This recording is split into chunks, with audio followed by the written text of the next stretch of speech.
I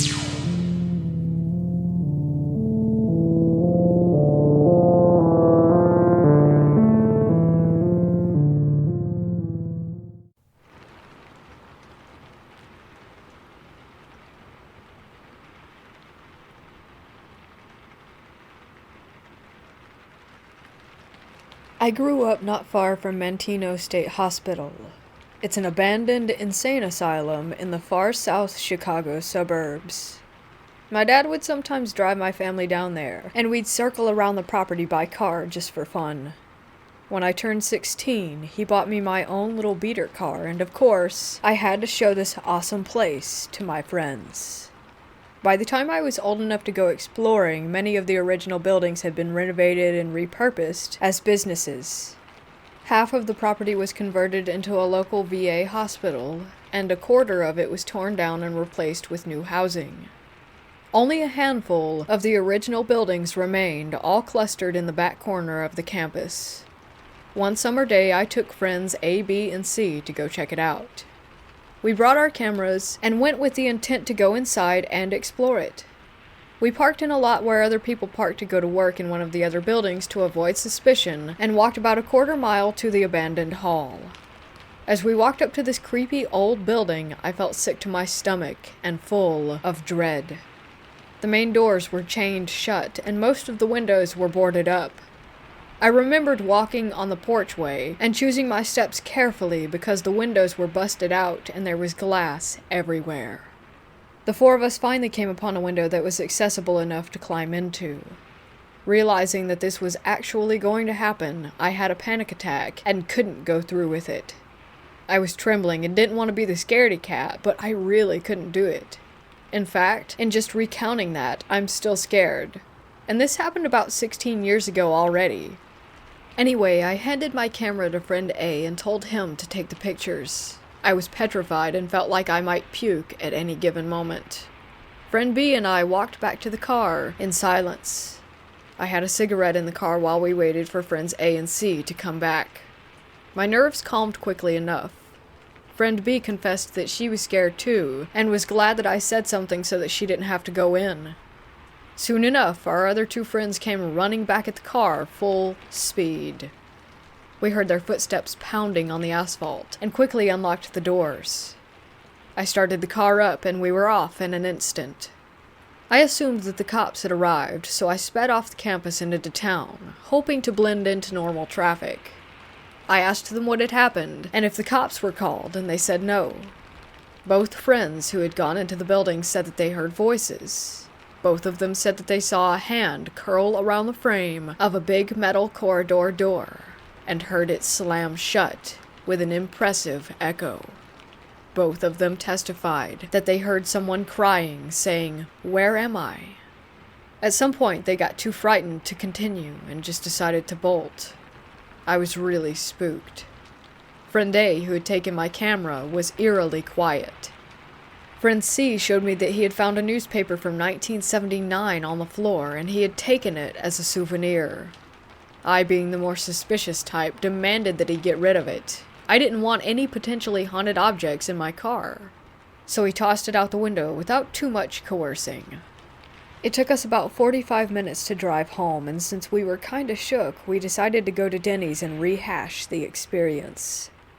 During the ride back, friend A fell asleep. This didn't concern me much at the time, but became an important factor to remember later on. We got to Denny's, and friends B and C went in ahead. I woke up friend A and asked him what happened. Why did they run? He said, "We saw someone sitting at the end of a hallway, cross-legged, on the floor. It was a man and he was crying, kind of rocking back and forth." He also explained that he believes it was the entity who used his energy to manifest, and that was why he was feeling so drained and passed out so hard on the way back.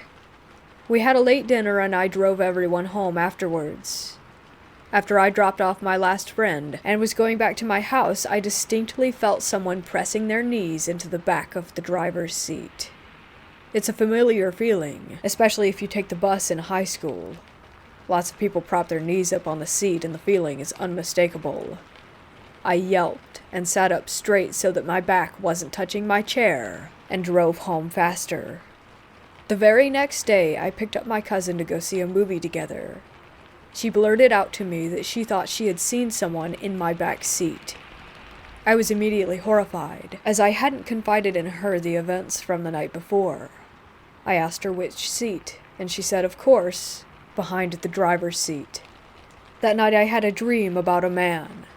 He was Caucasian, mid-30s, brown hair, and partially bald. He had brown eyes. He was wearing a white cotton vest, which I found odd.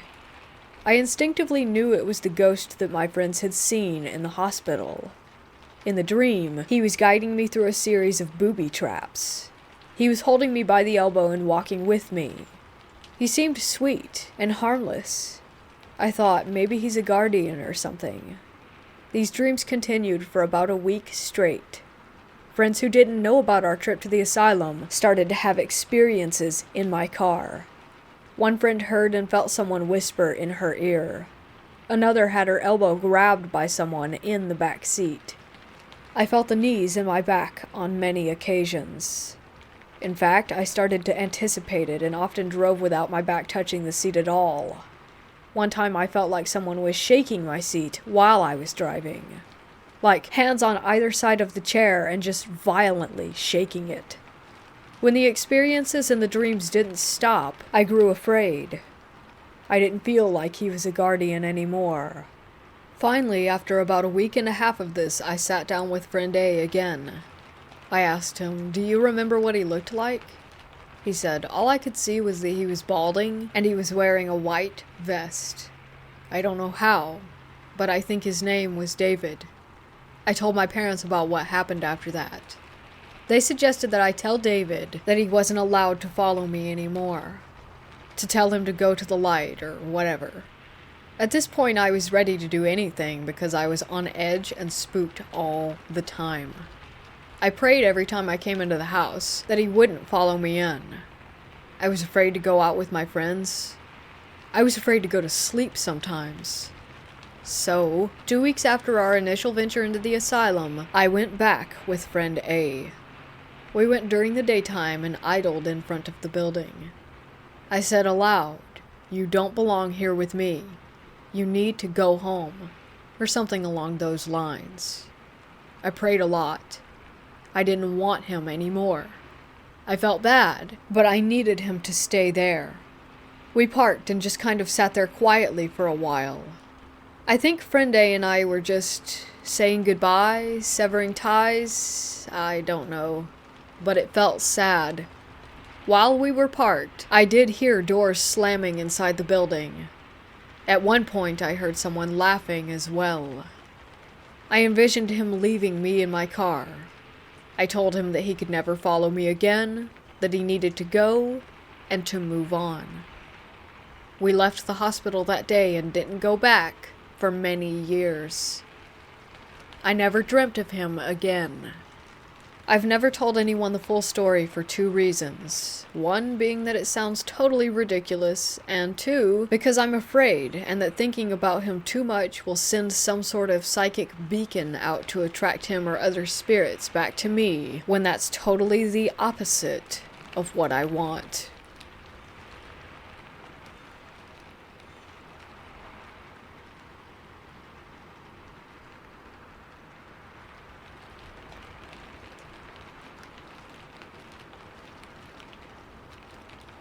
I was a jail nurse for about 3 years in a correctional facility that housed approximately 1,300 inmates. Loved the job, would have stayed longer, but administration sucked. Anyhow, that's another story. I worked night shift, and I've had some really creepy things happen that just could not be rationally explained.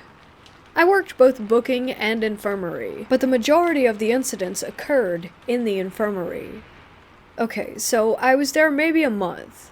Not a new nurse, but new to corrections. Anyone who has spent any time in a jail will tell you that when those heavy doors slam shut, it is a very distinctive, definitive, loud noise. To get into the infirmary, you have to have a key or be buzzed in by a central control. So I'm sitting at my desk, and I hear the metal door outside my office click, like someone from Central has unlocked it, and it opens about halfway, and then just slammed shut.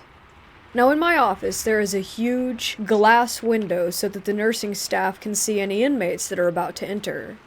When the door slammed, I thought it was just one of the officers messing around, and I jumped up and went to the window, but no one was there. I called Central, and the officer that answered sounded like I just woke him from a sound sleep, and I said, "Ha, very funny." He had no idea what I was talking about. And I knew this officer, and I was surprised that he would go along with any type of prank, because frankly, he was kind of a jerk-off with absolutely no sense of humor. After that, I just thought it was some mechanical glitch. I sat down and everything just changed. It felt colder, and I sensed that I was being watched. I was just all around uncomfortable. I took my stethoscope from around my neck and put it on the desk and left my office to go into the medical department. I stayed in medical for a few talking to the staff in there, and then went back to my office. When I walked in, I went to grab my stethoscope off the desk to check an inmate, and it wasn't there. I looked on the desk, on the side, underneath. It just wasn't there. I should mention that when I left my office, I did lock the door as per protocol, and I'm the only one on the shift with the key. Now I think I'm going crazy, so I start looking everywhere, and I cannot find it. In my office there is a large closet that holds all supplies that is also locked, with the key being on the set of keys that I carry. Anyhow, later in the shift, I needed to go into the closet and get something. I really don't remember what. And sitting in the middle of the floor is my stethoscope. I picked it up, and the heavy metal door outside my office clicks again, opens halfway, and slams shut. I locked the closet, locked my office, and went out for a smoke. I was scared shitless, but I had responsibilities and patients to look after. So I go back in, and I swear the whole atmosphere was lighter. It was warmer, and I felt way more comfortable. When my shift was over, the central officers rewound the tapes for me, and I saw the doors just open and slam shut with not a single person near them or in the hallway. I wish I could say that that was the last time it happened, or that I got more comfortable with it. I did not, because each time it happened it seems that the doors slammed harder, and that uncomfortable feeling lasted longer and longer, almost as if I were being stalked. Things that went missing were found in different parts in the jail. My pen case in the women's wing, my med sheets in solitary central control room, my portable blood pressure cuff in the kitchen. And each and every time something of mine would show up in another part of the jail, the officers and I would look at the tapes and see no one. Remember, I said I felt like I was being stalked. Well, that's because all these things happened to me, but no other nurse who worked nights. Not one other nurse who worked on my days off had anything happen either. No doors slam, click open, shut, no stuff moving. It was just me. Every officer and every one of the medical staff who worked there well before I got there swore up and down that this kind of incident never, ever had occurred before. It got to the point for me that I started just not staying in my office. I would just get all the stuff that I needed for my shift and sit at the officer's desk. I did that until I left there and got another job. I haven't had anything like that happen ever again.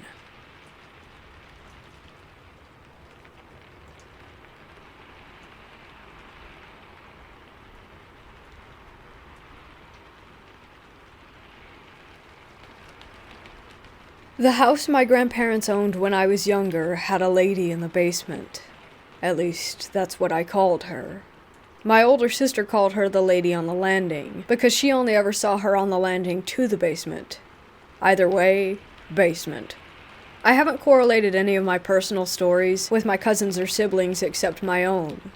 My aunt used to live down there, and I haven't dared to ask her about it because she had an experience when she was younger where she was physically lifted out of the bed by her ankles, and because of that, you can't even mention ghosts or paranormal stuff because she covers her ears and walks away. but that's another story for another day. Anyways, my personal stories. I'll try to keep them short and sweet. The first time I can recall seeing her, I was hanging out with my aunt, a different aunt than the one mentioned above. She and her son were in the house while my mom was working and my grandparents were in Hawaii. Now, for some reason she chose to bathe me in the basement bathroom, which was weird because there was another fully functional bathroom with a bathtub on the second floor of the house, as well as the shower in my grandparents' room. My cousin was expecting his friends to come over and play. The doorbell rang, so my aunt ran up to answer it, but had my cousin stay with me. I was about 3 or 4 at the time, he was about 9, just to keep an eye on me. She called him up to go play with his friends, and as soon as he left the bathroom and was halfway up the stairs, the door slammed shut and the lights turned off. Then, all of a sudden, I see this woman literally in the mirror facing me, but it looked like she was getting ready to walk out of it because she was getting closer. I, of course, start screaming. My cousin is on the other side of the door desperately trying to get in. My aunt comes flying down the stairs and couldn't get the door to open either. She kept telling me to unlock it, but I was stuck, frozen in terror. Finally, she gets the door open and sees nothing. She flips the switch on and gets me out of the tub, and nothing else was really said about it. Later that week, I was again with my aunt as my mother was working. I asked if I could sleep in Grandma's bed since they weren't there, and at the time, at my little size, that bed seemed humongous. She called them in Hawaii to ask for their permission, and they said it was fine. So I'm asleep in their bed, and I'm not exactly positive if it was a dream or an actual experience that had taken place. I was in the center of the bed. From there, you could see straight into their bathroom on the right side of the room, and then straight down the hallway into the computer room. Mind you, this is on the second floor now, not the basement. In this maybe dream, the bathroom light flipped on and I could see her again coming out of the mirror.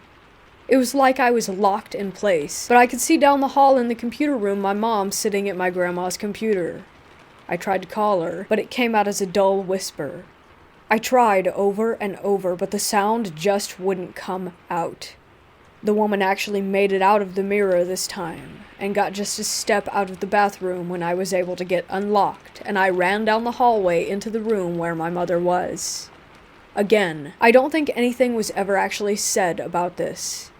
Another time, maybe 2 years later, my mom and I were sleeping in the basement bedroom, and the closet doors were those full floor-to-ceiling mirrors. I saw her again, but my mom was within reach, and I woke her up and she saw this woman too, and grabbed me and ran upstairs. I guess a more adequate name for her would be the lady in the mirror, but I've been calling her the lady in the basement for what seems like forever. I know for a fact that the cousin from the first story saw her on a number of occasions. My sister saw her, my brother saw her, and a couple of other cousins when they would visit from out of state. It really only affected us kids. Over the past couple of years, I've asked my mother if she remembers it. My sister, my aunt that would watch me, and then her son and everyone is pretty much on the same page of, this was real. My mother's theory is that she was a family member from the past that just stuck with the family, and she didn't mean to be scary, she just was, because we weren't used to seeing that sort of thing. I asked my grandpa about it last week over text if he recalls me ever saying anything to him about her, and he replied, no, and I'd prefer it if you didn't. Now, here's the kicker. My grandma passed in December of 2018. I had not seen the lady in the basement since that particular house. They moved houses, hell, even moved states, and I never saw her in any of the other houses. Not once. But after my grandma died, I saw her in the house that I was living in that wasn't even close to the original house where I first saw her. Now I'm wondering if my mom's theory on her being a relative that passed and just was attached to us is even true, and that when my grandma passed, she followed her, but made her rounds to say bye? Because right after I saw her at my own house, I called my sister immediately and she freaked out because she had seen her at her house the day before. I haven't seen her since, and I pray I don't see her again. Half of me wants to write a letter to the new owners of that house from my childhood and ask them if they have seen her as well.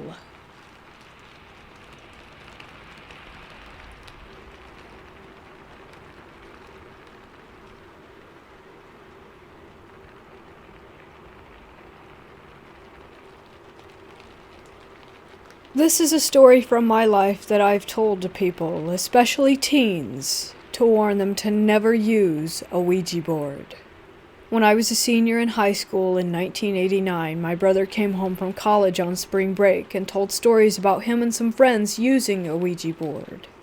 It had done some things to freak them out, so we dug out the one that we had in our attic.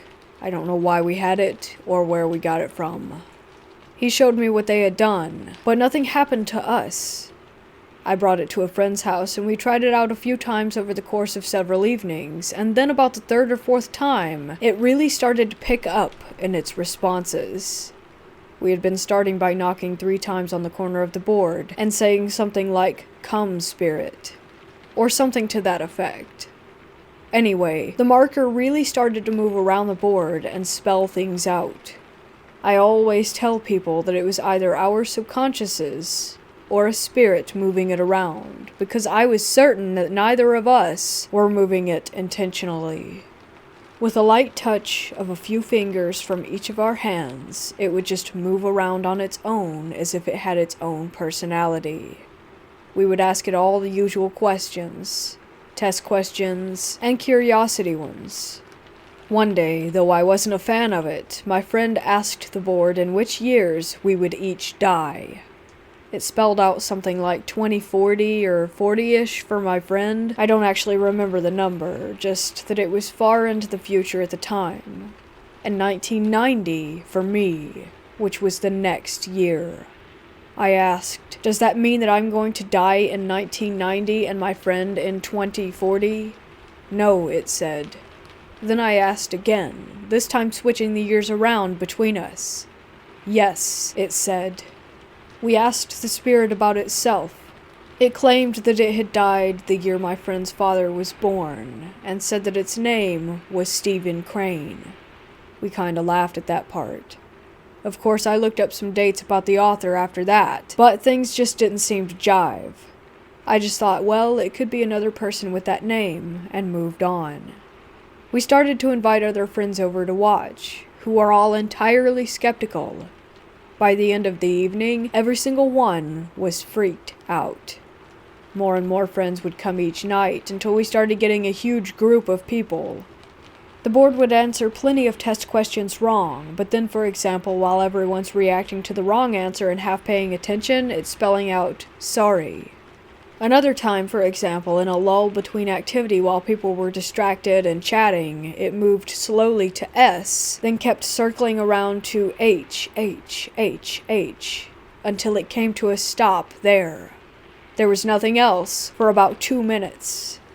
The entire room of people was completely silent, and then it slowly moved to OK. It said a bad spirit had passed through the room. Once again, everyone freaked out. It didn't like this one friend, and every time he entered the room, when we had those gatherings, the marker would twist and move to the opposite side of the board. Other things like that happened. Again, it was like it had its own personality. I remember a few times driving home with that thing in the back seat of the car, terrified, with my heart pounding. One time I asked it, "Where will I go to college?" It spelled out one of the schools I was applying to, and then 37. I asked it if I was going to go to that school and get a 3.7 GPA the first semester, and it said yes. I was sure all along that my friend was not moving it intentionally, but I had proof, because one day he was really disturbed and frustrated with his girlfriend, a friend of mine. He had suspected that she was cheating on him, and he asked the board a question about her while using it with a friend, and it told him to turn on the TV. The video for the song, "What You Don't Know Might Hurt You" by Exposé was playing on TV. I remember that he really took that to heart, and it affected his trust in their relationship. I always knew that he wasn't just playing around with the board, and that was a sort of hard proof to that fact. We started to actually use the board with our friends, but it only worked when one of us too used it with someone else. We asked the spirit why that was, and it responded that the spirit was inside my friend and that I was the owner of the board. Freaky stuff thinking back on it now. But as an 18-year-old, you think differently. Anyway, the enthusiasm started to peter out after a few months, maybe near the end of the summer, and I don't really know what happened to the Ouija board. I did end up going to that college that the board mentioned, but it didn't really catch my attention. When I got home from my first semester after 1990 had just begun, I got my grades, and had a 3.7 GPA. I don't remember if I made the connection or not, but I certainly did when the next thing happened. Around the same week or so, maybe even around the same day, I got the annual catalog that my college sends out, with articles and updates and whatnot. I opened it up, and there, right in front of me, was an entire article about Stephen Crane. He had gone to my college for a while, and I never had any clue about it. I remember having chills. Finally, the sad part is that later in 1990, after returning to college classes after Thanksgiving break, my friend, one of my best friends, died suddenly and unexpectedly from a heart problem. I don't know when I made the connection with the board, because by then it was over a year later. But at some point, I did, and when I did, I started to put the whole storyline together. It sank in more how creepy and dark the whole thing was. I am happy in life, very blessed. I did go through a form of spiritual growth some years ago where this darkness was left behind, and the story of my past doesn't haunt me. I share it in the hope that it's helpful for others. But I would never touch a Ouija board again, and would strongly advise against anyone else using one. To this day, I'm still positive that it was not our conscious action at work, but either our subconsciouses or truly a spirit. Whichever of those you might believe that it is, nothing good comes from playing around with either one of them. At the minimum, negligence can open up a path for psychological and emotional problems. At worst, relating with a spirit can let in a darkness and fear beyond your understanding or strength that can tint your life and affect you for quite some time to come.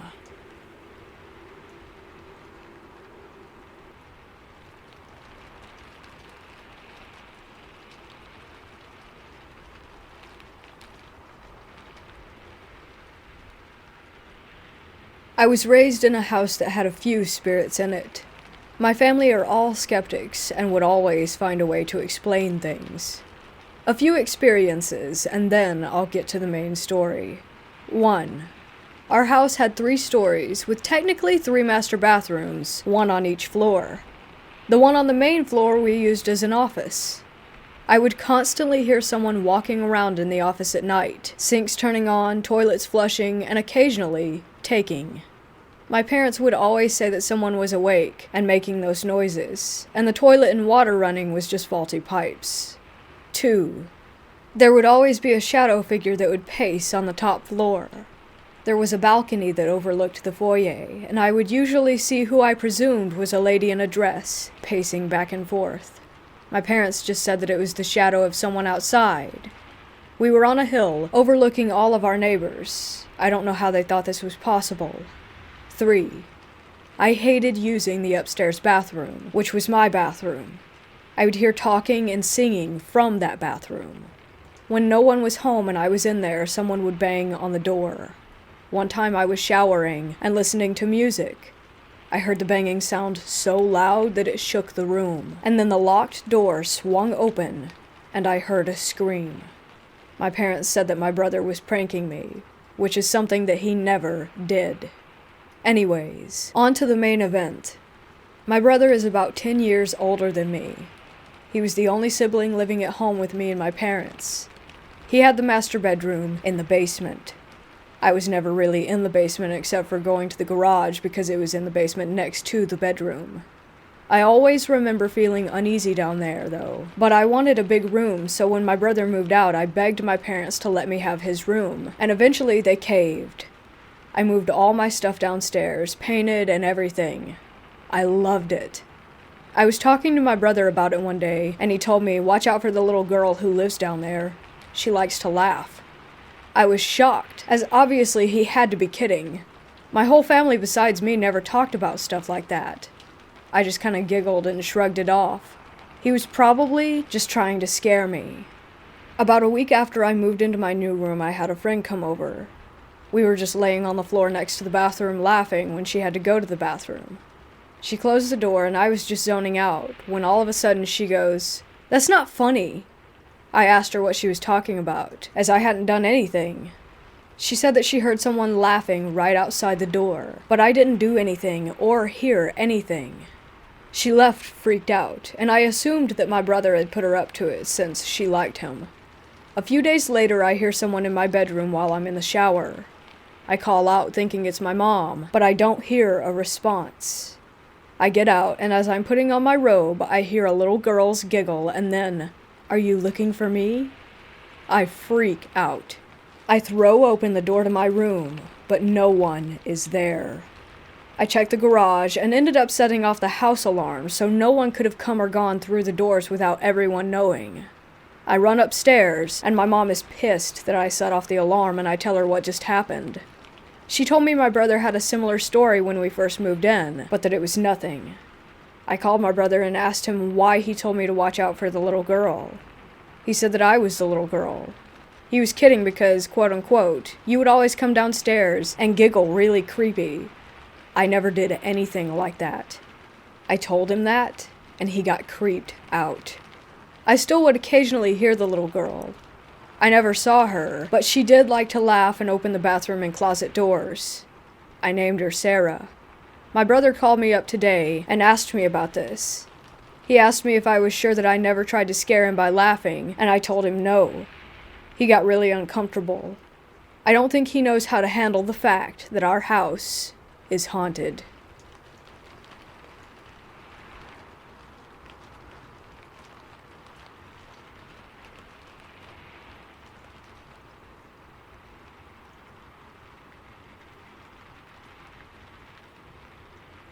Just for backstory, I'm an 18-year-old college student, but I live at home with my mom and my younger sisters, who live at my dad's half of the time, because my university is in my city. We also have our dog Kiefer and our cat Boots. My cat, Princess, died of a severe fungal infection about a month ago, and I feel like some of this might be tied to her passing. A little over 2 weeks ago, I hung out with my friend Z for the first time since the COVID situation, due to the fact that we went to the same university and once it had shut down, he moved about an hour or so south of my city to live with his girlfriend since he couldn't live in the dorms. Z and his girlfriend picked me up and took me to their apartment, talking about how they've been to an abandoned asylum a few times over the past couple months. They lived with his girlfriend's older brother, who has issues of his own, both drug-related and just general anger issues. A notable moment that they mentioned to me as they were taking me to their apartment was that one of the times the three of them went there together, her brother acted very strangely. He sat in one of the chairs that was left behind, his eyes rolled back into his head, and he was knocking glass out with his elbows and getting deep cuts, but didn't seem fazed. His anger also apparently peaked, and he was threatening to cut Z and his girlfriend if they didn't leave. As they left, they saw shadows moving everywhere, and her brother was talking to himself. Over the passing days, her brother would talk about demons and would yell about wanting to go back there. He broke into the room Z and his girlfriend slept in when it was locked. He was dragging a knife along the walls, growling, and would scream about these demons. When Z was telling me this, I could tell he was being serious. He looked scared to even tell the story.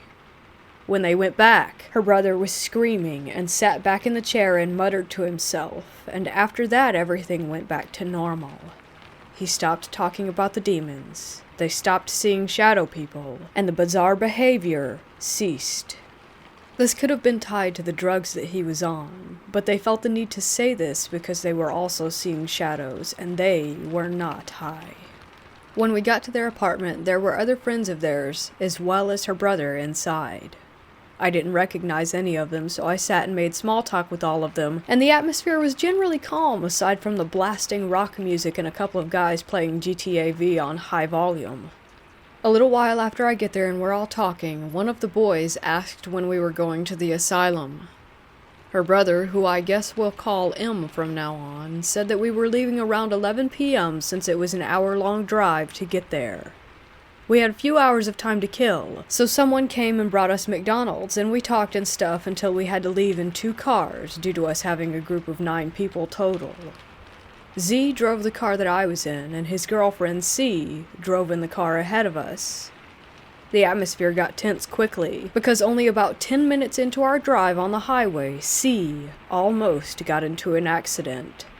We watched her speed up to pass a semi, and she had hit a bunch of cones, and we couldn't find her car, which had a total of 5 people in it, for about 20 minutes, which was strange, because there were hardly any cars on the road at this time of night, and the car was easy to identify from the back lights alone. Eventually, we park across the street from this large field where the asylum would be. C told us that the near miss was because of the semi. It was either speeding up or slowing down really quick, so she sped up. She was in an anxious mood after that. We walked through this large field for 10 minutes, with Z explaining that there are multiple buildings, but one of them got demolished and a couple of others had asbestos, so there were only a couple that were safe to go in. He told us it was closed down in 2003 because the patients were being mistreated or something like that. I don't remember everything that happened because my adrenaline was insane that night. We get to a building that almost looks like the outside was for transport vehicles. C refused to go in because she was anxious, so she stayed outside with Z. It ended up being me and a group of people that I didn't really know just exploring this building. The graffiti eased my anxiety a bit, but it was still eerie as we went through.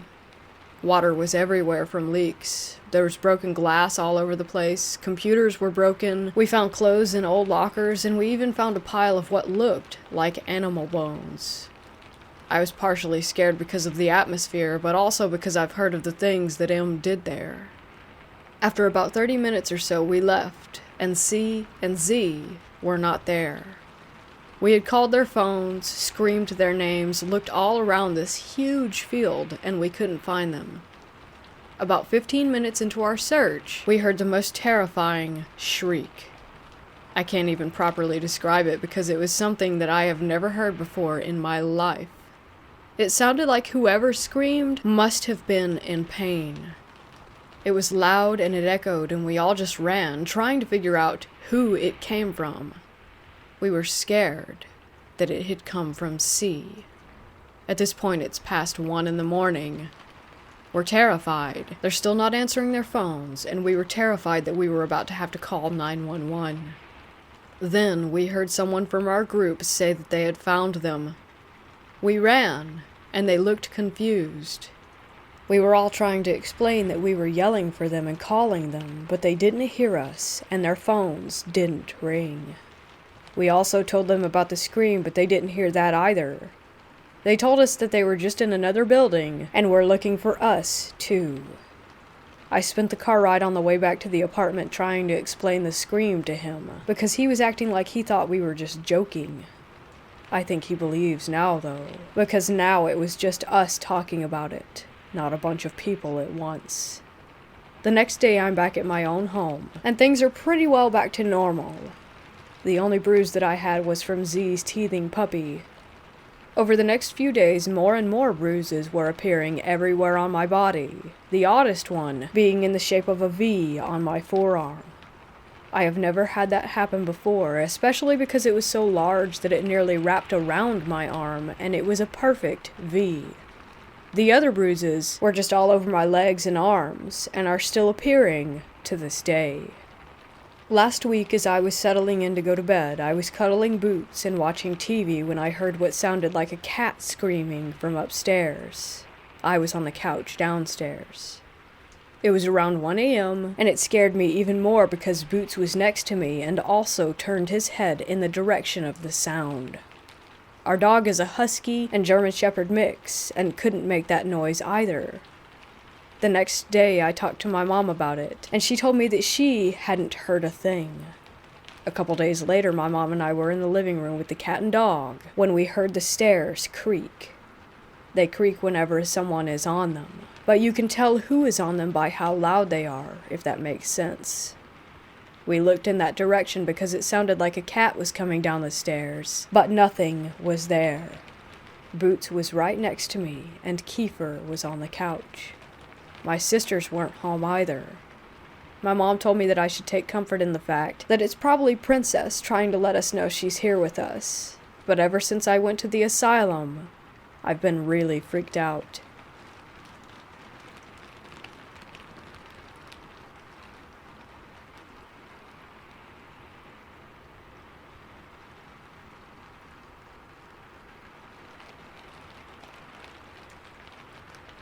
I work night shift at a 1920s mental hospital.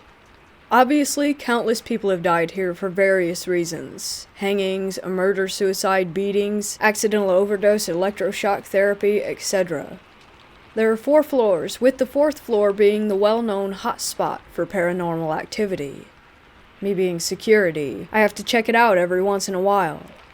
The 4th floor is essentially an extremely long hallway, approximately 1,800 steps. With housing units, each unit has a 5-inch thick steel door, and there's a window at the very end of the hall. They don't house patients due to the fact that the county took over a while before I started, and it's completely empty by the time 3rd shift rolls around. The 4th floor is also the only floor in the entire complex that is completely off the ground due to the complex being built into a hill. It is also where the electroshock therapy took place a long time ago. This occurrence happened last Wednesday on 3rd shift. I wanted to do a walk through the 4th floor that night around 3 a.m. for no reason other than I was feeling brave. I walk all the way down to the window. Eventually, as I got closer, I started seeing that the window obviously needs cleaning. When I got about 5 feet away, all of a sudden there was a handprint that would have been extremely noticeable from even 15 feet away. I looked at the handprint, turned around, said nope, and walked back down the hall. On my way back from the window, I peek into a side office area with my flashlight just to look. Nothing. Kept going. After a couple seconds, it sounded like someone was running up behind me, so I walked even faster because everything in my body said not to turn around. As I kept walking, I passed by a unit, and as I passed, I heard what sounded like someone punching the door. Put it up to paranoia due to the running I heard prior, that is until I passed another unit. Another loud thud, as if again someone had punched the door. So at this point I start speed walking down the hall, and while I am, I hear footsteps following mine. Mind you, these units are not connected at all, and again, the entire floor is completely empty. That's just one of my experiences. I have also been having dreams of a white, skinny woman in a hospital gown that has black hair with bangs in her face. I always thought she was just a reoccurring person in my dreams, until I talked with one of the CNAs that worked tonight in the kids unit. I never brought her up to the CNA. We were just talking about ghosts, and she said that numerous people have said that they've seen the exact woman that I had just explained. We were just talking about ghosts, and she said that numerous people have said that they've seen the exact woman that I just explained. I then explained to the CNA in detail about how she looked in my dreams, and she just went pale and her mouth hung open. Supposedly, this ghost is extremely well known throughout the hospital by various people. People have seen her in mirrors, have been locked in bathrooms, and have seen her just walking around. But in my dreams, she always just appears or runs up to me, grabs me, and screams in my face. There was this one dream in particular where I woke up from a dream to wake up in my duplex's stairway. I walk down the stairs, because that's where my bedroom is, and walk into my bedroom. Once in there, I see my bed, my fiancé sleeping on her side of the bed, and myself also sleeping. In front of my closet, which is on my side of the bed, I see that same woman standing next to my body, just staring at me. I walk up to her, and I get the courage to ask her just who the hell she is. She looks at me, grabs me, screams in my face, then shoves me onto my bed, which is when I officially woke up at 3:15 a.m. I have no clue who this woman is at all, but I still dream about her every now and then. Every single dream is in a different place, but she's just there, and this has been going on since I started working at my job.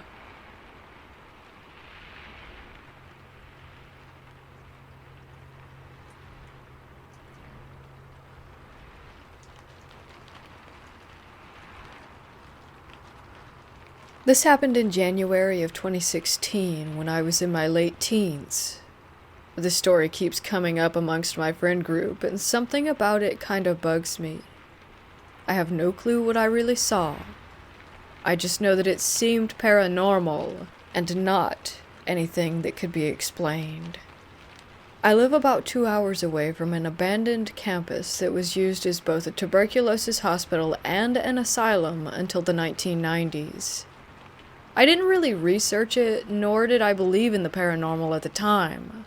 I just thought that it would be so cool to go to an abandoned place. So I brought my 2 guy friends with me, one my age who was into the paranormal and had been there before, and one who was older than us, and my one friend that was a girl.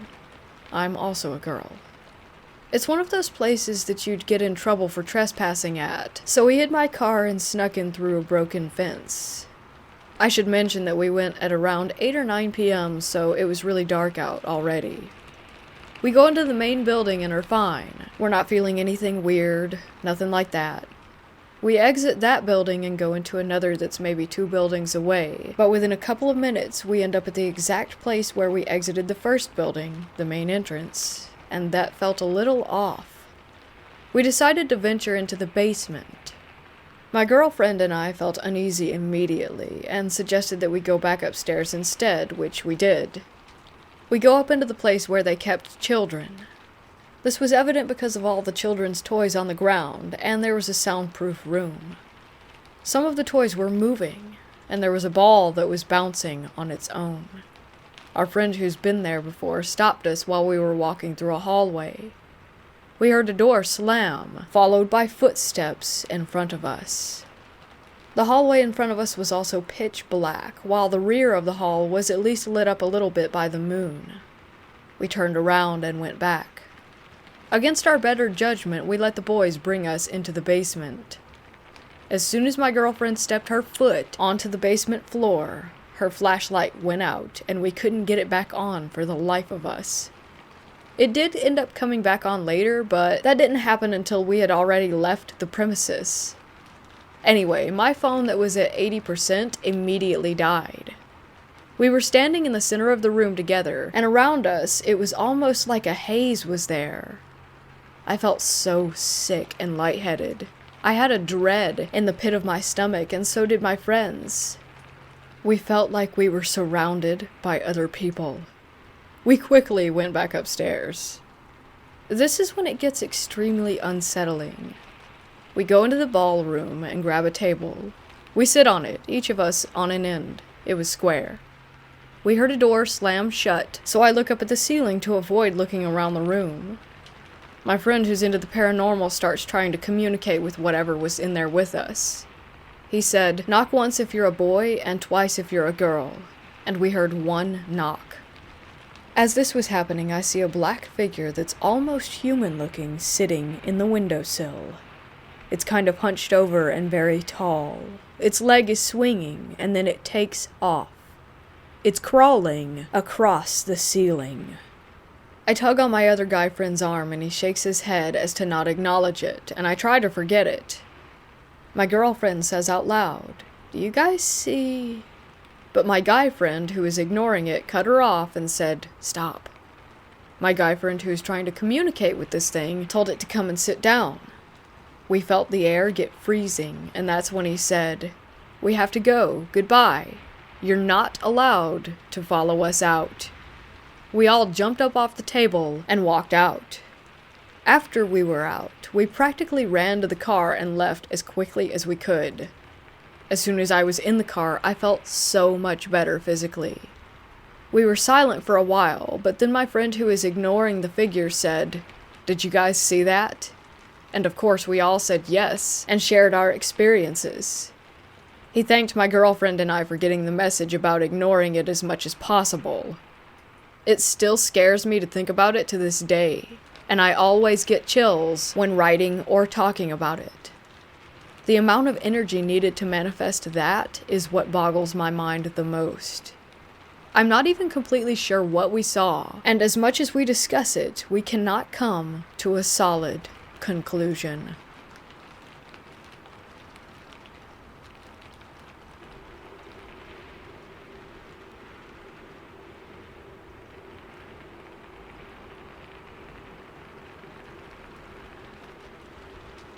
People often wonder what would happen if they used a Ouija board. Some people do it for fun, some people use it for spiritual communications. I can tell you now that if you have no experience in using a Ouija board, do not do it. This is a story about what happens when you use one for fun without knowing the consequences. When I was about 12, it was Halloween night, go figure, and we had just had a Halloween party for family and friends. A few of my older sister's friends stayed the night that night, and we were just hanging out in our room, which we shared. One of her friends had a spirit tethered to her. That's what she claimed. Whether or not it was true, I still don't know to this day, and she said, "Let's go for it." I wanted nothing to do with it, but being 12 years old and curious, I had to observe. They didn't follow any of the rules that you're supposed to as far as not putting it on a blanket, not lighting the proper candles, and other things that you're supposed to do prior to using the Ouija board. They were just calling on spirits that they could think of and trying to communicate with them. That's where things got a little creepy. If I remember correctly, one of the spirits that came to the board was a woman, and she was not friendly. She began to spell out profanities, and they quickly shut that down. I can't remember what the second spirit was, but it was also not friendly and called itself Satan. All of a sudden, one of my sister's friends began to panic. She said she saw a man out on the street with a red and black face.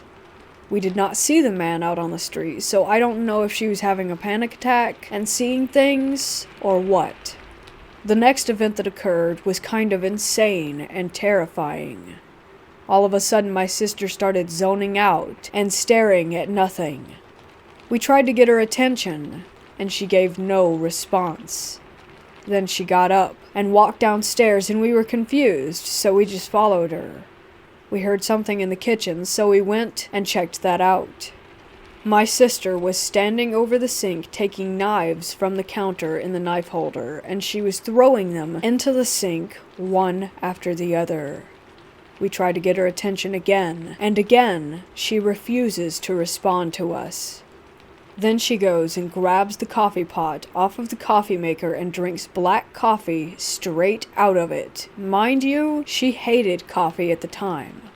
She drank the entire thing. She got up and went to sit on the couch, and a couple of minutes later, she blinked and came to. She asked us why we were staring at her, and how did she get downstairs. To this day, she has no memory of what happened, and it is 21 years later. We're pretty sure that a spirit took over her body just to have some fun. My grandma, after my mom told her what had happened, came into the house and blessed it with holy water. It seemed to help for a while, and then I had the series of nightmares a year or so later, so I'm wondering if the holy water didn't really have much effect.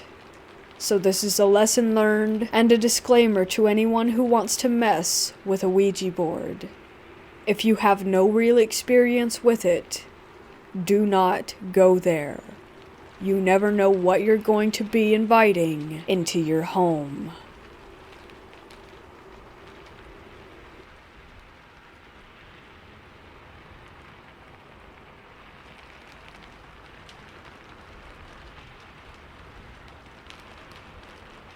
When I was about 12, I'm now 23, I lived in a relatively large, run-down house. I don't know much about its history, but I do know that it was built in 1936, based off of a newspaper that my family found in one of the walls during a renovation. I believe it had about 17 separate rooms, a fact that I was obsessed with when I first moved in. I just liked counting things. These rooms included 2 basements. One was right near the garage with an old door that went down to a concrete cellar where you could access some of the ducts to the house. and there was one within the house that held the laundry room and a storage room. My bedroom and the bedroom adjacent to mine both had crawl spaces going into the walls, 2 of which I covered with dressers. The house often gave me a sense of unease because of the sounds that it made due to it being old, combined with the fact that we couldn't afford heating it all winter, so there were blankets and plastic wrap in all of the windows, constantly making it very dark. Being alone in it was just scary for some reason. I could never shake the feeling of something looking over my shoulder when I was there alone, especially causing me to act like a fool and yell out at nothing while home alone sometimes. Honestly, I'm not sure what caused that, but I'm sure that it had to do with the level of darkness within the house, due to there being no natural lighting and my tiny adolescent brain conjuring up demons just because the house had been settling or something of that sort. One day, I was heading downstairs to do the laundry, and after I was done switching everything over and grabbing the laundry basket, my attention got caught by a large tank of some sort on one of the outer walls of the laundry room. I'm not sure what it held. It wasn't a water heater, but it may have been some sort of reservoir back in the day. It was very, very dusty, since no one ever went near it or touched it at all. Covering the tank this time were dozens of handprints, small to large, and also ones with much longer fingers than a normal hand. I'm not sure if it was due to dragging down, or the hands were just like that. It sent me into fight or flight immediately. I sprinted up the stairs and stayed up there for the rest of the day. It really bothered me trying to think of what could have caused the unnatural-looking, long-fingered handprints. I scared myself a lot thinking about it. Recently I moved into a new apartment, and in the garage there are a few black handprints that I don't remember being there when we moved in. This could just be because I never noticed them, but I swear they were never there, and one day recently, they had just appeared. It brought back my memory of my old house and the fingerprints in the dust, hence my post here. It makes me a little uneasy, but not much else can be done about it, I'm sure. This event has stayed with me through the years, and I thought I would share it to see what others outside of my perspective think. I'm not really sure, though I have had many more experiences to do with that house in the following years of my life.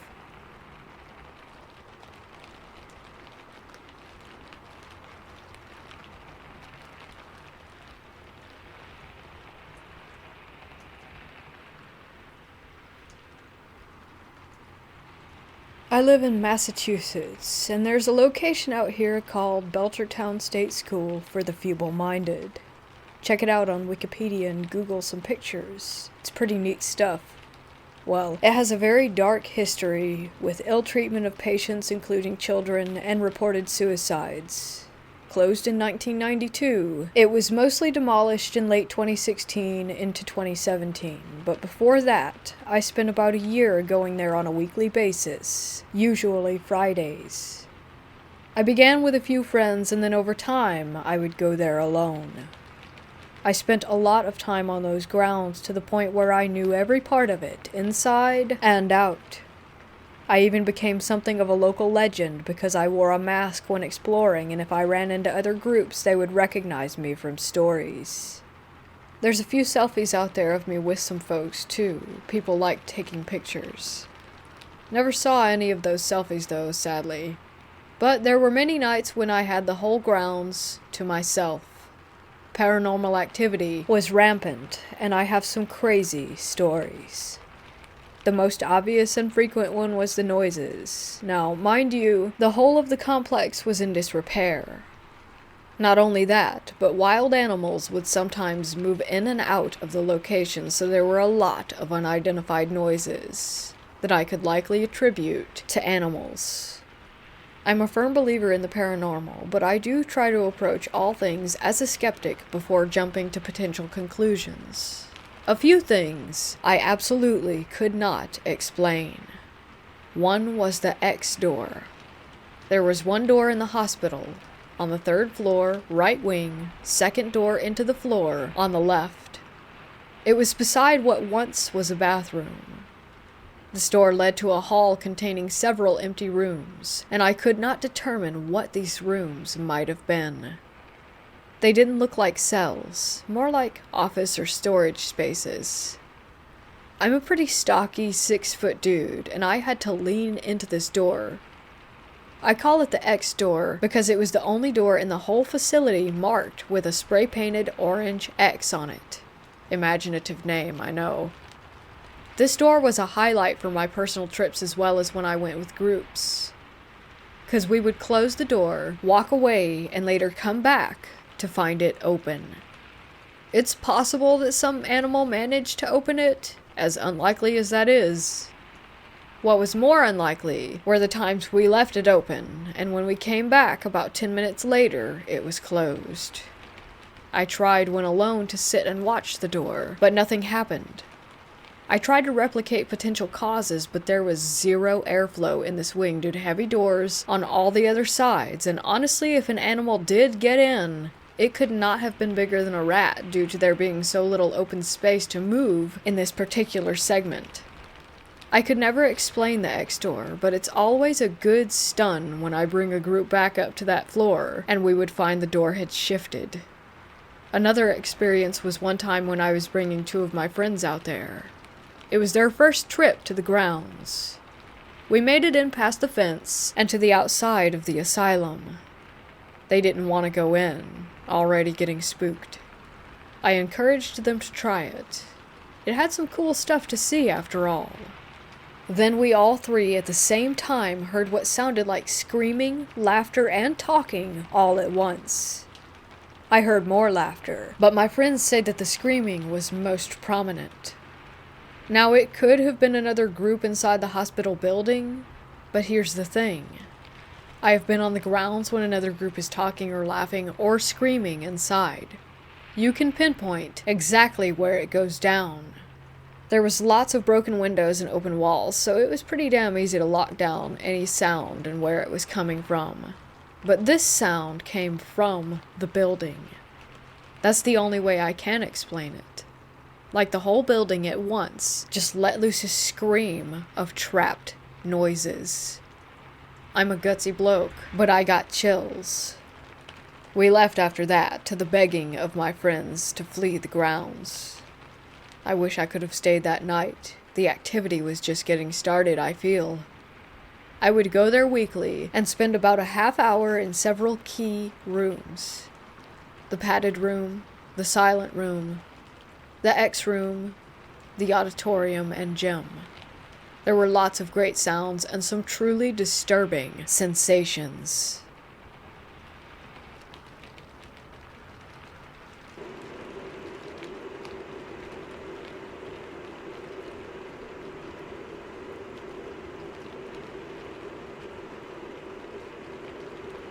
This is a long one, but this is a true and factual story about my experience. I'd like to start by saying that I'm very skeptical when it comes to things people claim are paranormal. I don't just jump to conclusions that a strange event is caused by spirits, but some things I just can't wrap my head around or explain. I won't say that what happened to me and what I experienced was from a spirit, because I don't know 100%. All I know is that I'll never touch a Ouija board again, or be around one, because the experience disturbed me for the better part of a year.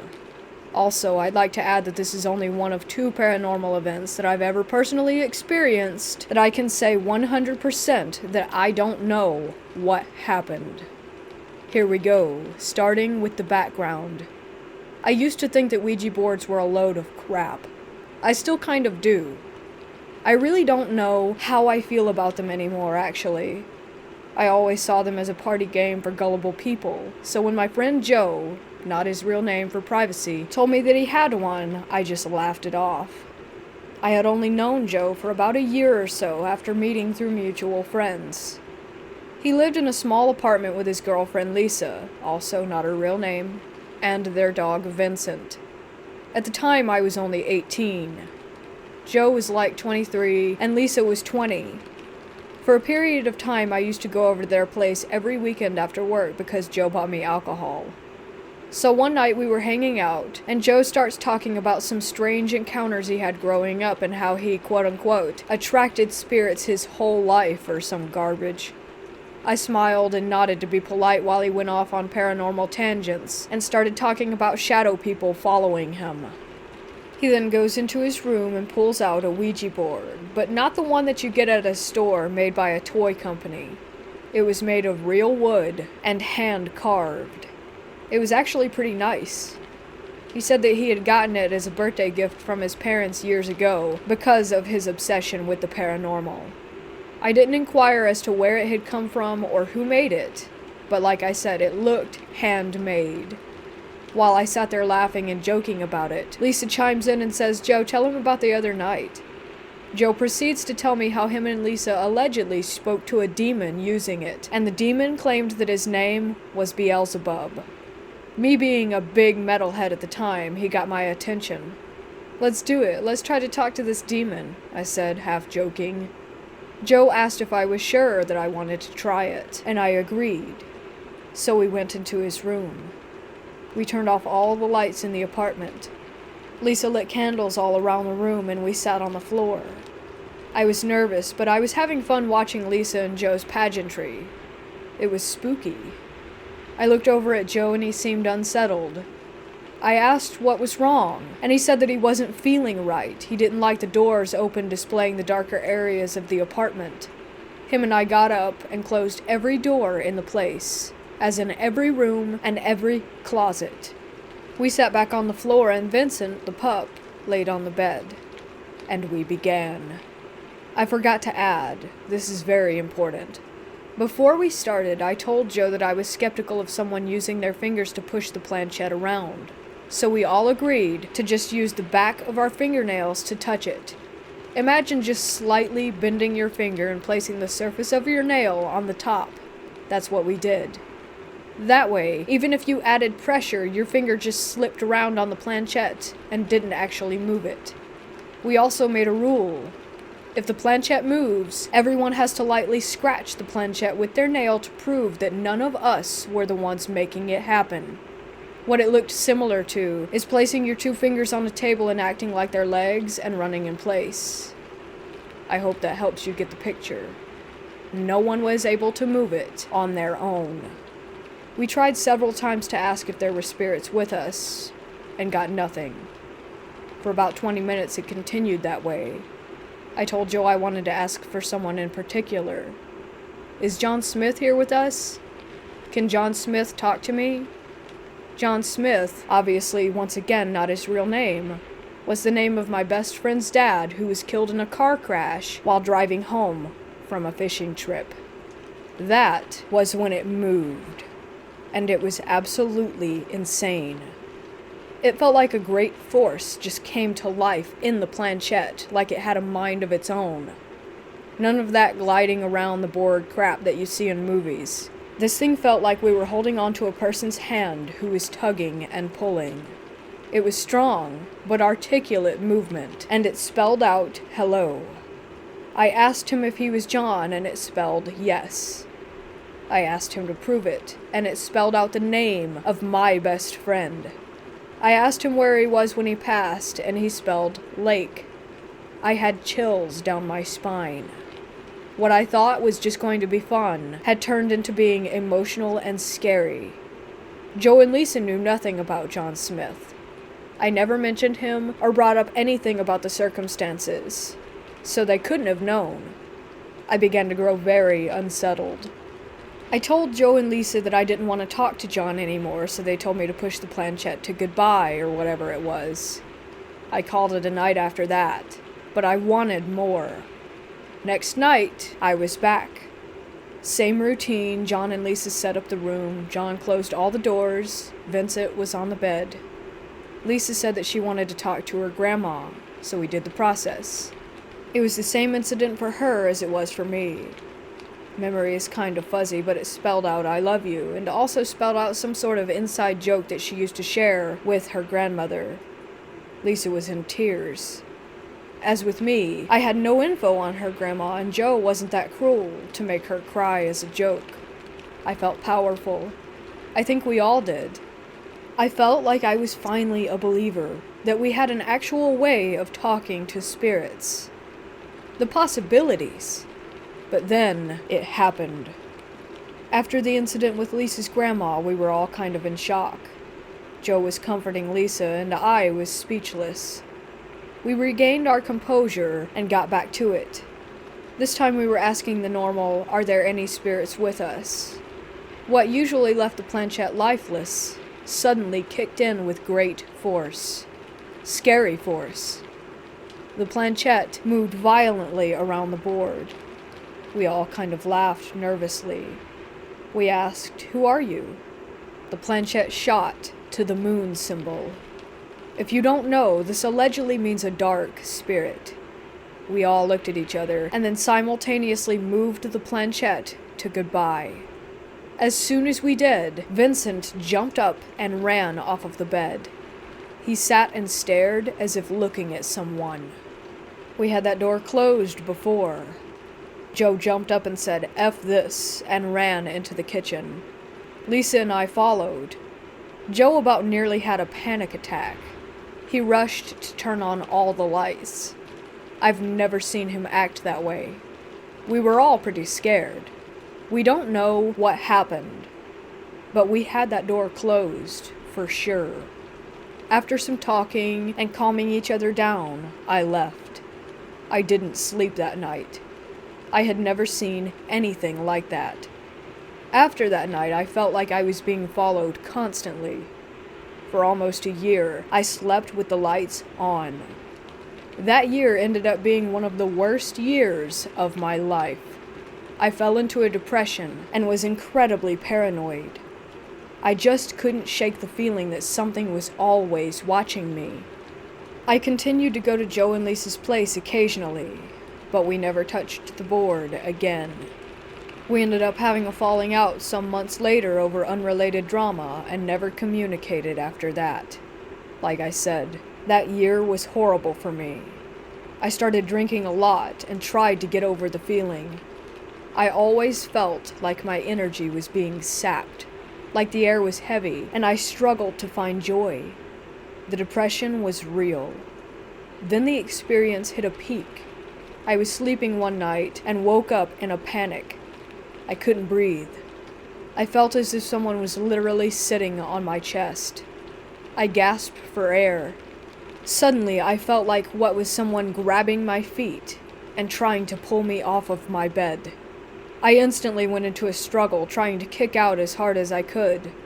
Then all at once, it stopped. I was horrified. Nobody was in my room. I lost even more sleep after that incident. I ended up finally getting a hold on my life. I started going to the gym instead of drinking and wallowing in my pity. I started meditating instead of playing video games. After that year, it all went away. It was like I was free from that negative energy again, and I have been fine ever since. That's the story of my Ouija board experience. I'm still not sure if all of it was in my head, or if that night was just some sort of stress-induced panic attack, but whatever it was, I cannot explain it. People have told me that demons thrive off your energy, and that is what might have happened, but I'm just not sure. Perhaps it was the demon talking to us all along, pretending to be our loved ones, if such a thing exists. I'm just glad that whole experience is in my past. I'll never touch a Ouija board again, though.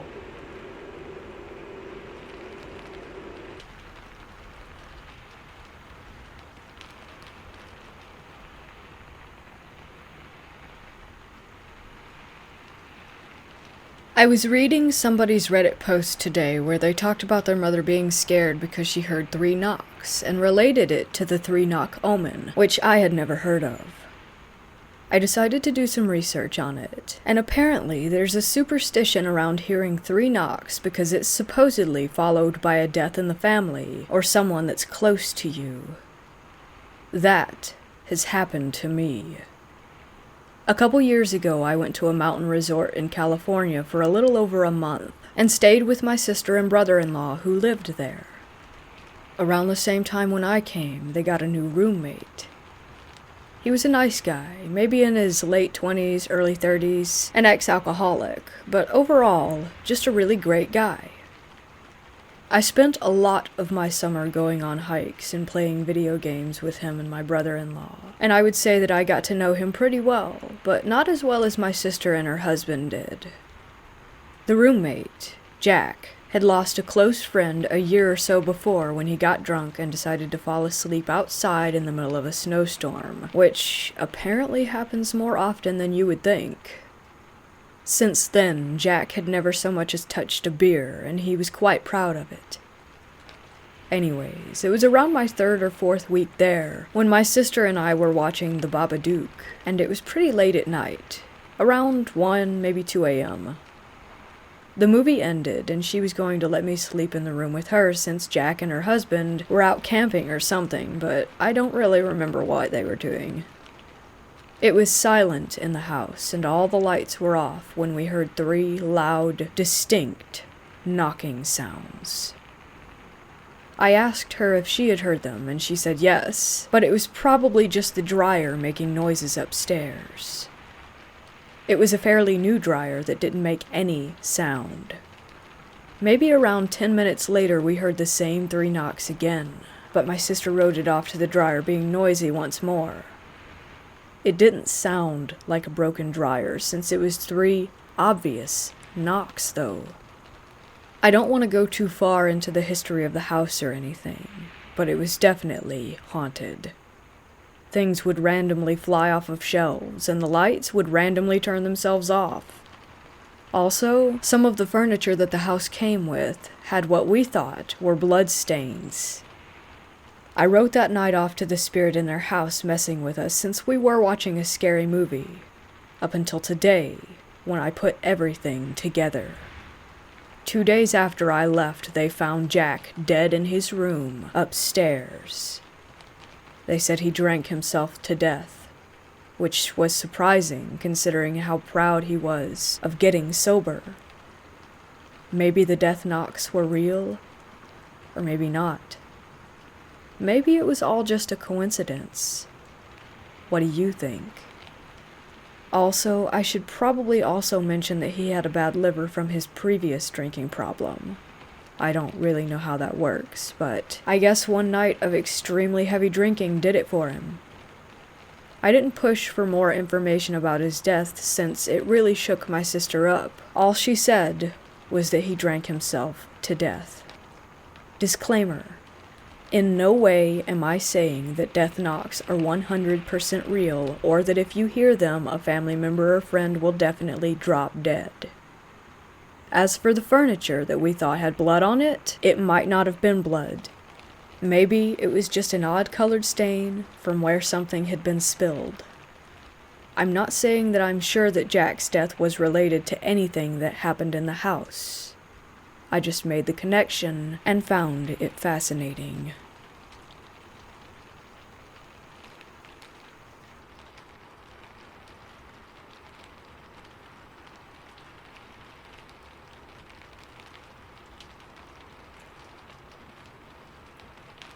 I've worked 3.5 years now as a psych tech at a unit that covers the southeast portion of my state. The unit I work on you can think of as the ER for psych. We admit individuals who are having mental breaks or who need help for self-harm, being disabled from their psych disorder, or harming others. The unit is freaking old, and has been around since the time of Moses, it seems. Even though weird events go on, it's a pretty awesome job helping others, and I love working here while I finish going to school. I will say to start out with, that most nights on the unit are really quite boring. Naturally, with the type of individuals that can stay here, the unit can have a change in its feeling rather quickly, though. I've had individuals who I've never met before know strange things about me or other patients, such as where I've buried my dogs, names of family members, or the streets that I've grown up on. You'll get a weird vibe walking by certain patients. At times, my patients will say creepy stuff, such as being told the devil has sent its demons to watch me and not mess up. I witnessed a lady who came in for suicidal thoughts slowly progress to sitting in a corner and screaming "no, stop," till she couldn't talk. This lady shouted and shrieked the same phrases over and over in an empty room. The unit also has one room that I dislike because no matter who gets assigned to stay in that room, they always seem to get much worse before they get better. The room is always cold, even when the heat comes through the vent. I can recall 4 patients asking to switch rooms because the shadows in the room surround them when they sleep and buzz at them at night. My most recent experience was while doing my safety check in an unoccupied room which had the door open. Previously in the shift, I knew it was locked because I had checked all the unused rooms to make sure that they were indeed closed and locked. I thought housekeeping had come up to clean the room possibly, since a patient was discharged from in there the night before. Next thing I knew, I had a soap bar and a shampoo bottle thrown at me. It wasn't a joke throw either, but a rip right at me. The door slammed shut. I think a patient is in there now. I open the door to a completely empty, clean room. I lock it up, pick up the soaps, and try to tell the other tech that I'm working with what had happened. We pull up the camera and sure enough, you can watch that event unfold in the hall. Not all experiences are bad or evil on the unit. The patients will sometimes tell me that they had family that's passed on stay the night in their room and visit with them until they fall asleep. Another time I had one patient tell me that a giant white figure stood guard by their door and kept the shadow figures from coming in until they were finally able to doze off. We do have regular figures that walk the yard and hang out in the rooms. One we call the engineer because the figure is always being seen in the utility closet. The mysterious stranger resembles a character out of a game. He's a tall guy in a tannish trench coat and business hat walking the same path around 3 a.m. and disappears after he passes by a big elm tree. Before you come onto the unit, there's a fairly large gym to play basketball, lift weights, or exercise, which low-risk patients can use with a staff member. Before you come onto the unit, there's a fairly large gym to play basketball, lift weights, or exercise, which low-risk patients can use with a staff member. On my 4th meal break, I usually eat and do a little working out. The gym also has a radio to hook up your phone to and to jam some music. This particular time, I'm shooting hoops and listening to Metallica. My break ends, so I put the ball away and unplug my phone to leave. As the music cuts, I hear a soft voice say, "Keep playing." Similar story from a coworker from the same place. When she turned the music off, she heard someone picking up singing where the song had stopped. Apparently, they also enjoy music just as much as the rest of us.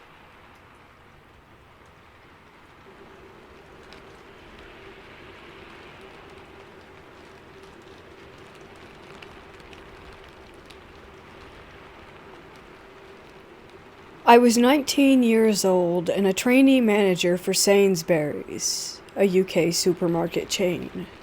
I was working with a colleague on the shop floor, looking down the aisle. I saw a 30-something-year-old mother pushing a very severely deformed child in a wheelchair. Although I wasn't aware then, but since have become aware. I wasn't aware then, but since have become aware that the child had probably been born with hydrocephalus, leaving its head distended with fluid. The child also only had one arm, and was sort of curled up in the chair as if pained. As they passed us, we pulled our restocking trolley out of the way, and just as they were adjacent to us, the child let out a terrible sort of howl. To be honest, it left me shaken for several minutes. 2 or 3 days later on the weekend, I was invited to a party at a friend's place. Just a quiet meal and drinks with a few people that I knew. After food and a few drinks, the girl whose flat it was suggested that we try the Ouija board that she had recently bought. I was a total skeptic of the Ouija, although agreed to play for a bit of fun. It was a proper sort of wooden painted board, although there was no pointer, just a small crystal glass that those playing put their finger on. After about 20 minutes in, I thought it felt a bit odd the way that the glass felt like it was gliding so smoothly over the board and actually spelling out some of the responses to questions, and even claiming to be a local spirit of our town. We carried on for a while, and, although weird, nothing about the responses were threatening or unpleasant. My friend turned to me and said, "Ask it a question that nobody here or anyone else would know the answer to." I thought for a few seconds and spoke aloud. I was thinking of the child in the store, and I said, "What did I see at work the other day?" I felt the glass move under our fingers, and it said quickly, very positively, "Effing evil troll child." I felt physically sick, and was actually heaving. I jumped away and fell onto the floor.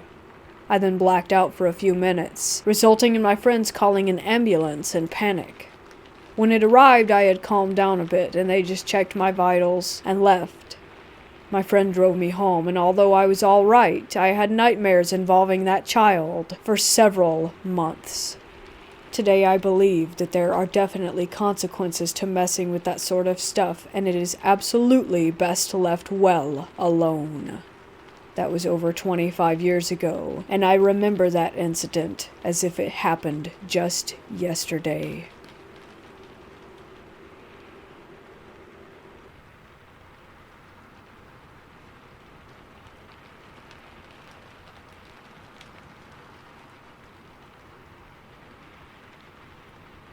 I went ghost hunting with a friend at Rolling Hills Asylum in East Bethany, New York. The whole operation of ghost hunting at this place is actually pretty interesting. They give you a quick tour and let you go around hunting on your own, allowing you to bring your own equipment, rent theirs, or sometimes borrow theirs. Now, there is a fairly large amount of people, but plenty of ground to cover, so it was rare to be bunched up too much. But we always kept in mind others when investigating on our own.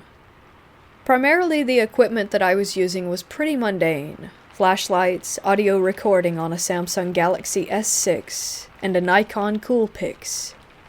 Rolling Hills used to be a poorhouse near Batavia, New York. It is located in pretty much the middle of nowhere, surrounded by nothing but fields. Outside disturbances are minimal, which is great. The place is old, no doubt. Bugs get in, and field mice and rats are no doubt common. The grounds took in people with mental disabilities, the physically ill, the poor, and later it served as a senior living facility. There are a few famous resident spirits, but during our interactions we caught no evidence from those areas. We're very objective and scientific with our investigations, and for some reason do not get creeped out by much. I can safely tell you that we did not have any feelings of a presence or the like. Our first start was the shadow hallway. This hall is famous for shadow beings peeking out from the doors down the hall, as well as pushing people in wheelchairs, and your run-of-the-mill terrors. Additionally, the portal room was on this level. We experienced 3 events in this hall. 1. While not our experiment, a group of people had a flashlight that uses a twist motion to turn on. While barely having it on, they asked the spirits questions. The flashlight, much to my surprise, flashed with responses accurately. While this was not my flashlight, I am convinced that it was legitimate. I took several photos of the area and captured nothing of note. 2. A loud bang came from a bathroom nearby. My friend and I immediately went inside to investigate, taking photos. While we caught nothing, others nearby said that they had heard a bang from that room as well earlier. This could be explained by the building's age, but nevertheless, it was still interesting. 3.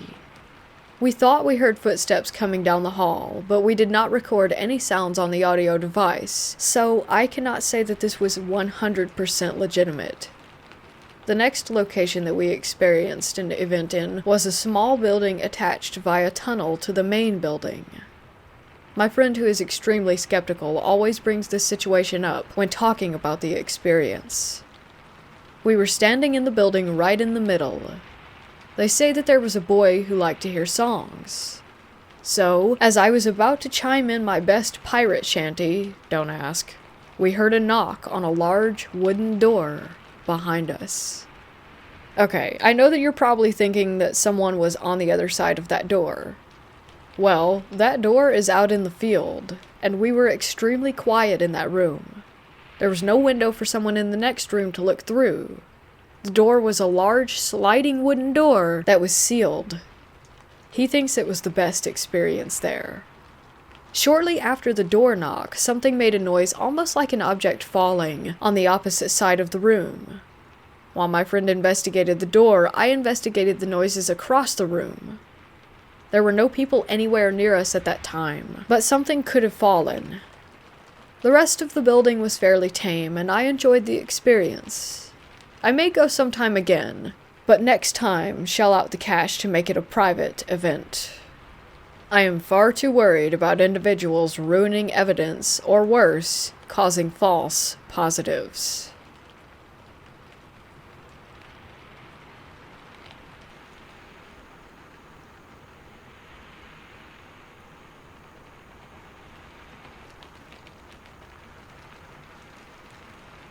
I have been fascinated by ghosts and the supernatural my entire life. I've had a few experiences here and there, but this one in particular was the most significant and frightening. First, some background. My dad's side of the family is Native American, and some have a deep suspicion of owls. They're considered evil omens. Anyways, my grandmother was very, very attuned to spirits. She had the so-called second sight. She had a whole wealth of stories about her encounters with the paranormal, who she passed on to my aunt. But anywho, this next bit is relevant. A few months before she passed away from lupus, she woke up in a panic and came running into my aunt's room. My grandmother was generally a stoic, unflappable woman, so this was not like her. She dragged my aunt into her bedroom asking if she heard it. My aunt heard nothing. What my grandmother had heard was the so-called death owl. She passed on not too long after that. Fast forward about 10 years or so, I'm up around 4 a.m. watching TV. As I recall, it was around December of 2008. I heard this noise outside. It sounded like a woman weeping. The best way I can describe it was a voice that was caught between an owl's cry and a human's. It was very unnatural. I got a cold feeling in my gut because I knew exactly what it was, and it scared the ever-loving crap out of me. I remember being paralyzed with fear. I grew up out in the country, and I know what an owl sounds like. I've also heard bobcats, foxes, and the dying screams of rabbits. This was none of those things. Others have tried to claim that it was just an animal, but it was like no other animal I've ever heard. That unearthly wailing noise, like it was in mourning. It was the kind of sound that freezes the blood in your veins. At the time, I thought it might be foretelling my father's imminent death, since if you hear it, it either means that you or a family member is going to die, or it predicts great disaster. And for clarification, at the time, my dad was having some significant heart trouble, but he's much better now. Now comes the twist. On April 9th, 2009, a huge wildfire swept through my area. A lot of houses burned down, and mine was among them. When we came back, my home was nothing but a pile of smoking rubble. It took me a bit to make the connection, but I am positive that the death owl, or banshee, was an omen that predicted this disaster. One thing's for sure, I hope to God that I never hear that thing again, because I will never forget it. I have a suspicion that this thing stalks my family. I can't be certain. I'll have to do some research into my family tree. I know this might sound unbelievable to some, but I swear till the day that I die that this is all 100% true. So there you have it, folks. My most significant paranormal encounter.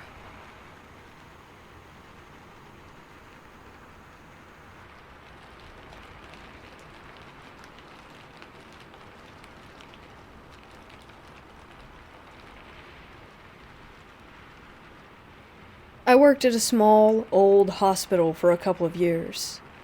4 floors, only 2 floors being used, and a small ER. I was a med-surg RN working 7 p.m. to 7 a.m. Med-surg meant that we had patients who just had surgery, and also patients who were just sick. Most of the patients were elderly and just sick with things like pneumonia, anemia, acute kidney failure, etc. When older folks get sick, they tend to get confused and might do or say things that they normally wouldn't. But this, whatever the hell it was not cool. This was mortifying, and I'm the only one who heard it. We joked that because the hospital was so old that it was creepy, specifically on the right wing of our unit, and obviously at night. Guess who got assigned the right wing that night? I got bedtime meds ready for the old folks down there, and started walking down the hall with my med cart and charts for each patient. I'd received report from the previous day's RN that room 214 was a woman, call her Kathy, who was only 55 and in for pneumonia, completely alert and oriented. I give the patients down there their meds one by one, and yeah, I'm tired and mildly annoyed that it takes room 216 over 10 minutes to swallow a plethora of pills one by one, and then proceeded to pull out his IV that was delivering his antibiotics. I digress. So needless to say, it took me a little bit longer to get to room 214. She didn't seem upset, just tired. I did my assessment, and she was, in fact, oriented to day, time, name, and location.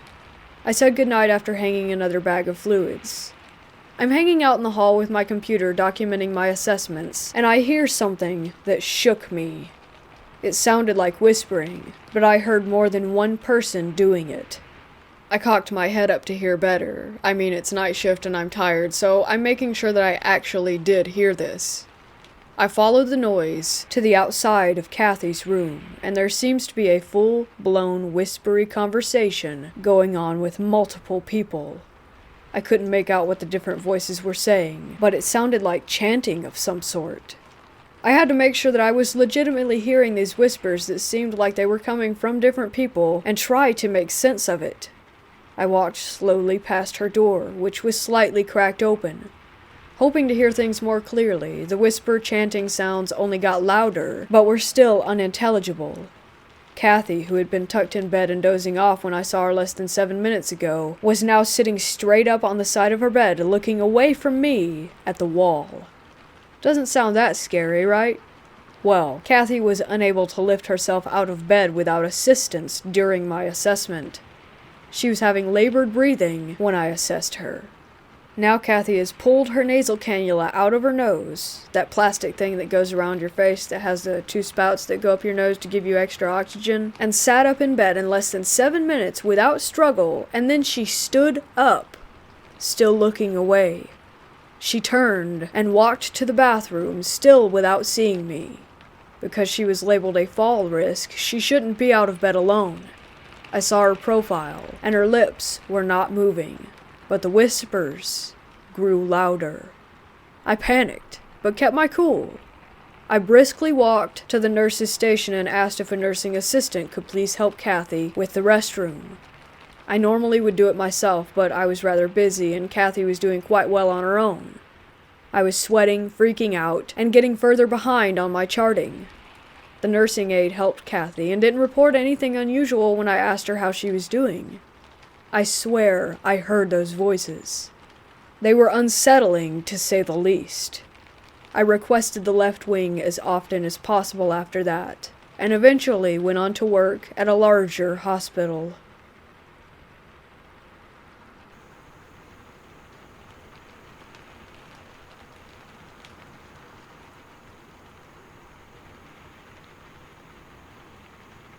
There has always been folklore around black crows and their cawing that my mother has always believed in. I've always been in love with anything creepy, so I bought into black crows aesthetically, but never actually believed that they served as an omen for death, as they're commonly known for. That was until I was told this story later in my life. My mother is from Central America and was born and raised there, only moving to the United States around 2000. She's always been superstitious. She would tell me when I was a kid to be careful around crows. Try not to let one fly in my path or disturb one, because they symbolize death and can predict it if someone in your life is about to die. I was just a kid, so again, I never really believed any of that and just promised to follow these rules to please her. It was still hot and sunny out when I was beginning elementary school, and my mother and father were at home painting our back deck as we had just moved into a new house. This was the first house that we lived in since my mother moved from Central America to the States. All of my mother's family were thousands of miles away from her. She was always worried that something would happen to someone in her family while she was gone. My father was on all fours painting the deck, and my mother had come outside to give him a drink when a black crow swooped down right over my father's head. My mother immediately began to panic and cry. Before my father had a chance to ask her what was wrong, the home phone rang. My mother picked up the phone, crying, and burst into Spanish asking, "Is it Dad?" and "What happened?" before she even knew who was on the other side of the call. It was my mother's family calling to tell her that her father had indeed just passed away. I came home that evening and my father explained that my grandfather had passed on, but he didn't tell me of the crow story. When I was a little older, my mother had told me the story and my father confirmed the order of the events. That story is so strange to me, and ever since then I, too, have been wary of crows and their presence in my life. My mother said that she just knew her father had died in that moment. When the phone rang, she knew she was getting the phone call. I find it interesting that the crow flew so low over my father, perhaps directly symbolizing that a father figure in someone's life had passed away. Where I live, around that time of year, a crow should have been nowhere in sight. There had not been any around that day, or for months even. All of it is just a little too bizarre and creeps me out to this day.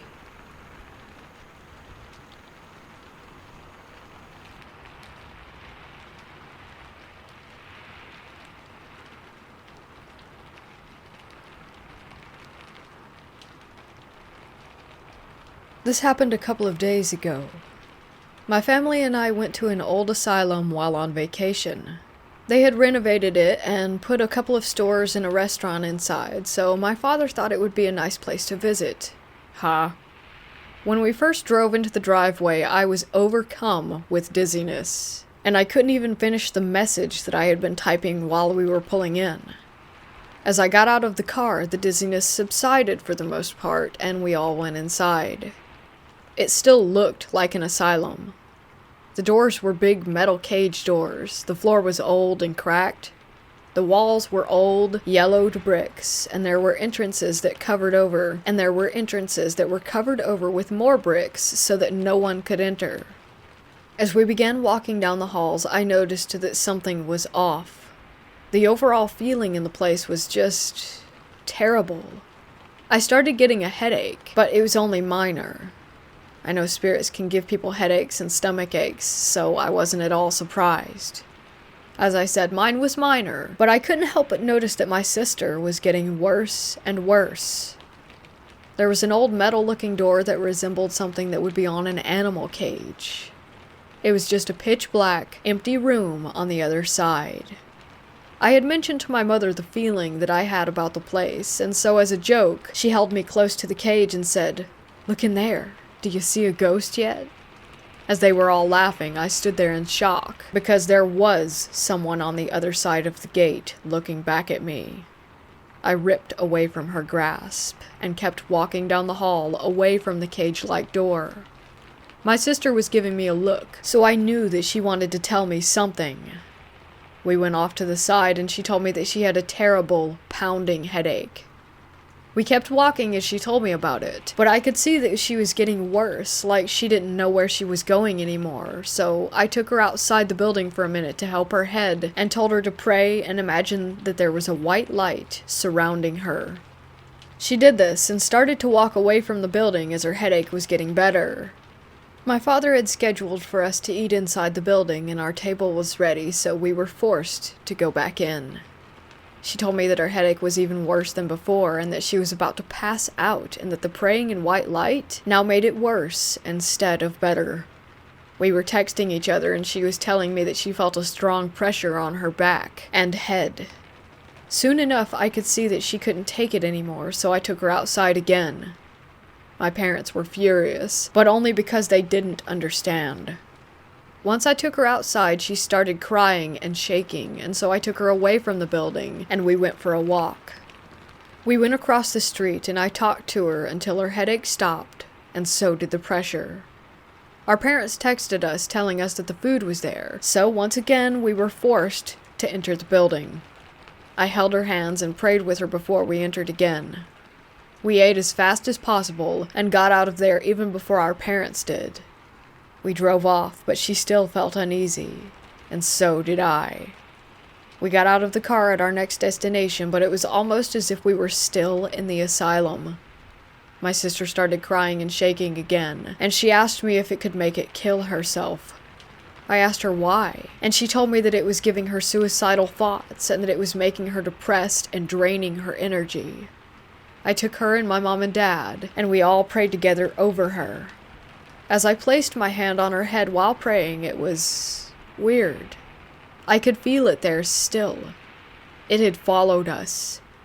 It thought that she would be an easy target, and maybe she would have been, if I wasn't there. Maybe that's what scares me the most. I'm not sure if it's gone, but when we arrived back at the hotel, I saw and heard someone following me in the hall, so I thought it was my sister. But when I turned around, no one was there. But that could have just been a different spirit. I'm pretty used to them by now.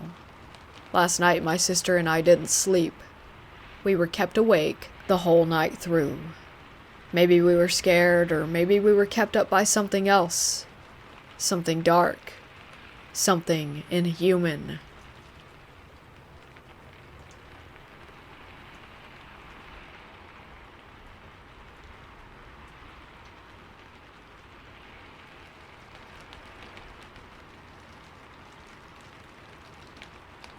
Believe it or not, my story is true. My name is Brandy, I am 56, and I live in Washington.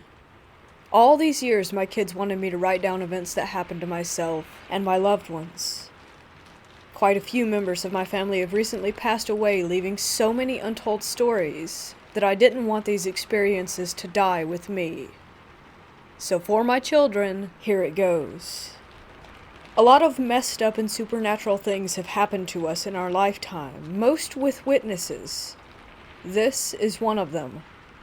About 27 years ago, while house hunting for a rental, I met the former renter of this run-down but livable house. She warned me not to live in this house because I have small children. And not only was it run down, it was very haunted, and never, she was stern, never let a man live here with you because he will be taken over by the evil that resides within. Now, I'm thinking she's either crazy or she was just mad at the landlord for something. We needed a home incredibly desperately. I was also thinking that I had lived through worse, and houses could always be cleansed, so I blew it off. I ended up renting the house, but I soon realized that I should have heeded her warning. The house was musty and old, made of wood. The walls, the ceilings, and the floors were all wood. Even the bedroom doors blended in with the walls, but the bedrooms were painted on the other side.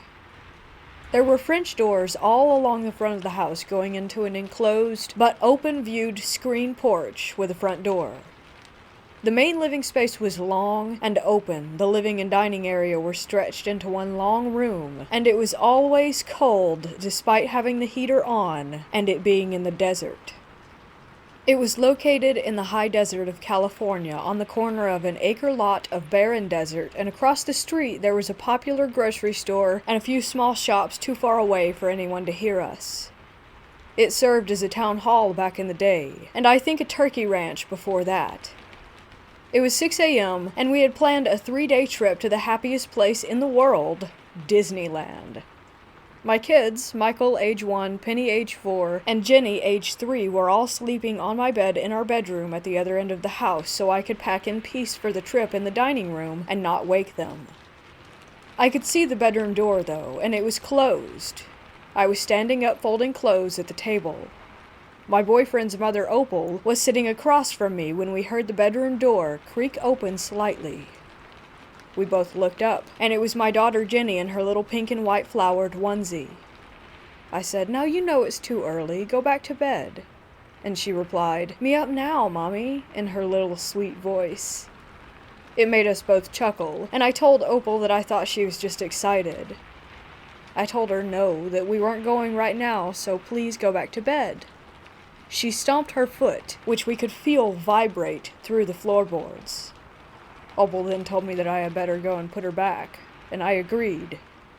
As I was making that long walk toward her, I was keeping eye contact, and as I was walking, I was telling her, "No, baby," and once again she stomps her foot, smiles, and says louder, "Me up," with the sweetest little smile, and she tilted her head. Opal even muttered, "Aw." It didn't dawn on me at the time how perfect that her little pigtails were. At this point, I'm extending my hands toward her. I get about 6 inches from touching her, and all of a sudden she turned black and disappeared, almost like sand falling to the ground, followed by the door quickly closing behind her. Opal said, "What the hell?" in surprise. Shocked, I stood there with my hands still extended, and then the fear ran through my body like hot and cold needles. My kids were all sleeping behind that door. I grabbed the handle and swung open the door, fearing the worst, only to find my little Jenny fast asleep with her sister's leg over her. Whatever we had seen, it couldn't have been her. Although unsettling, Opal and I didn't talk about what had happened, and later that morning we all piled into the car and went on our trip. We had a great time, but when we came home we were met with all of the lights on and old music playing loudly coming from inside. People were standing around in my living room. 2 separate groups like 2 different periods of time. I turned to my boyfriend and asked how those people got in and if he left the door unlocked. He told me, "No, why the hell would I do that? You saw me lock it." We all got out of the car and cautiously approached the front door. As I got closer, I could see a couch not where our couch was, with a man in a white tank top sitting there. He was dirty, and he was looking at this boy standing in the corner with such hatred, you could tell the boy was abused by the way that he was standing there with his head down. That's when he looked up at me, and it pierces my soul even now just to think about him. The kids were scared, and the dog was growling. I grabbed the doorknob to put my key in. Just then the music stopped, and the lights went out. We opened the door, and nothing. Nothing had been moved, and no one was there. I couldn't get the image of that sad-looking little boy out of my mind, and it was a while before I saw him again. It was a nice day. My boyfriend and his mother were still at a doctor's appointment, and the kids and I were out grocery shopping, having a good time. I usually kept the living room light on when I knew that we were going to get home after dark. I didn't realize we would be gone that long, and it was just starting to be dusk. I pulled into the gate, and I think the kids were a little too rambunctious, too much spare change, quarter machine candy, I guess.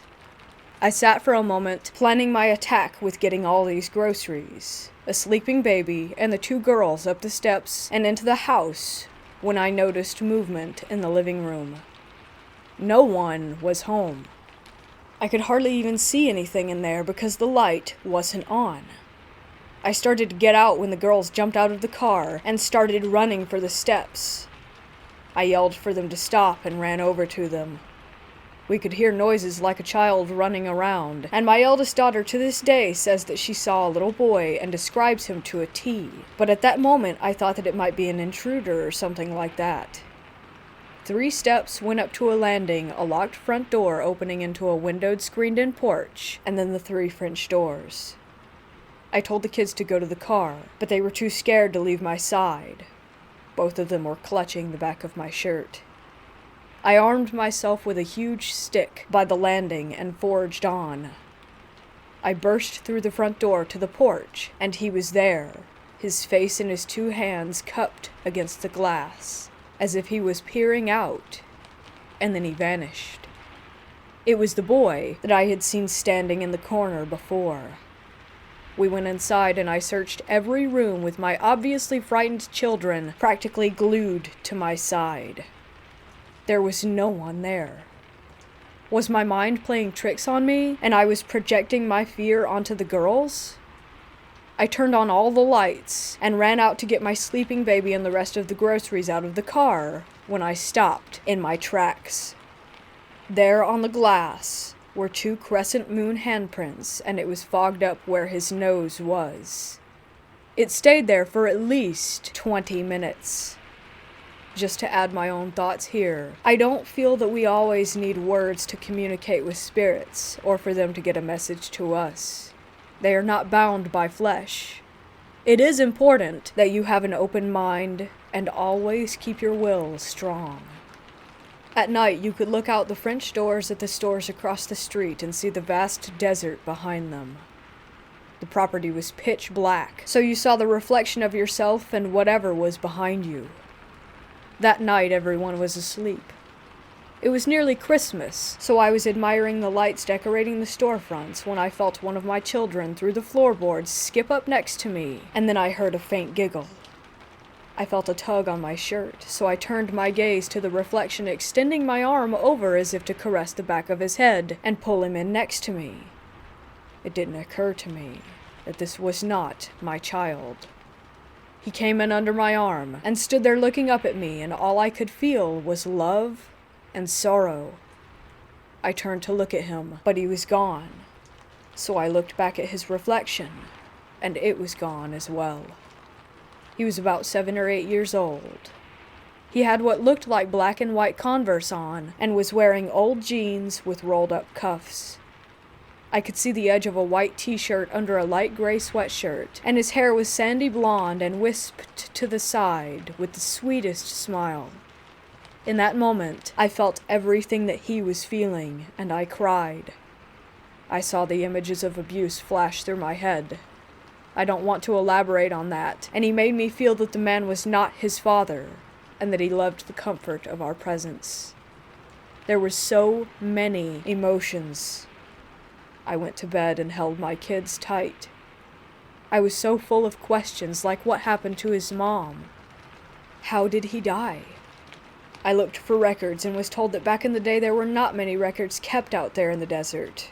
A person could live and die, and no one would know unless it was specifically reported. I felt whatever else was in the house was evil, and we found out just how evil it was the longer that we lived there. I feel I should describe the bedroom so that you can get a feel of the surroundings. On one side of the room there was my full-size bed against the wall, and a single bed next to me against the other wall, separated by a small nightstand with a lamp where my 2 little girls slept. The door to the living room was next to their bed, and at our feet was the hall door and closet. Many nights, we would see the light beneath the door get blocked out, as if someone were walking up to my room just standing there, and then they would fade away. At first we thought it was just Opal going to the bathroom, since it was right next to our room, but we found out later that it wasn't her, because she was frail and had to use a potty chair in her room. The dog would sometimes growl and scratch, but when we opened the door to the hall, no one was ever there. Almost every morning at 6 a.m., we could hear the lid to the toilet slam up and the toilet flush, but when we ran in there, the lid was down and the water was still. A phone would start ringing in my room despite us not even having one, and we would hear old music coming from the walls from time to time. At first, we thought that it was coming from the pipes of our neighbor or something like that, but we didn't have any neighbors because the lady had already moved out, and that house was completely empty. So many things happened there, but this night in particular caused me to never let my girls sleep in their own bed alone. The girls were so happy that day. They had both received a package from my mom full of princess stuff, toys, cups, and bowls, 2 beach towels, and 2 nightgowns embossed with their favorite princess images. The nightgowns were short and silky, and after their bath they begged to wear them to bed, so I happily complied. It was quiet in the house that night. Opal was with family along with my boyfriend, and I don't remember where the dog was, but he wasn't present anyway. I tucked them in, oldest by the wall and youngest closest to me on the outside. I wasn't ready for sleep, so I put a scarf over the lamp to dim the light, so that I could still read. Now I was sitting on my bed next to them, and as I was reading, the covers slightly came down off of the girls. I didn't really think anything of it because my oldest daughter was notorious for kicking off the blankets, so I tucked them both in and continued reading. It happened again, and once again I covered them back up. At this point I was starting to feel uneasy and the hairs on my arms were beginning to raise. Never a good sign. I looked at my oldest daughter and noticed that she hadn't moved, so how was this happening? I sat back down on my bed and pretended to read while intently staring at the covers over the book pages, feeling my heart pound through my chest. Moments passed, and I felt myself trembling, trying to hold the book steady, and then it happened. I saw the covers start to move, but the girls were still. I was confused. I didn't understand what was going on. The covers were then pulled down with force, so I leapt up and grabbed the covers from the end of the bed, pulling them up. At this point I was standing next to them and my voice quivered as I yelled at whatever was in the room to stay away from my girls. I still don't know who I was yelling at. I sat on the bed next to them, gripping the covers tight, when they were jerked from my hands down to the foot of the bed, exposing my girl's legs. My youngest daughter's nightgown started to rise up to the top of her thigh. She started to scream and grabbed at her leg as if she were feeling pain, waking her sister. I threw my body over both girls and screamed at whatever it was to get out and leave us alone repeatedly. I tried my best to calm the girls down and protect them. We stayed huddled together all night. This was the last time they slept alone in that house. I was able to get a bigger bed, and we all slept together from that point forward. At this point, I'm sure you're wondering, why didn't we just leave? Believe me, I wanted to, but I felt trapped. Not just by the house, but also by my boyfriend. Let me start by saying that Bill was not the nicest man. Oh yeah, from the outside he was great. He had a charming voice, and he made people laugh. Nobody thought that he was capable of doing the things that he did. They didn't know him like I did. I feel he tricked me when we first got together. I was young and impressionable. He knew I had low self-esteem, so he made me feel like I wasn't good enough for anyone else and was lucky to have him. We had children together. I knew what he was capable of, and let's just say that I didn't want to lose anyone I loved, so that's why I didn't leave him. But this was different. This was not him. This was an entirely new level of evil. I started noticing a shift in him the longer that we lived in that house. We stopped going out as a family, and he stopped working. He put bars on the windows and one-way locks on all the doors with only one key. Not even his mother cared. She would go into her bedroom and shut the door so that she didn't have to hear me scream or our children cry when he sometimes hit me. And like always, he made me feel like it was my fault. Living there changed him, though. The things he started to do were out of his character, and that made me more uncomfortable. He started watching me from dark rooms and behind cracks in the doors. When I asked him why he was doing this, he got mad and made me feel like I was crazy. When we were alone together in that house, it was even more intense. One such night, the kids were at my mother's, and we had just finished dinner. We were sitting together on the couch watching TV, and I was mending a sock. It had been a pretty good day. I noticed a change in the atmosphere, and for some reason he seemed to have gotten quiet. I was just about to ask him if he wanted me to change the channel when a small flash of light hit my right eye. It wasn't until shortly after trying to find the source that I realized he was staring at me the whole time through a little piece of broken mirror in his right hand, hidden by the throw cover. My God, those eyes weren't his. I know him. This was not my person sitting next to me, and I was frightened to the core. He didn't even realize that I saw this, so I sprung up. His mom just had a phone installed, so I'm trying to call my mother and check on the kids. He jumped and hid the mirror in the couch cushions and started trying to reason with me as to why I should come back and sit down next to him and not make that phone call. I noticed that while he was talking, he wasn't even looking at me. He was looking behind my head, almost as if he were looking through me. I glanced at my reflection in the glass door, but nothing was behind me. I grabbed the phone and called my mother, assuring him that I was only going to be a minute. We stayed on the phone until he fell asleep, and quite a bit longer. My mother knew what was going on, but she felt helpless, as I did at that time. He got up, grumbling something as he walked into the bedroom to go to sleep on the bed, so after we hung up, I stayed awake with the blanket on the couch covering everything but my eyes while listening to him breathe until dawn, when I finally fell asleep. There was another time at around 4 p.m. We needed some groceries for dinner, so I got the girls ready and left my baby boy asleep in his playpen in the living room. Opal was napping at the dining room table, and my Bill was sitting on the edge of our bed in the bedroom. I called out to him that I was leaving, and to keep an ear out for the baby, but he didn't respond, so I repeated myself and I heard him mutter, "Yeah, sure." So we left. The store didn't have something his mother wanted, so I had to go to 2 stores. It had just gotten dark as we pulled up, and I could hear the baby crying. I rushed in, and Bill's mother was still sitting at the table. I picked up my son, and he was soaking wet, and it looked like he had been crying for a while. I was changing his diaper, trying to calm him down, and the whole time Opal was getting mad at me for leaving her alone with the baby. I was furious, and I told her I didn't. I left him with your son. She looked surprised. She didn't even know that he was home. What the hell? Where was he? I put my son down and told the girls to go play. Something wasn't right. I didn't think he was still in the bedroom because the lights were off, but someone was in there. It was abnormally dark. I slowly went up to the door and walked in. There was a dim light coming in through a crack in the blinds, and I saw his silhouette still sitting on the bed. He hadn't moved.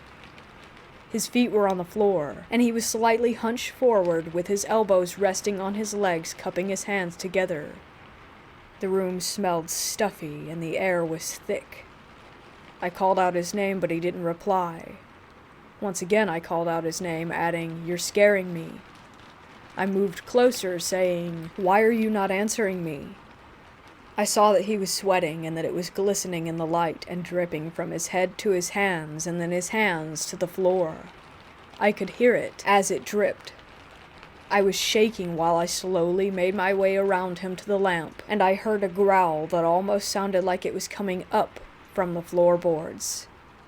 I turned the lamp on. His shirt was soaking wet. There was a pool of sweat at his feet, and his eyes were darker than I've ever seen them. His stare was fixated downward. I was afraid to get near him, but I felt like he needed my help. I started to shake him while calling out his name. He was cold to the touch.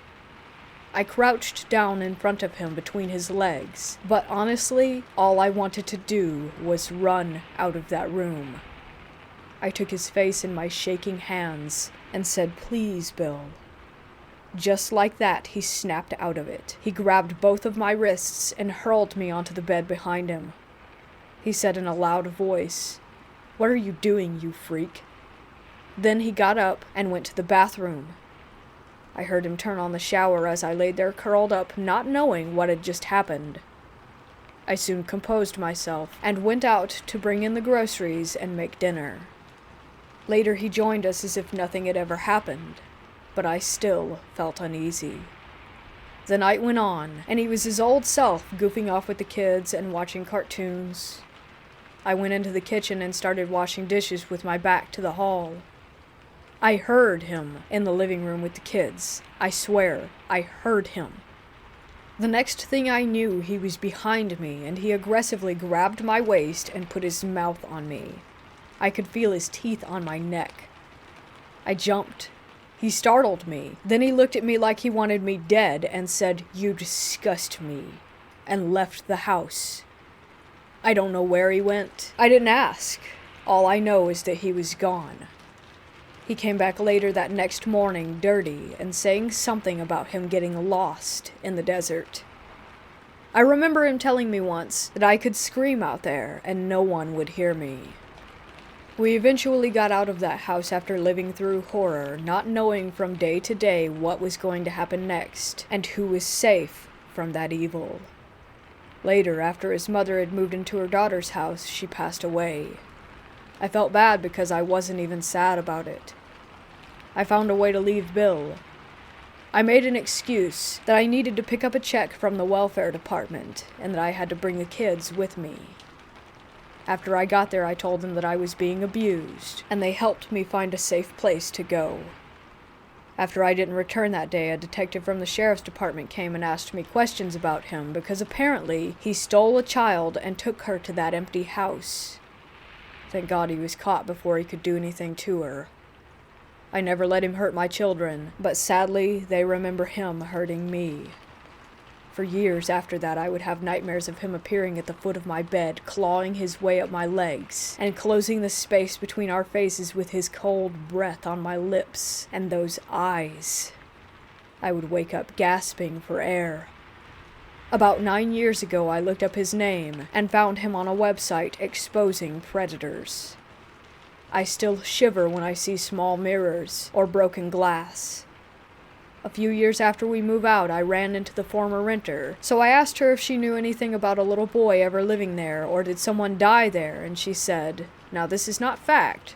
She said that she heard, I don't know where though, that there was a boy and his mother disappeared, leaving him with his stepdad, who is horribly abusive. Later, the boy was found stuffed in a hole on the property, dead, and they found the stepfather's dried and decayed body on the couch in the living room. He had committed suicide. Like I said, I don't know if that's true, but it seemed pretty damn close to how I felt. I wish even now that I could have helped that sweet little boy move on.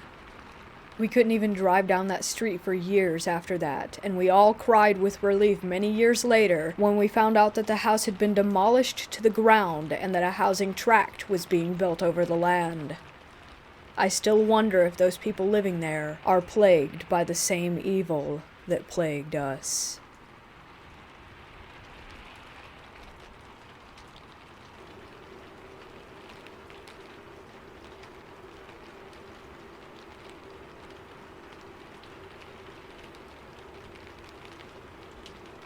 When I was in middle school, I went to a friend's birthday party sleepover where we did the typical girl things like painted nails, did makeovers, and watched a movie.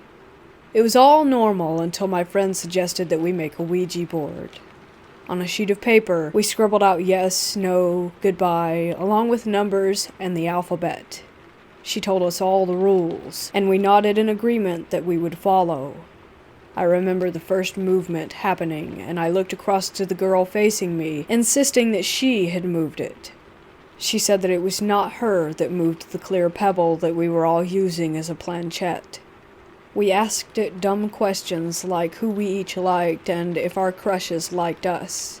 Typical middle school girl things. I don't remember much of these sessions other than a particular name, Wanda, and that we had asked her if she was a demon and that she had told us that she was not. After a while, this was no longer scary and we began to enjoy it more and more. I remember feeling so excited, like I just wanted to keep on playing as if it were a video game. The next day, I told my dad about it. My family was pretty open-minded about those things, so he wasn't mad or ashamed, he just wanted to make sure that we were all safe about it. Fast forward, and I was in my first year of college over at a friend's place for her birthday, and she had talked about how she found a Ouija board and that we should try it. I was a little hesitant, as now I realized the true implications. We eventually started setting boundaries, but I was still hesitant to believe that the planchette was actually moving on its own. My friend asked questions like, "When's my birthday and what's my name?" I shifted to questions not about myself, tending to ask about the entity rather than me. My friend suddenly asked if the spirit knew my deceased grandfather's name, and it spelled out Lewis. I was in shock because none of my friends could have known that. I know that I hadn't directed the planchette to the letters, so I was surprised to see that it was correct. Later on, another friend of mine had said that she felt something grab her foot under the table. I was right next to her, and I didn't feel a thing. At that point, I was like, okay, let's say goodbye and call it a night. It was all just too weird. I've never had a truly bad experience, but it's still very creepy, to say the least.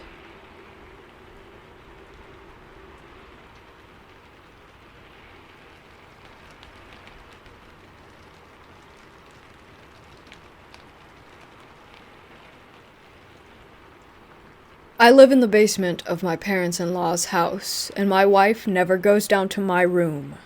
I'm almost always in there alone. Since I've lived there, a few things have been happening that I dismissed as ventilation or something or other, such as my door slowly creeping open. Frankly, I wouldn't even have noticed something opening if it weren't for the green indicator light of something I have plugged into the wall outside my room. At night, if I have to leave my room, I exit and make an immediate left and dip into the bathroom. I can almost always sense an entity in the living area or bar area of the basement. This feeling is compounded when I exit the bathroom and my reflection appears on the wall of our sliding doors. Sometimes, I do not have a face in my reflection. I quickly re-enter my bedroom and shut and lock the door. Some nights there's a knocking from within my mattress that wakes me up, usually between 3 and 3:15 a.m. I have no way of dealing with this other than risking it and fleeing upstairs to my son's room. My son, 3, has autism and frequently says, "That's scary," over and over in the basement while looking toward the bathroom and living areas. The light switches that I have access to when leaving the room frequently cease to function right when I need them, or will flicker out almost violently as I'm on the staircase halfway up and out of the basement. I can hear rustling in the middle of the night sometimes as well, and I occasionally convince myself that it's just a mouse. Lately, this has graduated to the sound of footsteps in the ceiling in the middle of the night. Most recently, when I heard these footsteps, there was no one home but me, and I searched the house wielding a knife for an intruder to find no one home. I think that this entity is aware that I know it exists, and I interacted with it via the mirror once, and it contorted my face.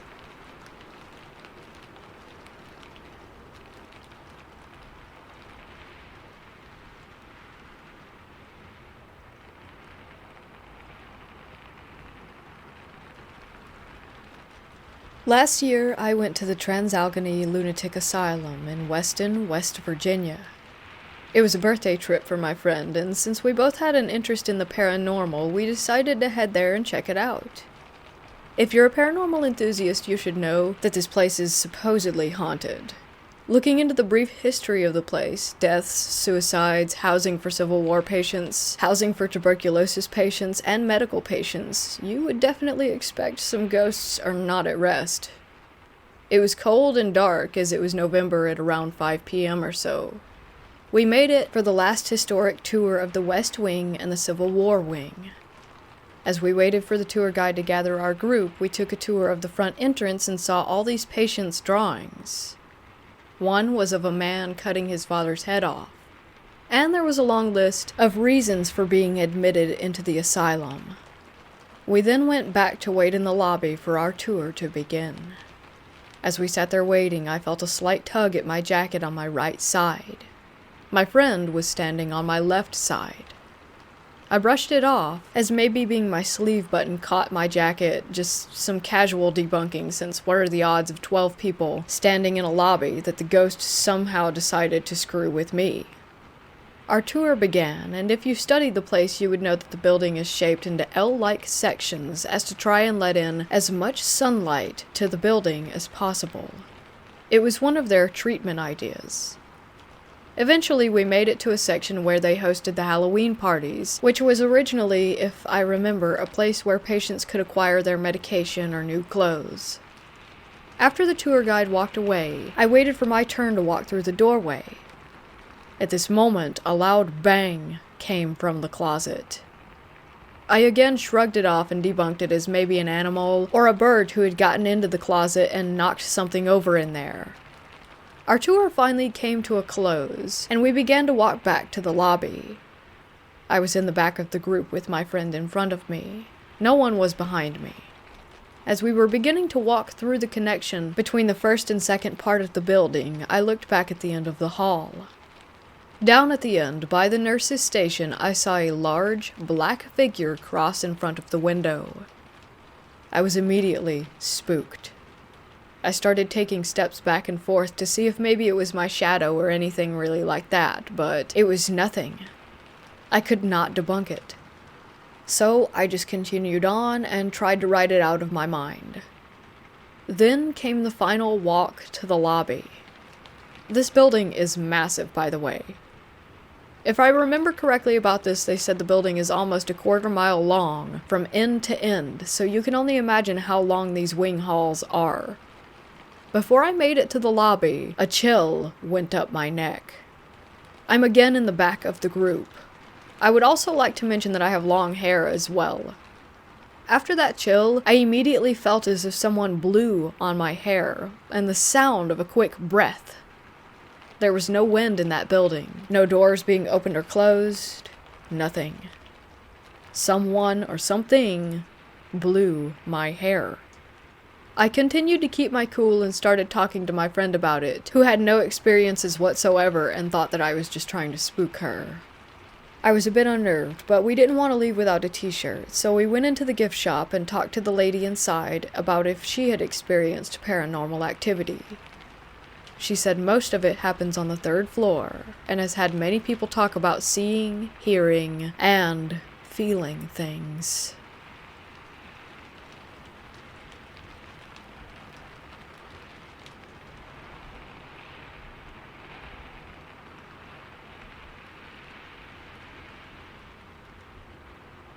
I have a few stories that I can't explain, but this is the one that I feel I need to share because it happens to align with a type of experience that so many people have reported throughout the years, arguably since ancient times. I'd always been certain of what I saw, but when I first became aware of shadow people as a commonly reported phenomena, any doubt that I had about the incident disappeared. So many people have tried to tell me that what I experienced was just a dream or simply brushed it off with that look that says this guy is either nuts or lying. And honestly, it's time that people start taking victims of paranormal visitation at their word. In an age where we're starting to wake up to the fact that victims of all forms of abuse deserve a voice and representation, it's sad to see that so many people are disregarded as mentally ill or confused just because their experience lacks an accredited scientific explanation.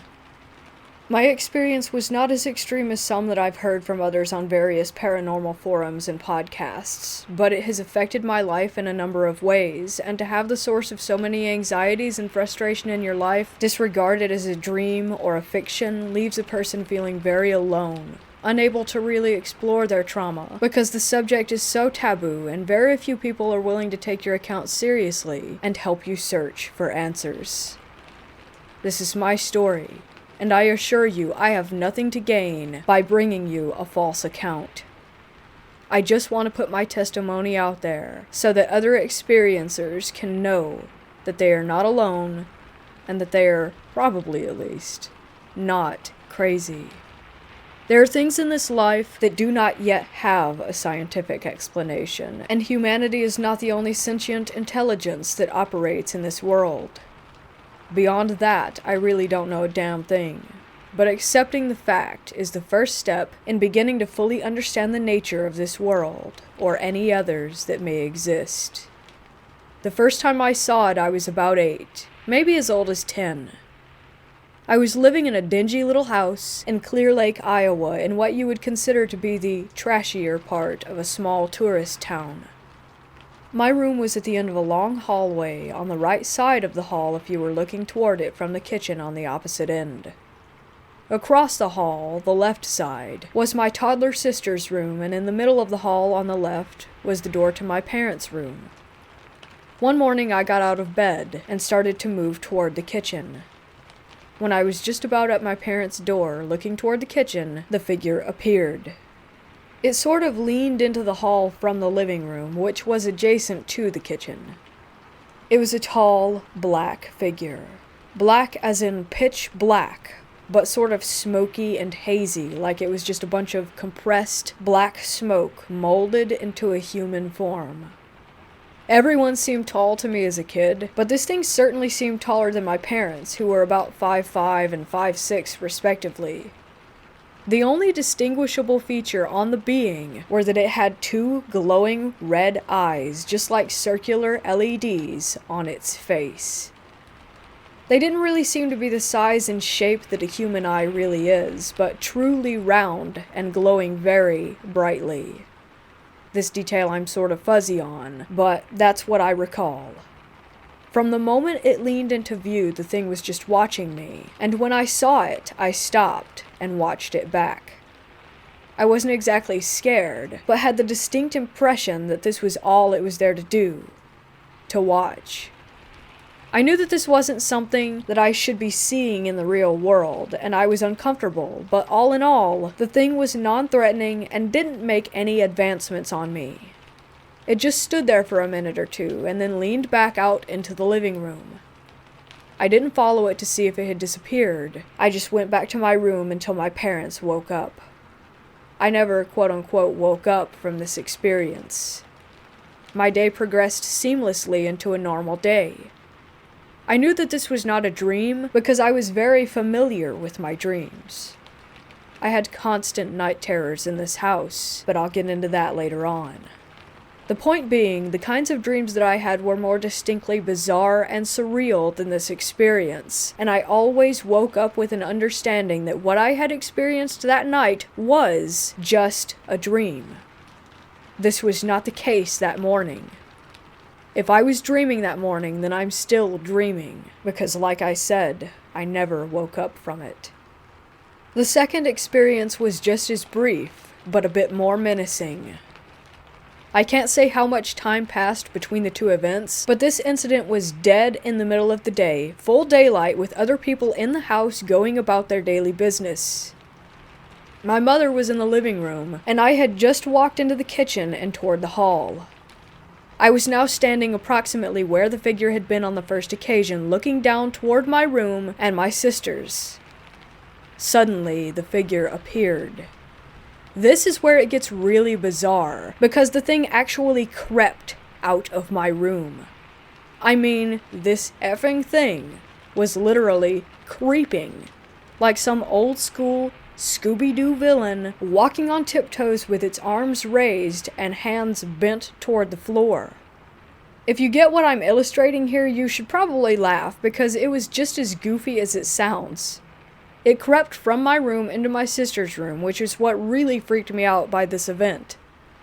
The whole thing was over in just a few seconds.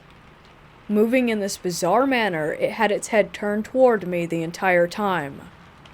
From the moment that it crossed the threshold of my door, its eyes were already on me, as if to say, yeah, I'm here, straight creeping around your house, and there's nothing you can do about it.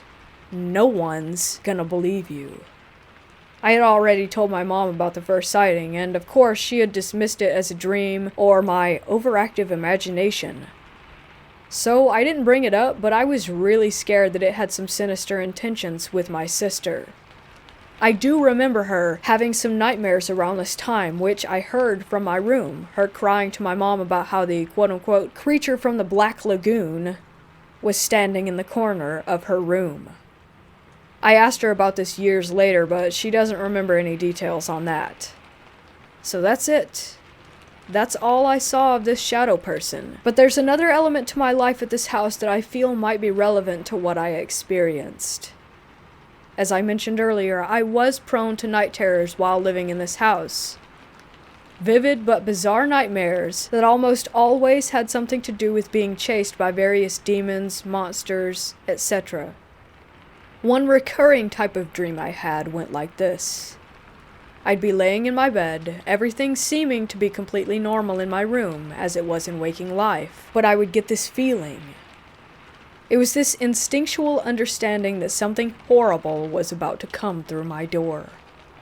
I would start to panic, but would be unable to move my body, so rather than use my arms and legs to physically leave my bed, I would, through a sheer force of will, hover off of my bed and float to the corner of the ceiling, as out of reach as possible. Nothing else was really different about my room and these experiences except for that dread. The dread that something was trying to get in.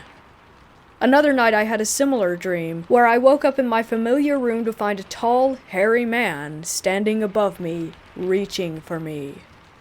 I had the strong sense that this skinny, ape-like man was there to take me, and I recall doing my best to resist him, but the ending to that dream is fuzzy. That scares me to this day, more than the shadow person encounters, because the hairy men are a pretty common occurrence in high strangeness research, so I can't help but worry that there was some reality to that experience. I bring these dreams up because it seems that vivid nightmares in certain locations, this happened only in that house, that also have reported paranormal activity, indicates a relationship between the two. If you subscribe to the idea that these beings feed off of fear, then it seems plausible that the two are connected.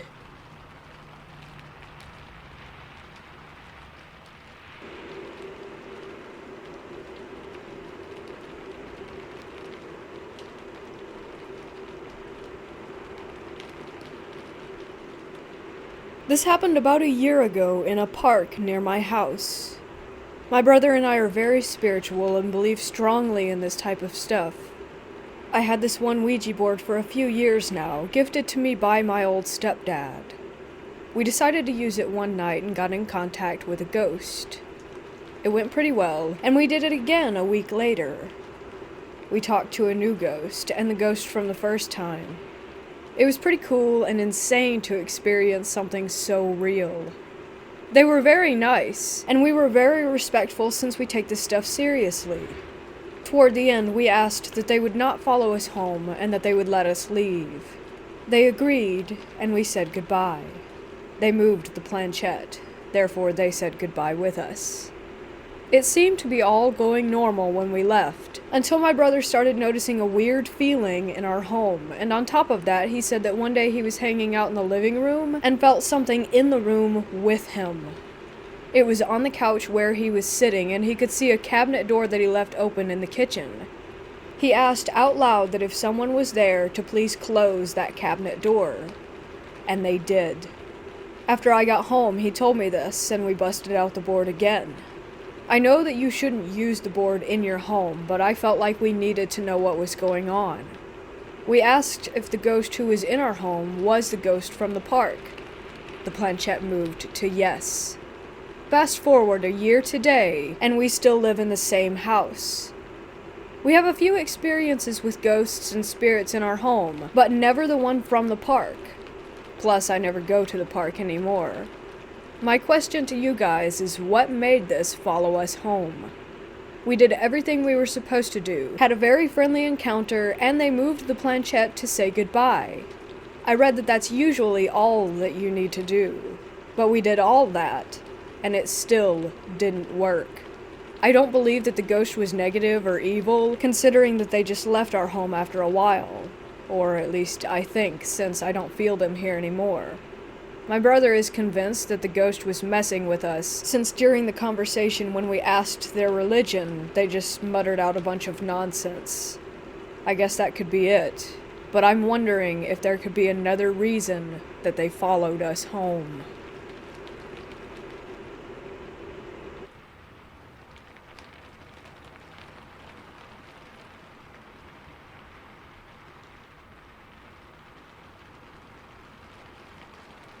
I'm 30 now. When I was in my teens and early 20s, I was into really weird stuff.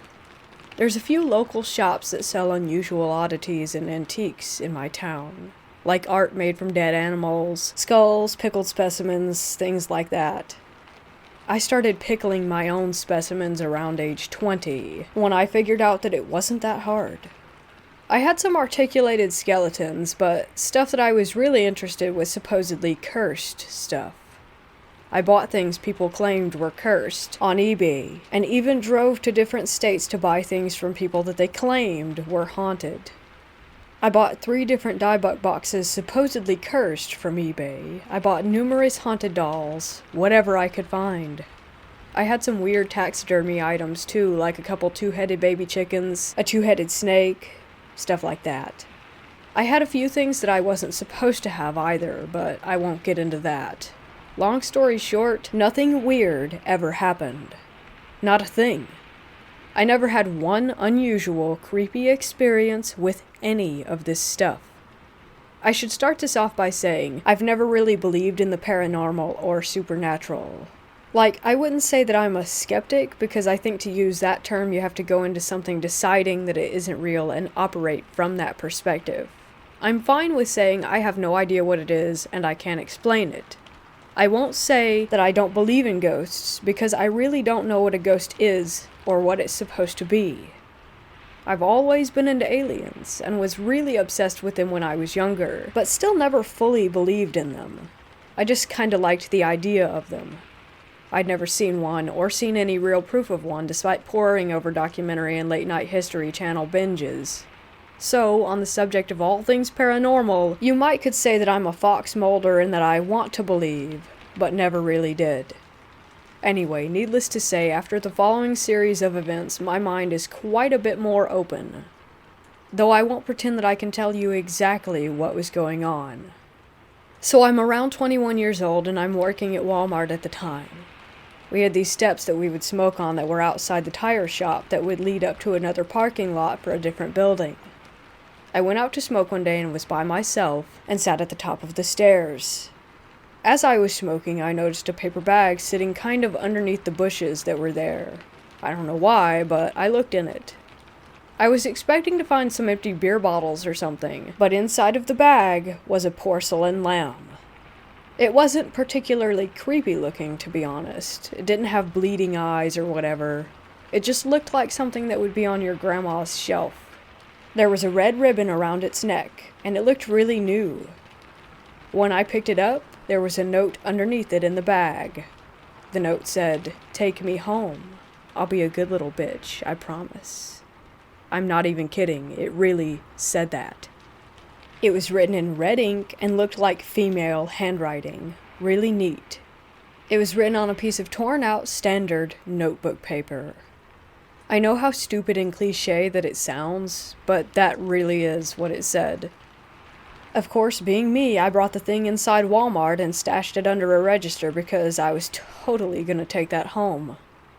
I showed it to my friend who was working there, and was kinda like, "Dude, look what I just found outside. Look at this note." And he was like, you should definitely not take that home." But of course I was gonna take it home. I lived for that kind of thing. Anyway, as soon as I set it down, I realized that it was actually a music box, because I jarred it enough, I guess, to make it start playing. I looked at the bottom of it, and it had one of those metal twist pins that you wind up and it plays a tune. I turned it, and it was the least intimidating melody ever. It wasn't creepy at all. I was actually getting legit disappointed, because if you wanted to pull a prank on someone with some scary object, this thing was doing it all wrong. I'm not sure what the melody was. I'd never heard it before, but it was in no way ominous. Fast forward to the end of the workday. I get in my car, come home, and show my then girlfriend. She was into all the same weird things that I was, so she was equally excited about this bizarre discovery. We cleared a space on our dresser for it, and from then on we just referred to it as the Lamb. Things started happening immediately, like the next day. Me and my ex didn't have a great relationship, and I spent most of my time in the living room while she hung out in the bedroom. I'd work until around 11 at night, and get home and stay on my computer playing games until around 3 a.m. Then, once she was asleep, I'd go in the bedroom and go to sleep myself. This way, we didn't really have to spend that much time together, and we both quietly preferred it that way.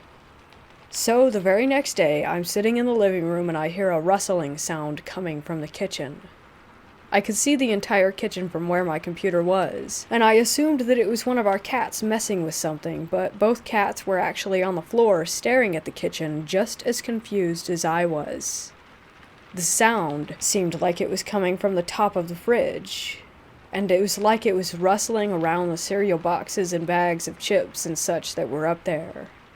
I assumed it was a mouse because we had found one in there before and went over to the kitchen to check for it. I turned on the light, and as I walked in the kitchen, I heard the Grudge noise. I've only seen The Grudge once because it was one of the only films that ever actually scared me. I'm not easily frightened, and I generally don't care that much for horror movies, but something about the long, frog-like, gurgling croak sound of The Grudge freaked me out when I was younger. The only similar thing that scared me recently was the screaming bear in Annihilation. Anyway, I start walking toward the fridge, and I'm totally hearing the Grudge noise. Just to reiterate, this is only impactful because this is literally one of the only things that I've ever been scared of, and it was coming directly from the top of the fridge where the rustling sound had been. I froze dead in place, and so did my cats. They did not want to go anywhere near that. I had no idea what to do. I was literally on the verge of passing out. So I tried to articulate this in my head, and I decided that the fridge must be broken, that a fan or something in it must be grinding. I crammed that thought into my head, and I sat back down in my chair and put on my headphones. I did leave the light on, I'll admit. Normally, I sat in total darkness. I was really trying to convince myself that the fridge was making that sound, but I was finding it incredibly hard to do so. I was also in panic mode, and I was thinking, what do movies and ghost shows and stuff say? Don't acknowledge that it exists? So I became the dad in every horror film, and I just said, the fridge is broken, and went back to playing WoW while on the verge of jumping out of my own skin and using my headphones to drown out the noise. I actually sat there for way longer than I normally even played WoW because I was genuinely terrified to either move or take my headphones off. I had this horrible thought in my head that as soon as I removed my headphones, I would hear the noise like right next to my ear and turn, and some old woman would eat my face or something. I had no idea how long it went on or when it stopped. I literally sat there until sunrise. I never went to sleep, and I used an Elvis playlist and chatting to my guildmates in WoW to distract me as best as I could. But I literally just sat there frozen in terror the entire night until the sun came up and my girlfriend woke up. She came in the living room around 8 a.m. and was pissed off at me because I never went to bed. She complained that I played games too much, even though we both knew she didn't want me around any more than I wanted to be around her. But our relationship issues aside, she was badgering me about being on the computer all night, and I just said, I don't want to talk about it. And she let it go. She softened up quite a bit, looked a little confused, but I think that she could tell I was freaked out. Then she proceeded to freak me out even further. She showed me her arm and said the cat scratched the hell out of me last night. And she did indeed have what appeared to be a cat scratch running down the length of her forearm. The problem was, she kept the bedroom door closed, and like I said, both of the cats were in the living room with me, and I hadn't moved from that chair. No one let the cat in the bedroom.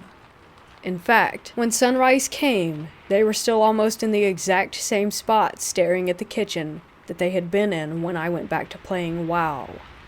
I didn't say anything about it.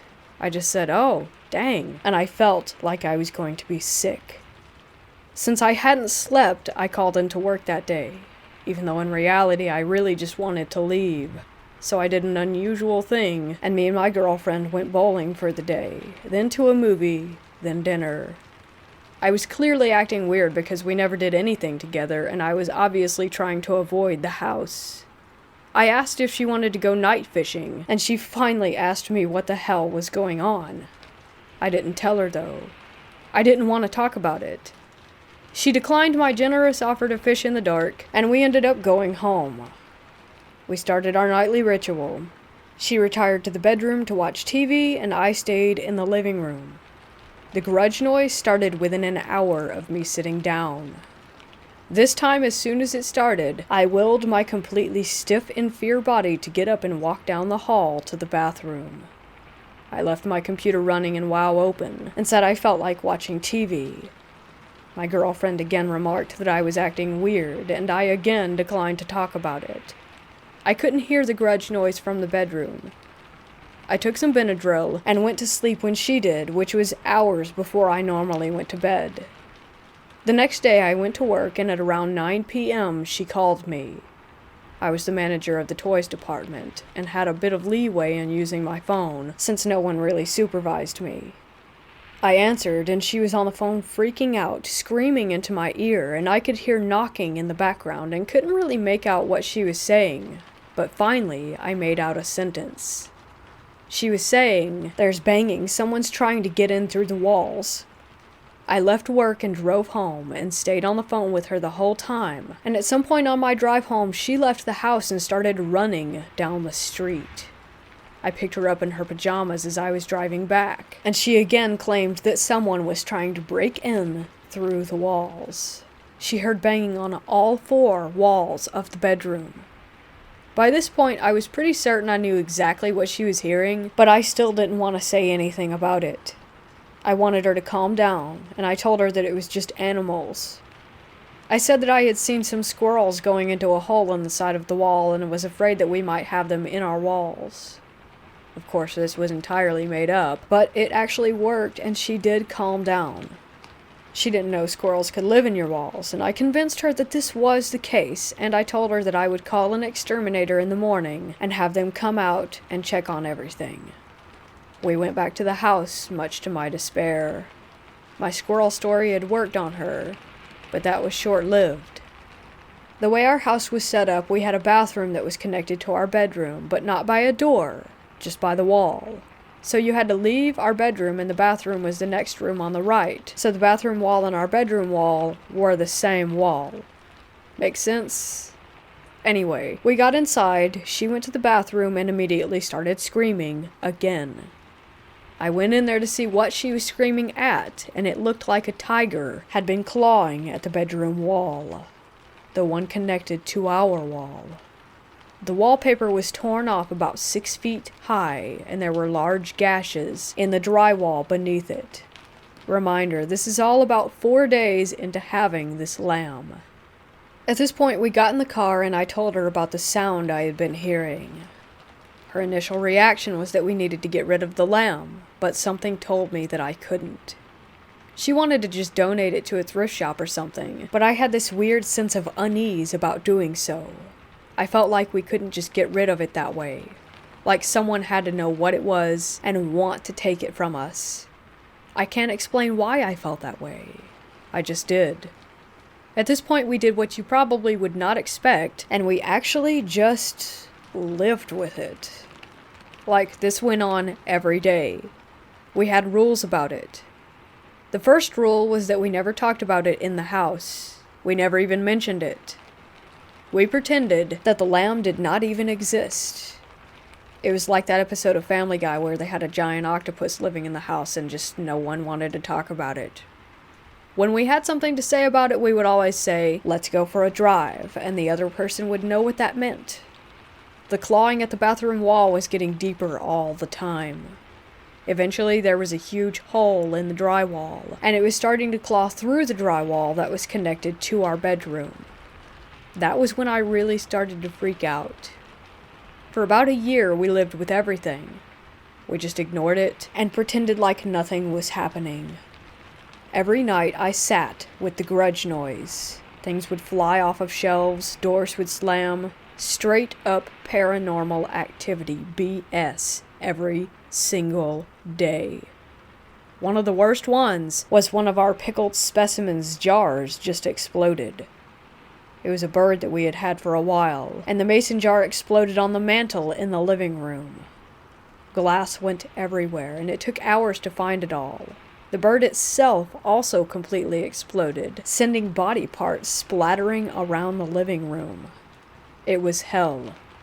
And I had a few friends that I would tell about it every day when I came into work. Like, they would ask for updates on what the lamb had been doing, and I would tell them whatever freaky story we had for the previous day. It was a daily occurrence at that point. But then, it got to a point where we couldn't ignore it anymore. My girlfriend was breaking up with bruises and scratches almost every day, to the point that it had started looking like she was self-harming. She had a lot of piercings and tattoos, so she wasn't too troubled by the pain, but didn't really enjoy having to wash the blood out of the sheets every day. When it got too much was when I was sitting in the bathroom, browsing my phone, and I heard a female voice say, "Hey, come here." So I finished my business and walked into the bedroom and said, "Did you call me?" And she replied with, "I was really hoping that was you." This is about 6 months in. At this point, it started talking. Like literally speaking. It had a little girl's voice. I know, again, that's so cliche and stupid sounding, but it would occasionally speak, and we would hear it. We never responded to it. Everything we'd read on the subject told us to never, ever respond. We'd hear it at our door at night, saying things like, "Can I come in, please? Please let me in." At this point, you've probably tuned this out and chalked this up as some kind of excessively long, poorly written creepypasta, but I promise you, it isn't. Her whole family knew about it as well. All my friends did. Everyone knew about this thing. When we had friends come over, they would ask us about certain things that the lamb had destroyed, like, "What's up with the bathroom wall?" And we'd just respond by shaking our heads, and they got the message. Eventually, no one came to our place anymore. They all said that it freaked them out to be there and that they were terrified just to walk inside. Even her parents stopped coming over. Her mother wouldn't even drive down our street. Still, we ignored it. As best we could, anyway. Until one night, I'm sitting on my computer, and a voice right behind me says, "Hey." I thought it was my girlfriend, so without turning around, I said, "Yeah, what's up?" And the voice responded, "Nothing." Then I realized that it wasn't her voice, and I spun around, and nothing was there. I just broke the cardinal rule, and I talked to it. I shat a brick, grabbed my girlfriend, and told her what I did while we drove around in the car. She proceeded to call me an idiot for an hour and asked what we were going to do now. Finally, I decided to Google local paranormal investigators. We contacted a local agency and sent them an email with a more condensed version of everything I've just told you. They responded in a few hours and asked me to send them a picture of the lamb. That was the first time since the day we set it down that I had ever touched it again. I put it in the middle of the kitchen table, grabbed my camera, and took some pictures of it. I sent the pics away in an email, and nothing. Until this point, these people had been responding to me in a matter of hours, and now suddenly, an entire day had gone by. Then 2 days. In those 2 days, everything had escalated tenfold. The house was never quiet now. The grudge noise could be heard outside of the house, and it never stopped. Half the electronics didn't work. The TV barely worked. It would flicker on and off. The power would go on and off. The taps would start running and then close. The garbage disposal would turn on. The doors were slamming and opening non-stop. It was completely out of control, and we couldn't stay in the house anymore. Mind you, I wasn't rich. I'm living on a Walmart salary here, but we got a hotel room. I brought a laptop, and I emailed the Paranormal Investigators again. They replied to me this time and told me the lady who answers the emails was also their, medium or whatever, and that when I sent her the pictures, she locked herself in her house and has refused to come out for the past 2 days. They told me they were sorry, but that whatever I had was out of their league. So great, right?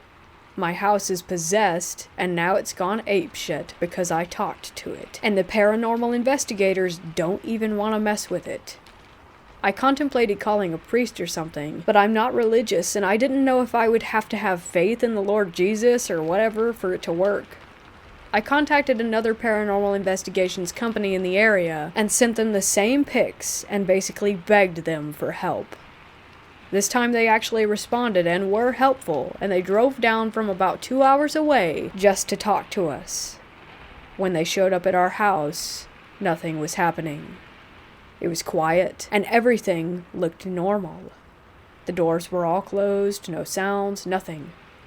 Worse yet, they busted out all these gadgets, and I'm not going to pretend I knew what they did or what they were for. Some had lights, some made beeps, some buzzed, one made little lasers all over the house. They had recorders, microphone equipment, they saged everywhere, walked around waggling electronics at various locations.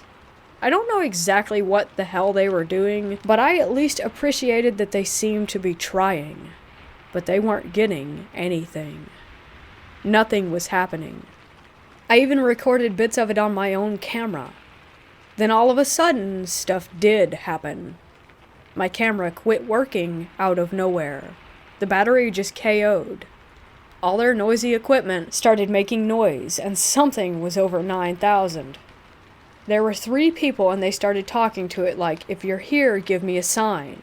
And then they asked it to knock on stuff, and this went on for like 2 hours.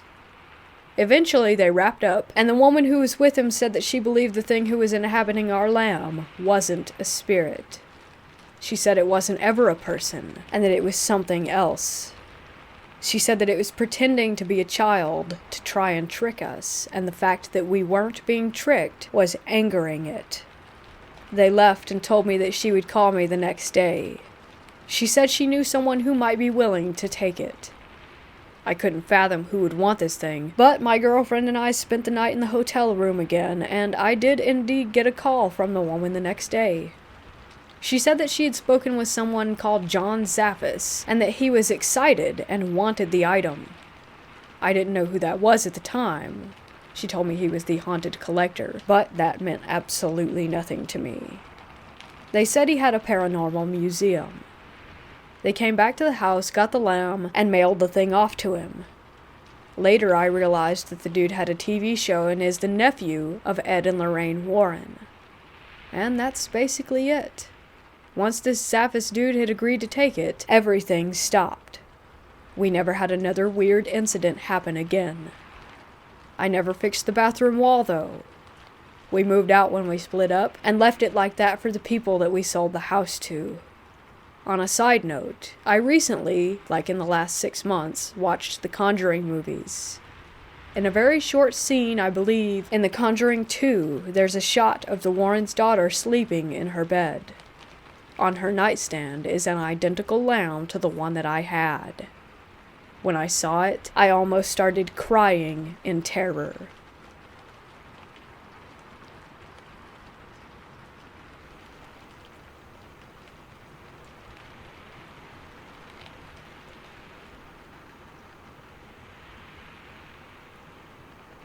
I do believe in the paranormal.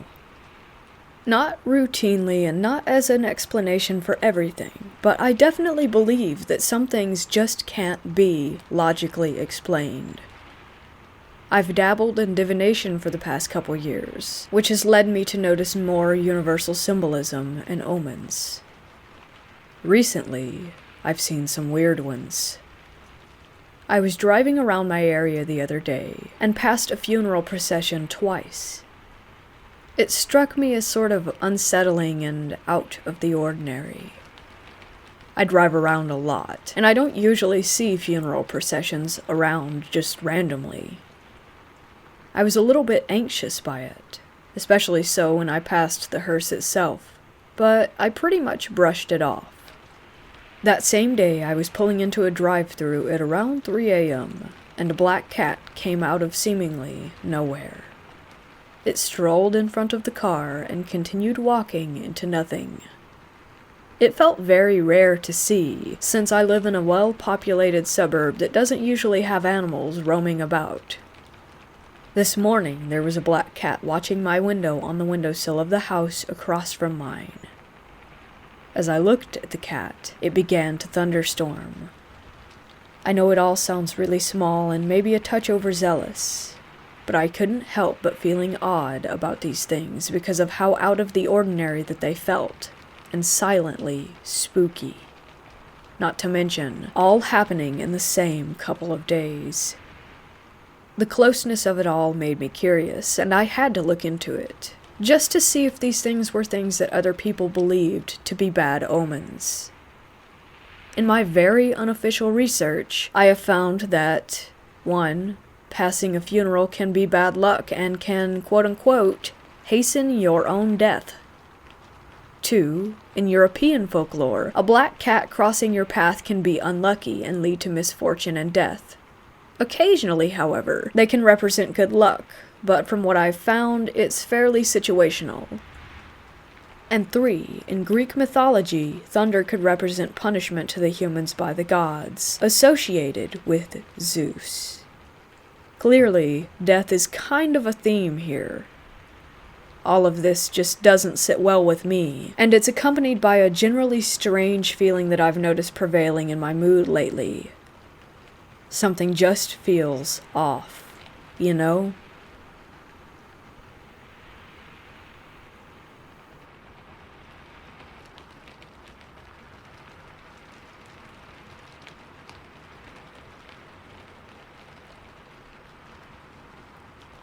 This is a true story that happened to me. Back in 2008, my girlfriend and I decided to go to an abandoned mental asylum off of Highway 82 in Alabama called Old Bryce. It shut down a few years back due to malpractice, and some of the ghost legends, like the number 2 ghost, involve murder by staff at the facility. Essentially, this was a dumping ground for people that society didn't know what to do with. Thousands of people were sent there and died there. The facility consisted of 4 buildings: Bryce, the residence hall, SD Allen, the medical facility, the crematorium, and the guard shack. I have seen 2 ghosts in the residence hall, the bigger of the 2 that I can share with you now. My second visit to Old Bryce was strange. It was my first time inside the building, and I came prepared. It was me, my girlfriend, and our friend Chris. I had a flashlight and a DVD camcorder. Through the main entrance is a staircase on the right which zigzags up to the 2nd floor, complete with anti-suicide fence at the top. Make a left, another left, and then a quick right, and you are in the hall that led to the children's corridor. I had the flashlight in my left hand and my camera in my right, scanning, trying to catch something. On the left, at the entrance to that room, there was a bathroom with only a tub in it. I thought I saw something in the bathroom, and shined the light that way, but nothing. I moved the camera and light, thought I saw it again, and shined it back. Still nothing. Our night continued and finished without incident. The next day, I reviewed the footage. In that bathroom, I shined toward something I thought I saw, and I was right. When the light pans to the right, a bluish-white illuminated little girl's face peers out from behind the door to follow the beam. As the light shines back in her direction over the course of 2 frames, she is half behind the door, and then in the next frame, she is gone. My heart felt like an ice cube ran through it, because I was in such shock. I proceeded to show everyone that I knew. The girl's appearance was that of younger than 10, hair parted in the middle, unusually large forehead, and had some apparent deformation or disorder. I made the mistake of leaving the camera at a friend's house overnight, who was apparently not my friend, and he stole it. This is where it gets weirder. 2.5 years later, I was living in a different city. One of the legends of Old Bryce is that the windows grow back, and if you do any damage to them, that spirits will follow you home. I broke a window. I was laying in bed one night, around 3 or 4 a.m. I was on the verge of sleep, aware of where I was, and very comfortable. Out of nowhere, this immobilizing, tingling sensation started at the tips of my toes. I was laying on my stomach with my arms under the pillow, completely helpless as this sensation crept its way slowly up my legs, midsection, and eventually my entire body over the course of about 20 seconds. Once it covered me, I heard the whisper of a little girl directly in my ear say, "I'm in your room." I cringed, and for some reason I told her that I loved her. The feeling stopped and left me on the verge of tears. It may or may not have been that little girl from the asylum, but according to the legend, it makes sense.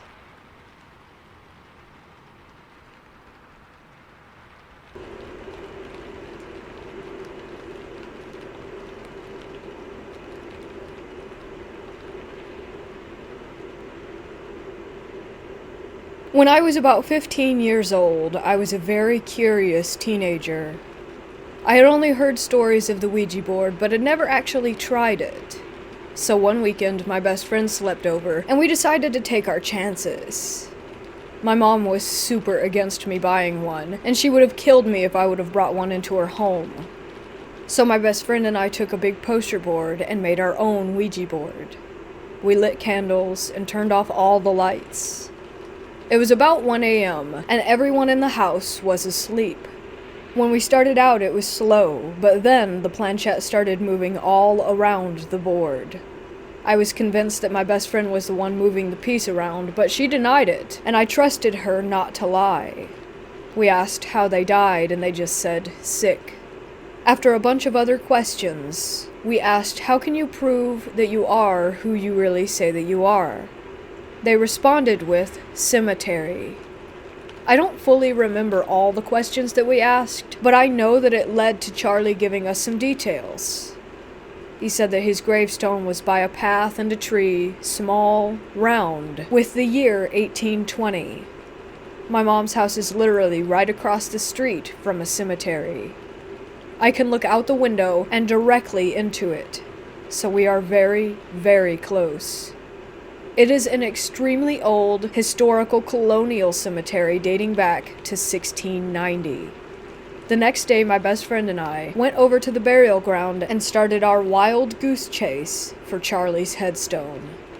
Lo and behold, we found it. It was exactly as he described. His headstone was cylinder-shaped, the name Charlie was listed, and he was born in 1810 and died in 1820. Behind the stone was a huge tree, and it was right next to a pathway. I could not believe that the Ouija board actually worked. After discovering Charlie's grave, my best friend and I would sit and visit him every day after school. We would go hang out there when we were bored. Sometimes we would just sit next to him, smoke cigarettes, and talk. Maybe Charlie was just one lonely kid and wanted some friends. So that's what we gave him.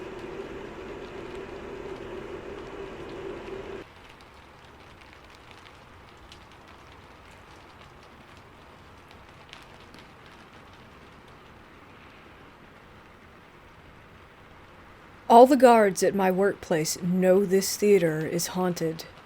We're all used to the super eerie feelings down in the lower levels, backstage areas.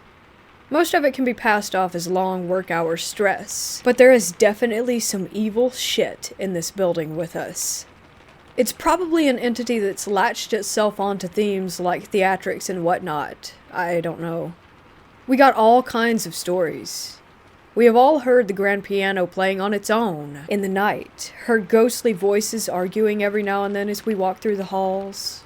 Sometimes I smell a harsh burning in the halls at night, like sulfur.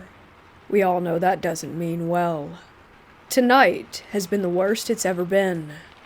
I heard a door slam shut nearby as I was patrolling, and as a joke, I yelled out, "Who it be?" Inside joke with me and my friends to lighten my nerves. And I heard a deep, almost unintelligible male voice saying, "It be me." Sounds kind of funny, but I did not enjoy that. My Bluetooth headphones blatantly refused to work tonight. I also walked through one of the function halls in the darkness. Once the building closes, we patrol without many lights on, other than the occasional safety lights here and there. And I saw something following me in the mirror. I refused to look behind me or stare at the mirror too long, but it appeared to be a figure clearly dressed in the costume of like a king with a fur robe and a black jagged crown. Its head was tilting side to side as it shuffled along behind me, kind of like a wind-up toy. It moved so soundlessly that I was pretty startled by it. I couldn't feel my legs out of dread, so I didn't even stop walking. I just stopped looking immediately and calmly kept the same pace on my way out of the room, pretending to see nothing. I think this is happening due to the current performance of a really old and famous play called Faust. A very famous actor died performing it here in Melbourne a long time ago in another theater nearby, and his ghost allegedly haunts the theater to this day. It's not far down the road from our theater. There is also a secret warehouse on the site, the location of which, for obvious reasons, we do not share with the public. But this warehouse is basically a storage room full of really old and valuable artifacts that have to do with early modern theater and music. Authentic historical pieces like 18th century instruments and old chests and trunks that belong to people of fame.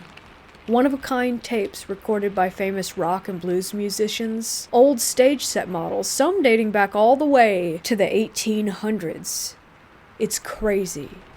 I know for a fact that some of these old artifacts bring with them the presence of beings potentially even older than they are. You couldn't pay me to open some of these creepy-looking trunks. Safe to say, I'm glad I'm casual now and no longer work full-time. I've been working here for almost a year. It's hands down the most haunting place that I have ever experienced.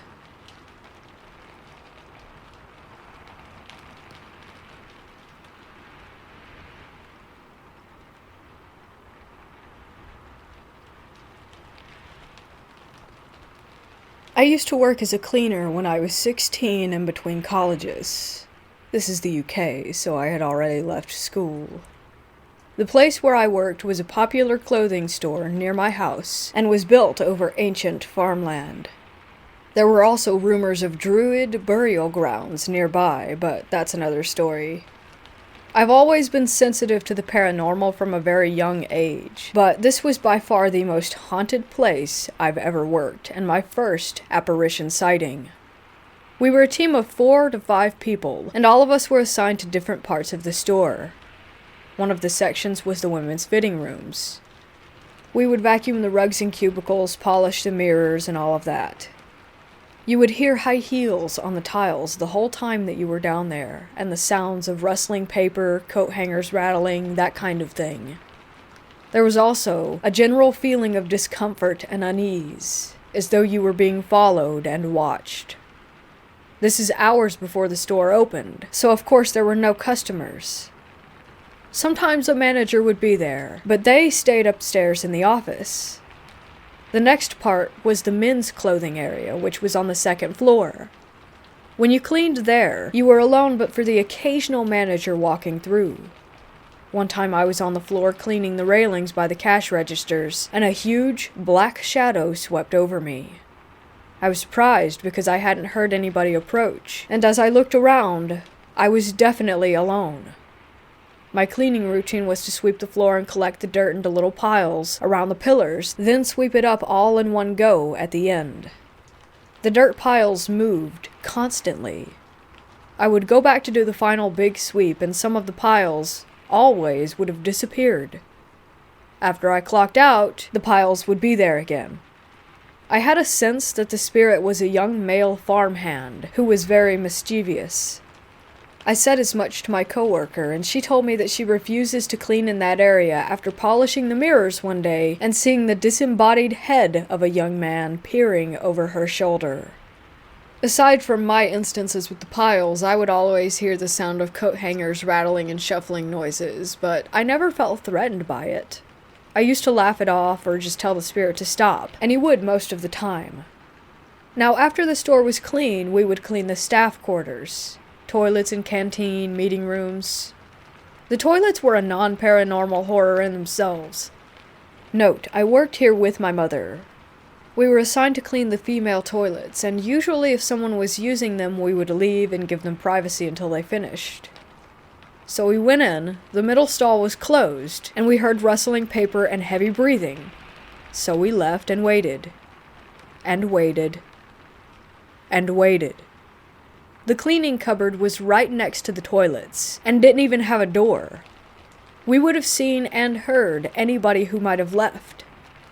To leave and enter the toilets, you would have to walk straight past the open doorway and then walk down the corridor that directly faced it. It was an L-shaped corridor, with the toilets on the far end and the cleaning cupboard on the corner. Except when we went in after waiting 10 to 15 minutes, the middle stall door was wide open and empty. Now, on to the apparition.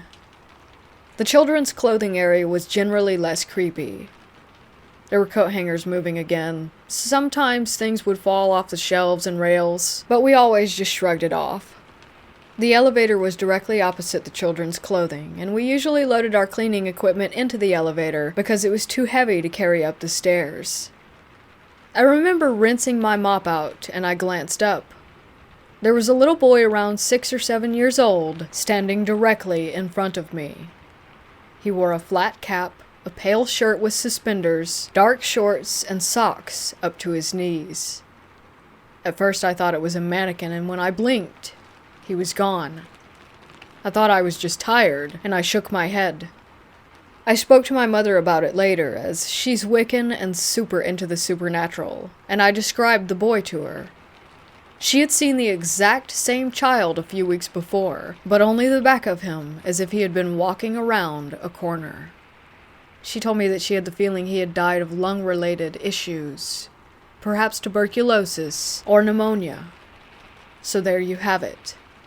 Some of it can be explained by tiredness, I know, but I just thought I would share this experience.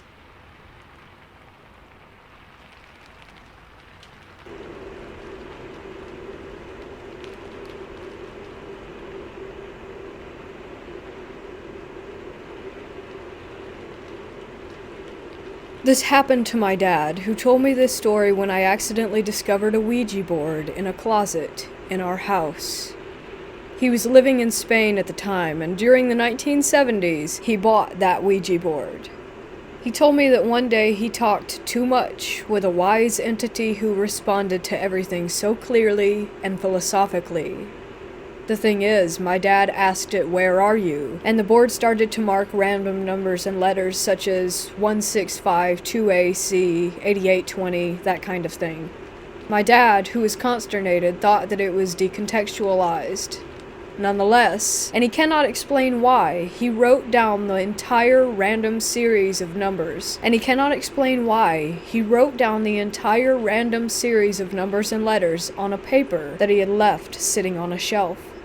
The disturbing part after that is that a few years during the 1980s, later, my dad was watching Cosmos with Carl Sagan, and he told me that in that show, Sagan explained that scientists had discovered a new galaxy that was called with a sequence of numbers and letters. My dad was so impressed, so he copied down the name of the show and he looked for the paper on the shelf. And yes, it was the same sequence. My dad is fascinated with this experience and told me that the Ouija is not just spiritual, it is also interdimensional. When he told me, I was between scared and curious, and I considered aliens using the Ouija board. He still believes that this wise entity is up there somewhere, talking with others.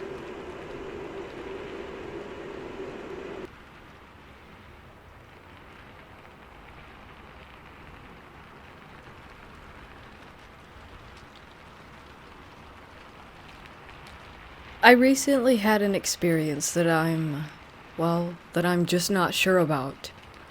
I tried explaining it to my sister, and I can't even begin to put into words everything that happened and how I felt. So recently I went on a bit of a road trip and visited a bunch of places in the Southwest, Utah and Colorado, Arizona, and Southern California. I stopped at a park in Colorado that I hadn't initially planned on going to, but had never been to, a place well known for its Native American history. It was absolutely beautiful. Honestly, it was amazing and humbling to see the history of the people there. It made me realize that there was so much more about American history than the rather Eurocentric view of colonialism that I was taught. Anyways, like I said, it was amazing. Given that this was November and very off-season, half the park was inaccessible and attendance was minimal. There were other people, but overall it was very quiet. I had been viewing some building ruins atop the mesa, one huge multi-room building, and not that far away another large building with a very large kiva in the middle, and on the southern side of the building, number 2, was a solstice carving on the wall. I was walking around the smaller solstice building, as there was a couple walking around the large building, and I enjoyed the quietness of being alone. And when I went to the large building, they went to the solstice building, and then they left and I was going back to the solstice building to get some more pics of the solstice marker. I was now alone. It's hard to describe exactly what I felt and how everything went down, but I'll try. It was a pretty nice day, temperature in the upper mid-50s. I'm from the Midwest, so that's still shorts weather to me. Some light, small clouds, but not many, pleasant breeze, and a few birds chirping away, and more than a few chipmunks all over the place. As I walked around the solstice building, everything just became still. Like the wind stopped, the animals went silent and disappeared. It was just weird. There was a large, darkish cloud that came kind of out of nowhere and just hung there.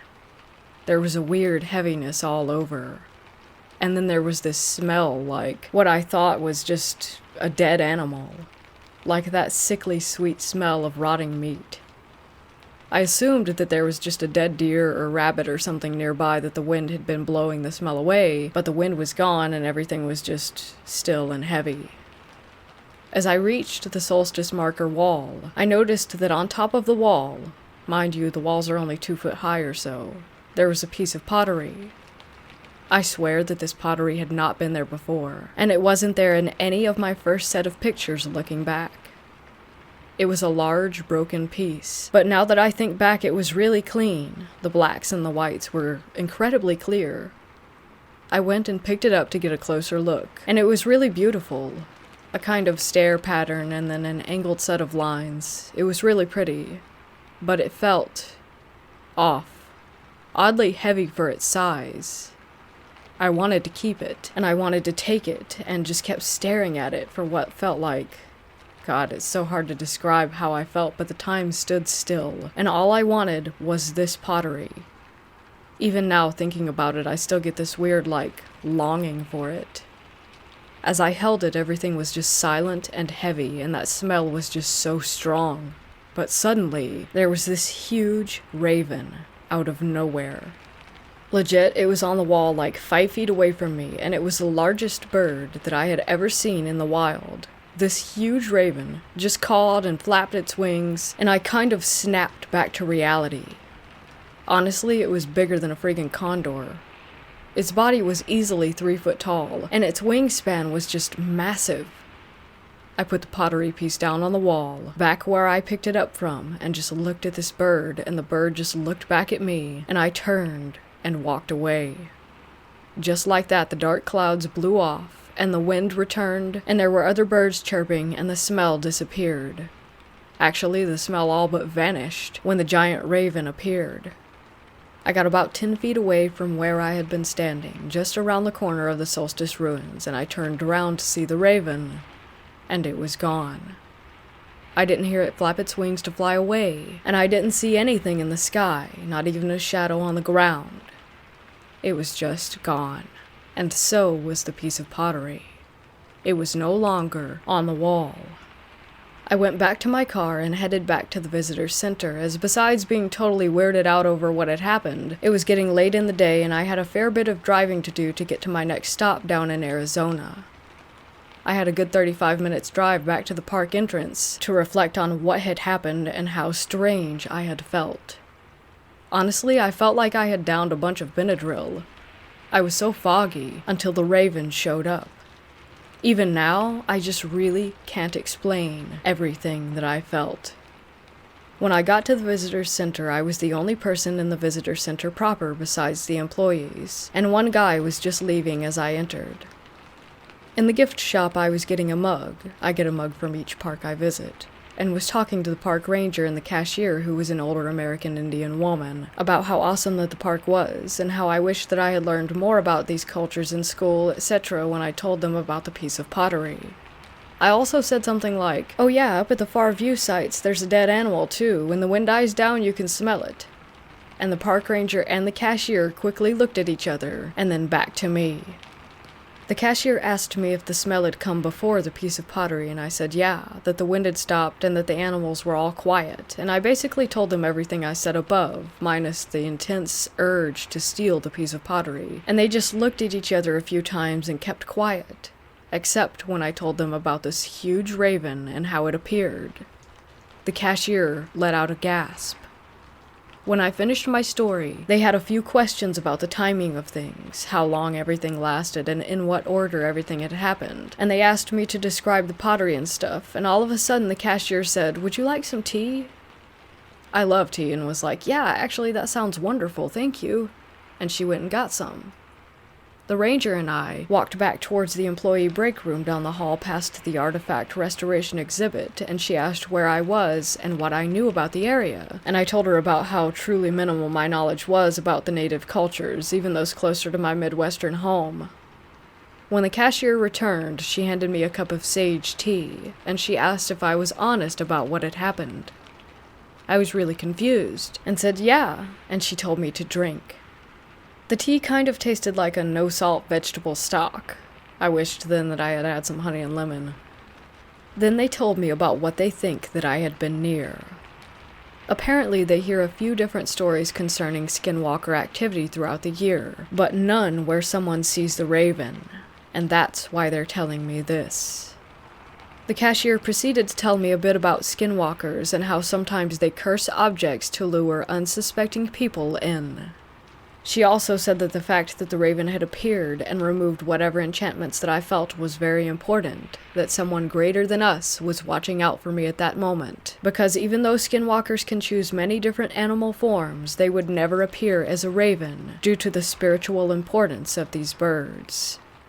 She said that if the raven appeared to me, they could share certain information with me that they would never share with anyone.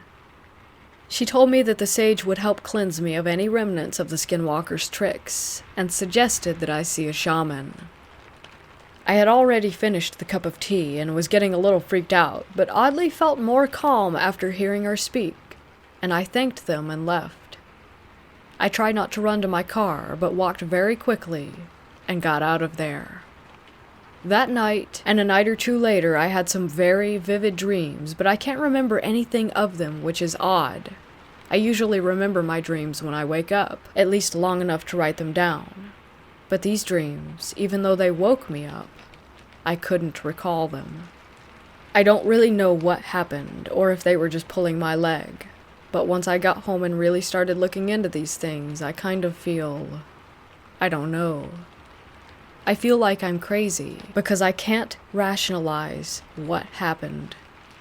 Even when writing this, I realize how insane it all sounds, and I still can't even fully describe it. How weird everything got. It's just hard to put it into words.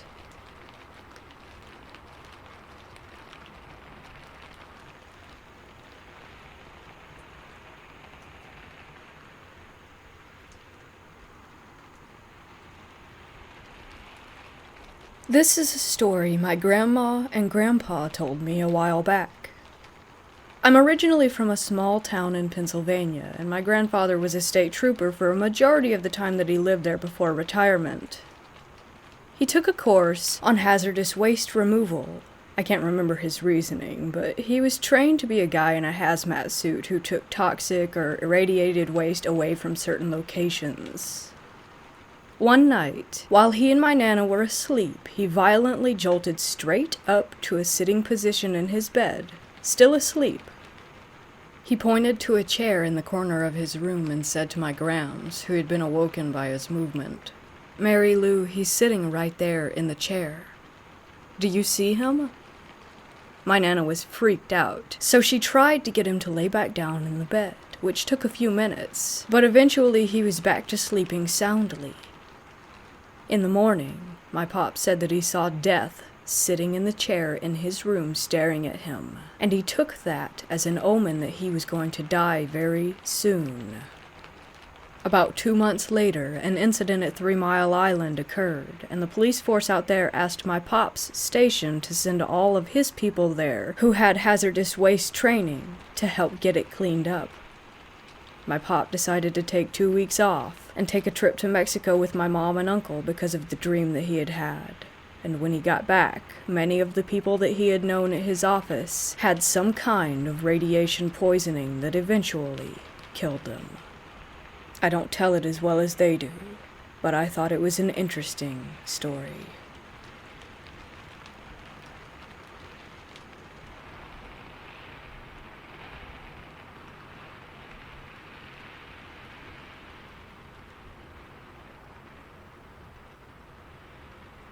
We have an abandoned asylum just outside of our village, and me and a friend decided to go take a look. We both love to do parkour, and we really wanted to climb on top of this thing. We did, and after a few times when we went there, nothing happened. The asylum itself did look a bit scary though, but that's just a thing with old abandoned buildings, so we kept going there and had no encounters or weird noises, nothing like that. Until last Sunday. We parked our bikes next to the building and walked around it to the back, where we would most of the time climb up. So after a couple of hours, we climbed back down and started to walk back to our bikes. This was when we started to notice that there were other small buildings around the asylum hidden in the woods. We also noticed a small bunker-like building with leaves and grass covering it, and decided to check it out. We walked down the staircase leading up to a door which would lead into the bunker. Surprisingly, it wasn't locked, so we opened it. When we walked in after turning on our flashlights, we began to notice a small room at the end of the hallway. It also looked like it had a cell room where they could have had prisoners or patients, I guess. We looked at each other and decided to walk toward it, when my friend suddenly spoke to me. He said that he was feeling a very cold breath on his neck, and that he had a pain in his stomach. I told him to stay calm, when suddenly I started to get a bad headache out of nowhere. The room began to feel very, very cold, and we both ran back to the door, up the stairs, and back to our bikes. We did not go back for a second, and did not stop running until we were outside. Then we looked at each other, still in shock. We did not know what to say. After a few minutes of silence, we went back home. I have not been to the area ever since, and the event that happened down there in that small bunker will always be in my brain.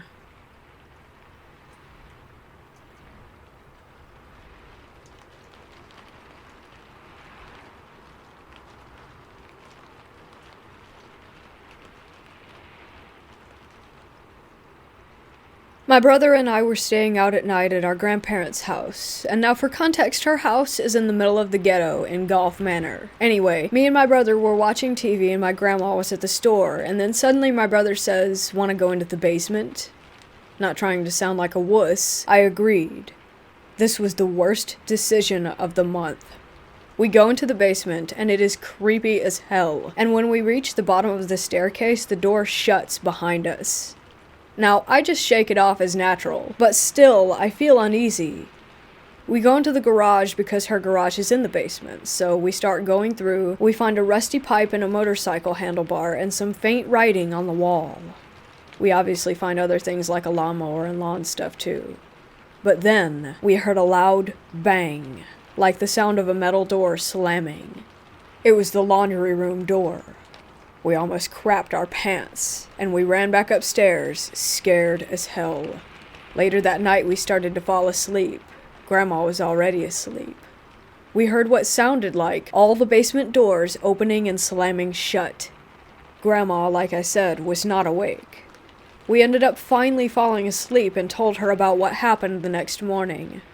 She just laughed and said, "That's just Jim messing with you." And then she explained that Jim was the old house owner who had died there. That didn't really help us much, but it did ease our minds.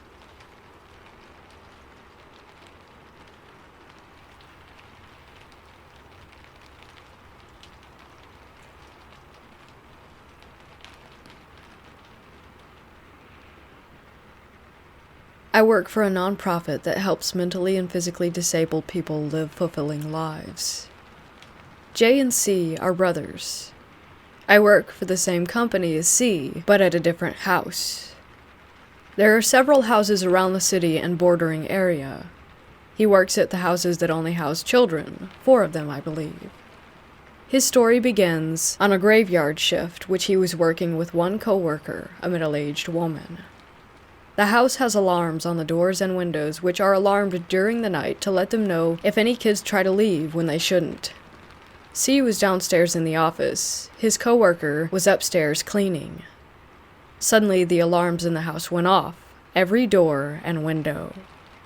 He sprang up, assuming that the clients were planning some mass breakout, as he would later refer to it. He yelled up to his coworker to head out one door. He went out the other, frantically looking for whoever was outside. He saw one client standing beneath a tree, but apparently not in any hurry. He thought he recognized the client to be someone we'll call B. He said, "B, head back inside," or something to that effect.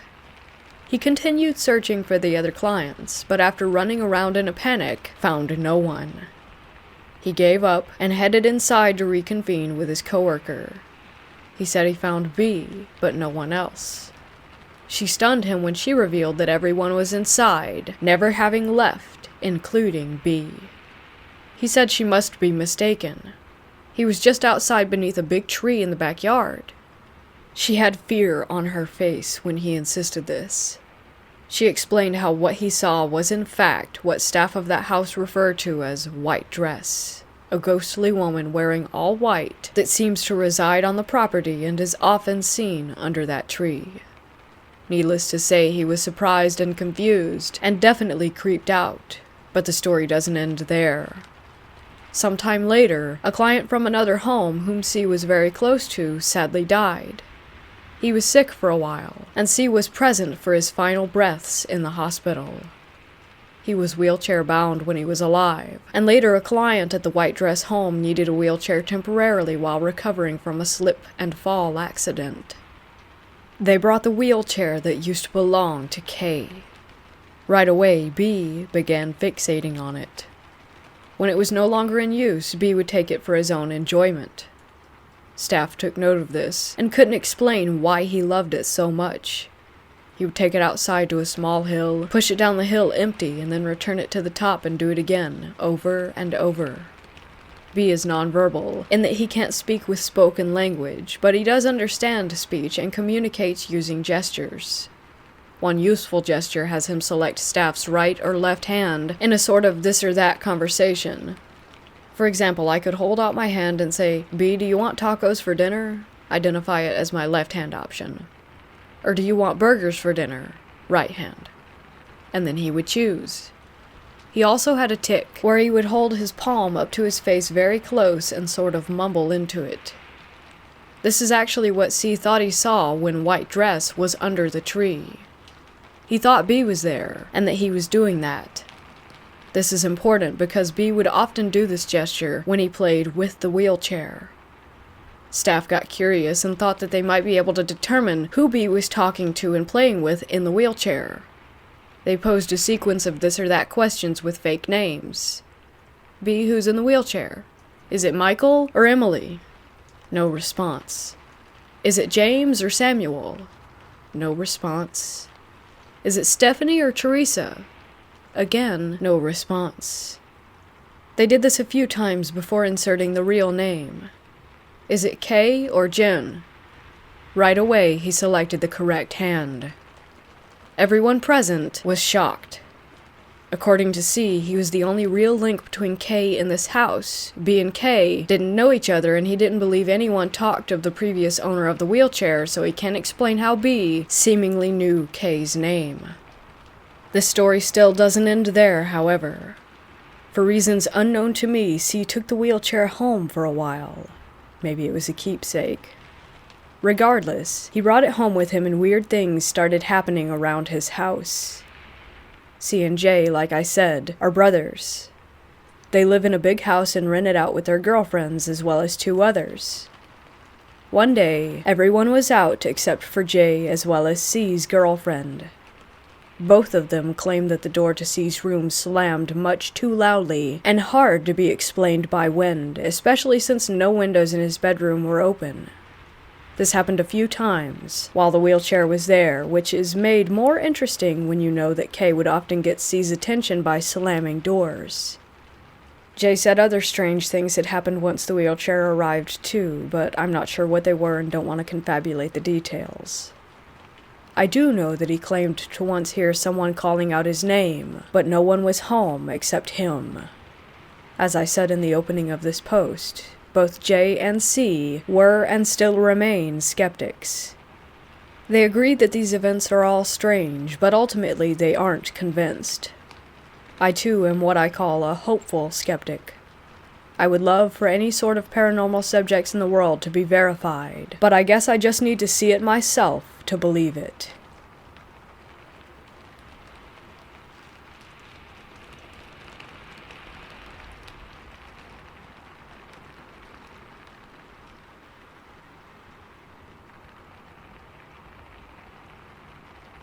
About 5 years ago, I had just moved into a new house with my wife at the time.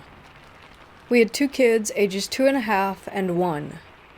My 2.5-year-old was very articulate for his age, and so one day as we were walking out the front door, he points across the house and asks, "Mommy, who's that little girl right there?" Well, my wife and I just kind of froze, because he was the kind of kid that had never made up any imaginary friends, or anything like that. But the moment passed, and we kind of forgot about it. Around 6 to 8 months later, I remember I was in my bedroom late at night. I have a large window in my bedroom that looks out into my backyard. I also had a couple strings of lights overhead that illuminated the yard perfectly. One night I was up studying for a class the next day when I looked outside and saw that my kid's swing set had one swing going back and forth in a perfect pendulum motion like someone was on it, while the swing next to it was dead still. This was not the first time this has happened. It was actually the third, I think. But it was the instance that I remember the most clearly and took the most notice. I honestly have no idea why I didn't think to tell my wife or to take a video, but I just stood there in the window and watched it for a couple minutes, and it kept up perfect consistency. I grabbed my flashlight and walked out to my deck to get a better look. Still swinging. I had been studying lots of science classes at that point, so my head was in the space of, I'm going to figure out the rational explanation of why this is happening. It was breezy out, so I walked up to the swing set and held my hand in different places around the swinging swing, and no breeze. Plus, again, the swing next to it was dead still. Also, my thought was that if it was the wind, there was no way that it could keep a perfect back and forth motion. If a swing gets even a little off, it would have collided with the one next to it. Anyway, I'm not sure if I had a previous encounter with my son in mind or not, but I had a very certain feeling at that moment that there was a little girl swinging on the swing. Almost like I could see her, but obviously couldn't. I also felt very at ease and not frightened at all. Then after about 5 to 10 minutes, I stopped the swing just to see what would happen, and it remained stopped. I remembered apologizing out loud to the girl for stopping the swing, and told her that she could swing whenever she wanted to, but it never happened again after that, and I haven't had any additional encounters at this house since. I looked up public records and asked the landlord if there was ever any little girl that had died in this house, and nothing. The only info that I could collect is that a few years before we moved in, there was an elderly woman who lived here for about 20 years, but the owner had the landlord kick her out in fear that she would die on the property, so she had to move in with family a few states away. Anyways, I would love to hear your thoughts on this one.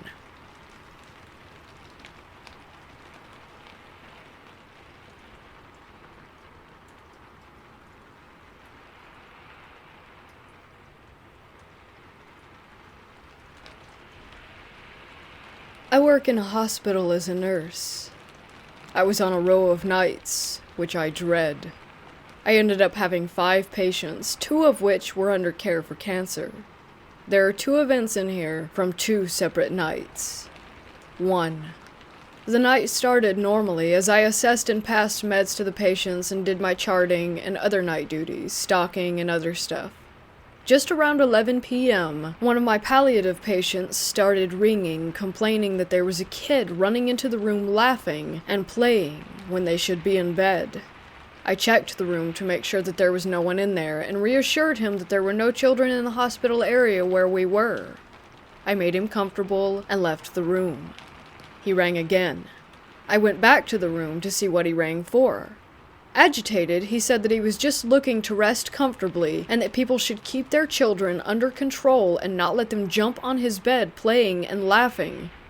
This time, I got the chills, but again, I reassured him that there were no children since it wasn't the pediatric ward. I told him that I would bring him a sleeping pill to help him fall asleep, but that I would be a few minutes. I start walking back toward the desk and medication room to grab the pill. A bell rang. I turned around and saw that the indicator above his door was flashing. Slightly annoyed, I walked back to his room. He was agitated in his bed again, and I asked him what was wrong. He again complained about the kid. He said he was just in there again. I leaned over the bed and calmly explained, "There are no children in this hospital. Look, you need to get some rest." He replied loudly, "He is standing right behind you."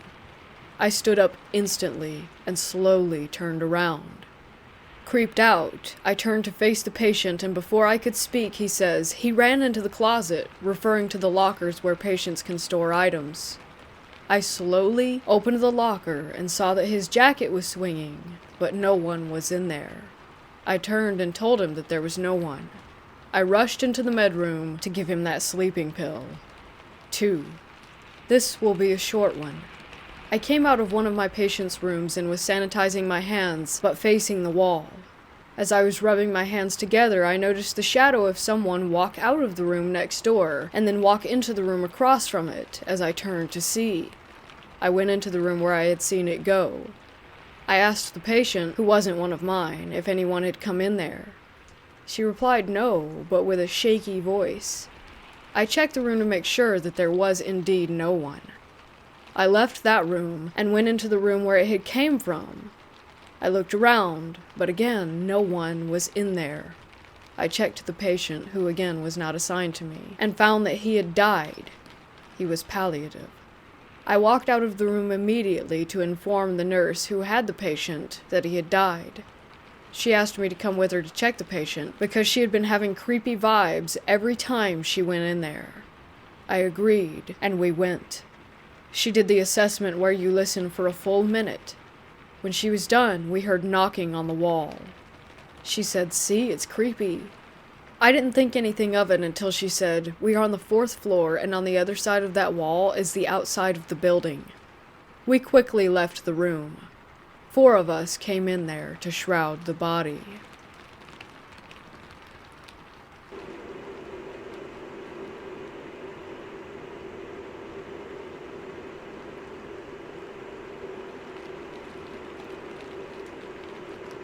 I had just moved into a new place, and I was living alone.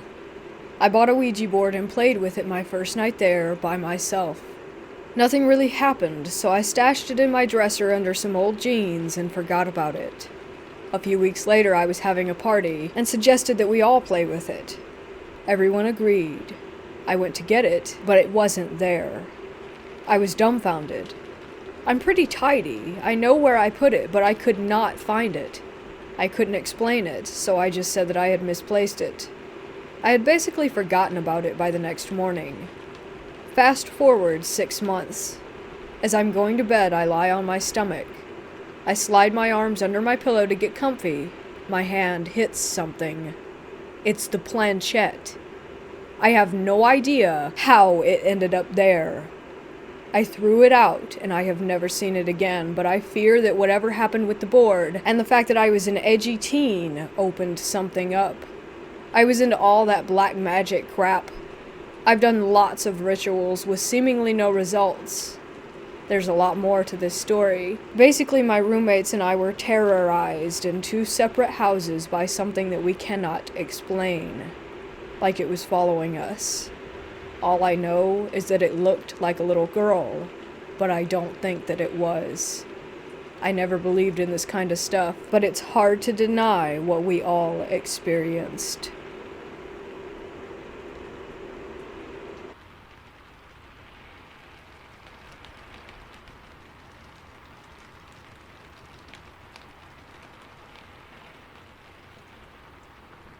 When I was a kid, younger than 12, my mom took me to visit her old friends at their apartment.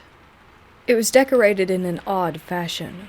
Tapestries hung all over the place with old antique furniture and knickknacks lining the walls. We didn't visit there long at all. On our way out the door, my mom pointed out a statue that they had in their living room. It had a beard, eyes that looked straight ahead, and a walking stick that connected to the base of the statue. It was about half my height, hand-carved solid dark wood, and was sort of tribal looking. I remember thinking, I really hope they don't offer to let her have that thing. It's scary. And, of course, they gave it to her. I felt uncomfortable sharing the car ride back home with the statue. My mom was raving about how cool it was all the way there. I couldn't have been less happy. After we made it back, she placed it down next to the fridge in the kitchen, right outside the entryway. That sucked because our kitchen was the center of our house. Anywhere you wanted to go, you usually had to walk through the kitchen. So I told my mom how much I hated the statue, and how I really hated the idea of it being there in particular. My mom told me that I was just being silly, so there it stayed. I didn't get a wink of sleep that night. I couldn't stop thinking about the statue being on the other end of the house, and it terrified me. It made me feel unsafe. I don't know what I found to be so threatening about it, but the next day my grandmother agreed with my feelings. She told my mom that the statue made her very uneasy, and that it had a negative energy. My mom told her that she was overreacting, and that she wasn't getting rid of the statue. I felt constant anxiety. I would often refuse to leave my bedroom in the morning after having violent nightmares involving the statue. It was always something along the lines of the statue becoming animate and stabbing me to death with its walking stick. When I walked through the kitchen, I would literally push my back against the wall and edge around the room to avoid getting near the damn thing.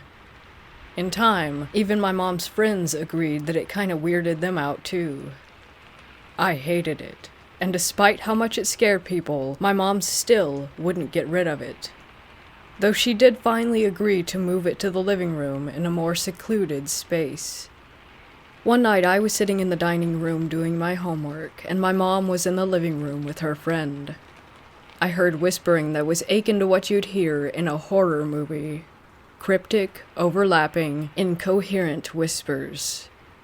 I immediately knew that the voices didn't belong to my mom or her friend, so I went into the living room to ask them if they had heard anything, and before I could speak, the look on their faces told me everything.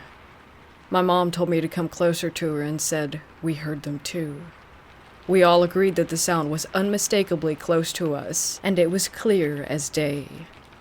The source of the sound had come from, you guessed it, around the same spot that the statue had been moved to.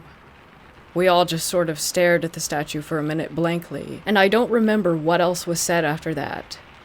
But still, my mom refused to get rid of the statue. The nightmares continued. My anxiety grew worse and worse. Bad things constantly happened in the house.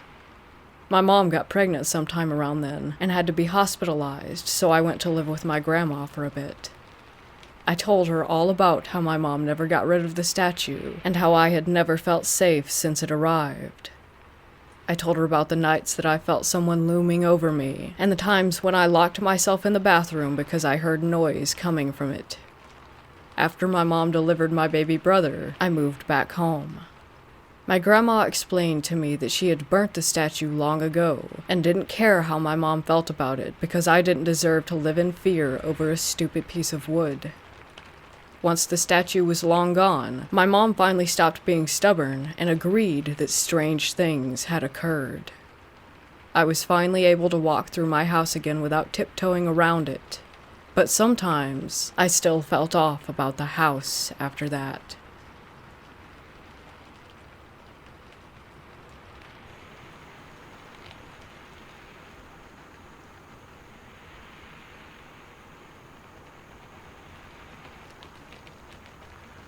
This story comes from my girlfriend, who told me that a couple of months ago her mom was exiting an office that she works at in the middle of the night when she saw an apparition.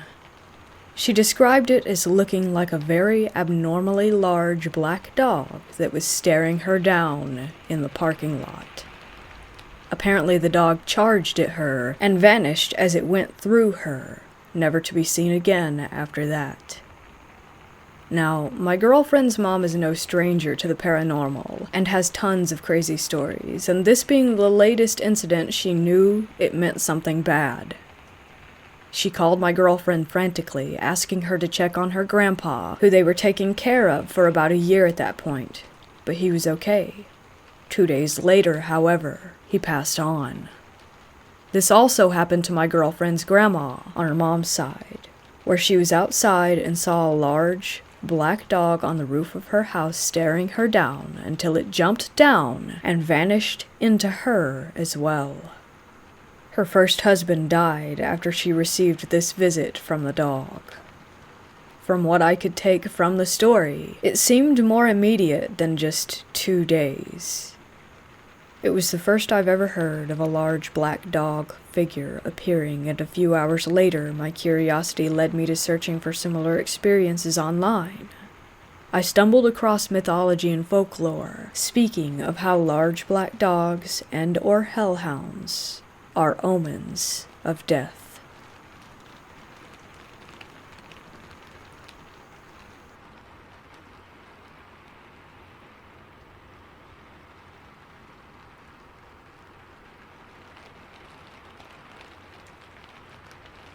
I work in a place with 5 floors and a basement. It used to be a house for nuns and priests. I have divided the story into small parts describing everything I've seen on each floor.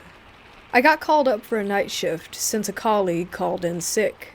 I've never done a night shift here, so I took up the opportunity to see what it was like. 4th floor. Doing your rounds isn't the creepiest thing at all. The creepiest thing is going down the stairs again. You will see a black figure walking the hallway. Just your average shadow, you know. Well, thing is, the lift sometimes randomly goes to that floor during the night, as if someone is calling it. 3rd floor.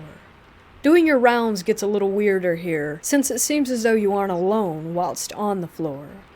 You will hear footsteps and see shadows on the wall walking past you. 2nd floor. Exactly the same as 3rd floor except for one painting. It has a woman in it that sometimes changes position or even completely disappears. 1st floor. You will sometimes hear the piano play a D note on the floor above you. Main floor. There is a black leather couch in the hallway where you will sometimes find a see-through man sitting with a cigar and newspaper. He smiles and disappears when you greet him. Basement. The helpful poltergeist resides here. This is the place where before my current company took up the building, the morgue was. There currently are our storage rooms, but the rooms aren't marked with what is in them. But that doesn't matter, because the night shift always gets knocks on the door to indicate where the item is.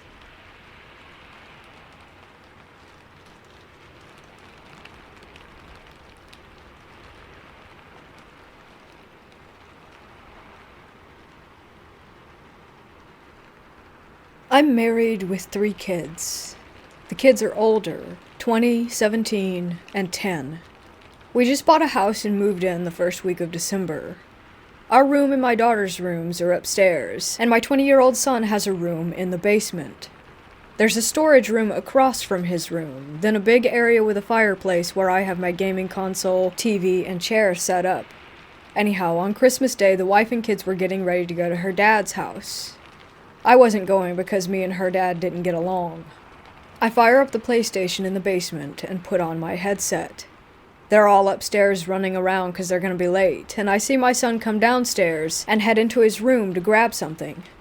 A few minutes go by and I'm focusing on my game.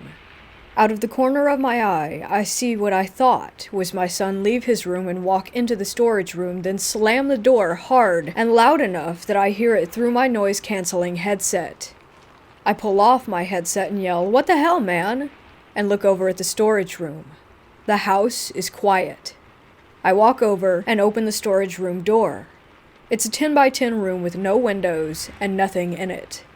I look in his room, but he's not in there. I go upstairs, and they've already left. The van is gone. I told my wife about it, and she just laughed. Funny thing is, I never mentioned it to my son, but the other day I came home from work and he says, "Damn, Dad, I could hear you in the gaming room until like 4 a.m. I'm surprised you made it to work this morning." Me and all the girls had gone to bed by 9 p.m. the night before.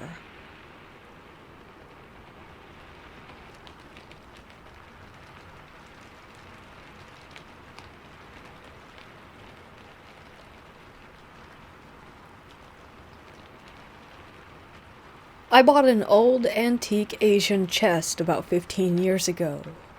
It was really lovely. I moved in with my parents while I was in college into the guest house out back. There was no room in the tiny cottage for the chest, so my mom had me put it in the walkway between the back of the house where my young brothers slept and the living room. Everyone, and I mean everyone, hated that piece of furniture. They'd scurry past it as fast as they could to get wherever they were going. Occasionally we would hear knocking or a random door that would just open. One morning my brother Justin and I left and went to run errands and go shopping. When we came back 6 hours later, my mom was raking leaves in the front yard. When we got out of the car, Mom asked, "Wait, when did you come get Justin?" We told her that we had been gone all day. She said, "No, you haven't. I just saw him 2 hours ago. I assumed he'd gone to his bedroom to play video games." I told her that we had been gone since early that morning, and she kept insisting that there was no way. He walked past her. She had said hi to him. She said that he didn't respond to her, but she figured that he had been on a mission to get to his room. When I asked her where she saw him, she said that she was vacuuming in the hallway in front of the chest. I ended up giving it to my older brother, who said that he would hear my nieces laughing and playing in the hallway of his apartment. He said one morning he got up to see the youngest run down the hall into her room, but when he got to her room, she wasn't in there. He threw it out. I wish he hadn't, and I wish that I knew where it was now.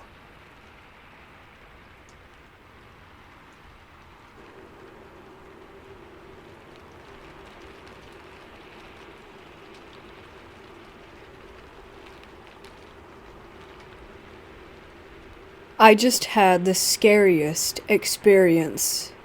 I lost my ex over a year ago and had bought a Ouija board in desperation out of longing to communicate with him. I tried countless times, and it never worked, so I stored it away. Yesterday, my current boyfriend's good friend passed away. Suicide. I didn't know him very well. Today, I had a random thought to maybe try to communicate with him. I pulled out the Ouija board and asked to speak with him. It wasn't working until I closed my eyes, and then it started to move. It went to yes. I then asked it to give me a sign that it was really him. It went to the number 9. When I asked what this meant, it just kept going back to the number 9. As it's moving, I heard my cat hiss. I opened my eyes, and my cat was over the Ouija board hissing at it. My cat has hissed maybe twice in his entire life. I about pooped my pants and asked to say goodbye. I was already freaking out when I called one of my friends and they said 9 is an upside down 6. Now I am absolutely terrified.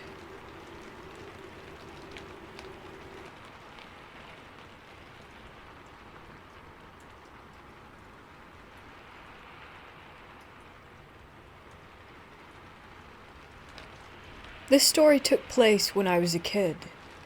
My dad has been a pool man for many years. One of his oldest customers decided to purchase a ranch. I don't exactly remember where.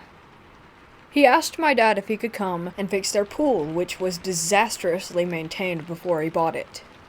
He gave my dad permission to bring us along, and told us that we were welcome to stay a few days to enjoy the ranch. We drove there, and I had been in charge of reading the MapQuest instructions because I never seemed to be able to sleep during car trips. We drove back home a few days later, after my dad was finally able to save the pool.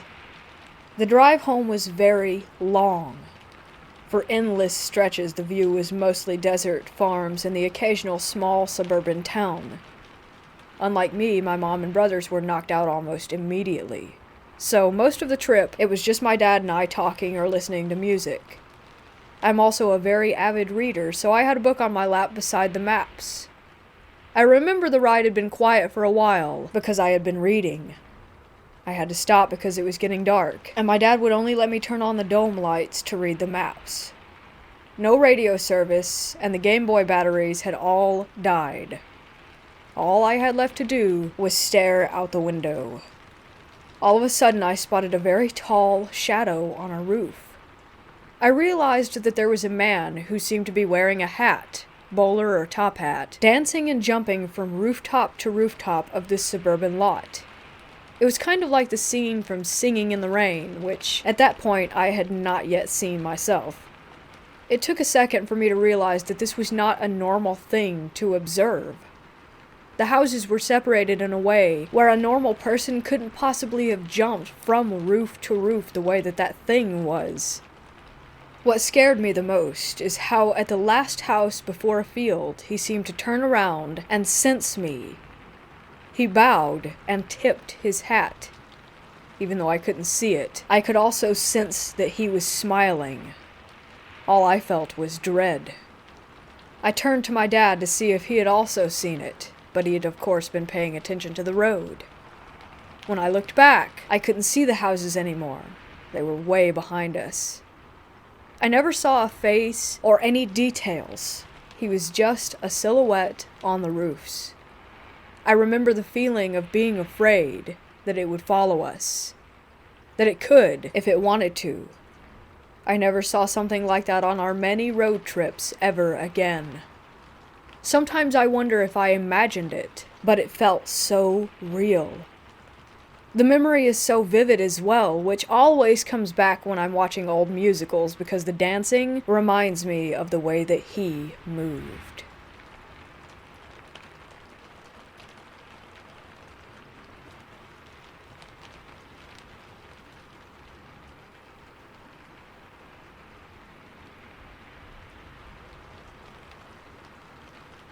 About 8 years ago, my mom, sister, niece, and I decided to go for a look around a well-known and at the time abandoned mental asylum, the name of which is Royal Derwent Hospital, aka Willow Court, in New Norfolk, Tasmania. We started around some of the bigger main area buildings, which were fine, nothing too creepy, just a lot of mess and graffiti. I was taking some photos in one of the main halls there, and I moved backward to get a better shot. As I did, I felt a hand touch my back, and in that split second, thought that I had just stepped into one of my family members, and that they were shielding themselves from being stepped on. But as I turned around to apologize, there was no one there. In fact, I was the only one standing in my hall, as my family had moved on to another room. This creeped me out a bit, but I tried to play it off as my mind playing tricks, even though I could still feel where I had been touched.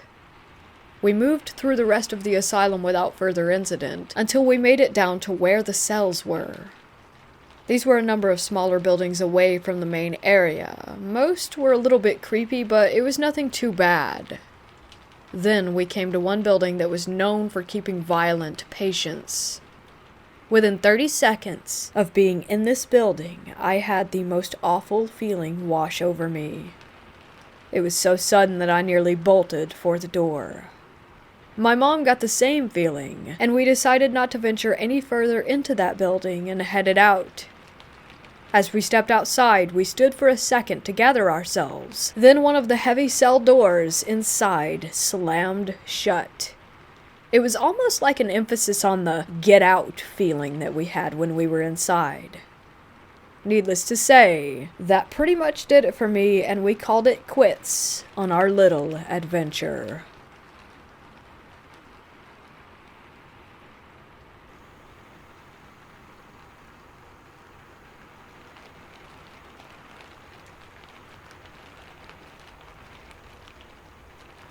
This is a true story. When I was in high school, I had a friend who lived near our house. We would always walk from school to our homes. We were pretty close, and we talked about anything. One time, when we were walking along the road, she suddenly spoke and said that she smelled candles. It was a busy street, and it was only around 4 p.m., I think. I replied, "It must be from the truck." I said this because one had just driven past us when she said that. She had a serious face, which was unusual because she was more talkative between the two of us. She insisted that she could still smell it as we continued walking, but stopped after a while. Fast forward to the next day. It was Saturday and I had just woken up. I literally got goosebumps. I felt so shocked when I read her text. It said that her father had died. Do you also believe in superstitions? Here in our country, a smell of flower or candle indicates the death of a person.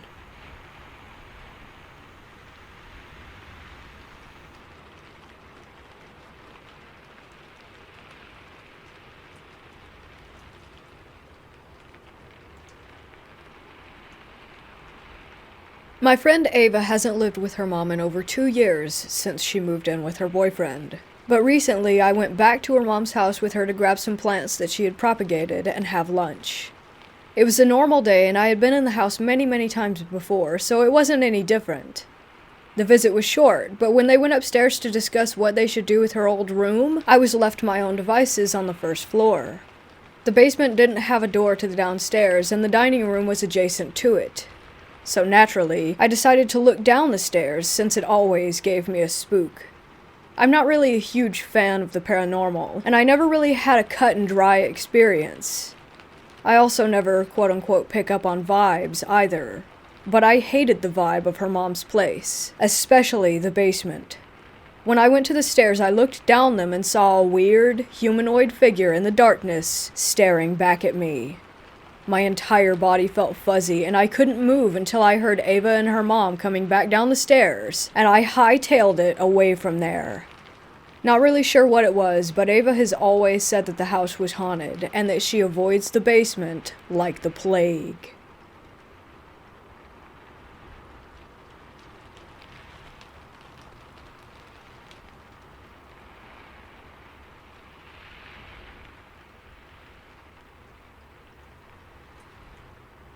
I bought 3 small clown statues several years ago from a thrift store.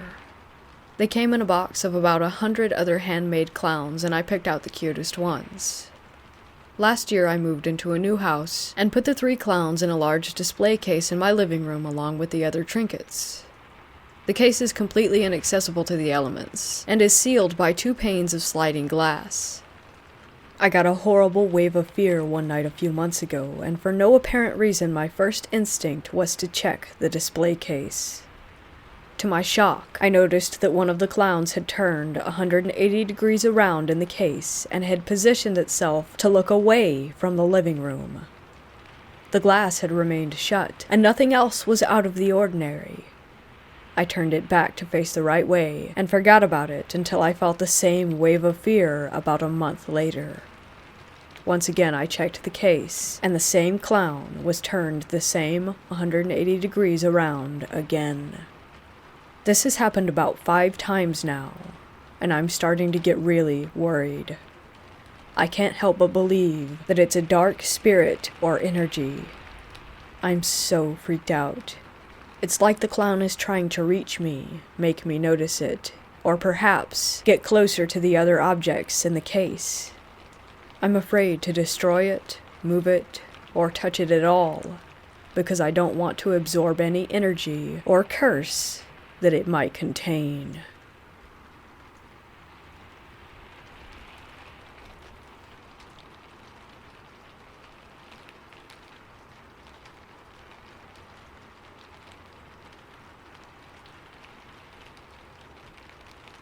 A few years ago, me and a buddy from the army decided to meet and catch up.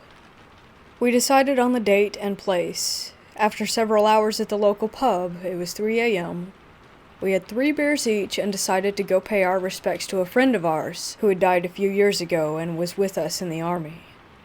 We bought a bottle of our friend's favorite booze and drove toward the graveyard. When we got there and started to walk toward the gate, we both saw someone standing there. As we got closer, I could definitely recognize the very friend that we were going to visit. He was standing there in his uniform holding a rifle and was waving at us to come closer. I was incredibly freaked out by what I was seeing.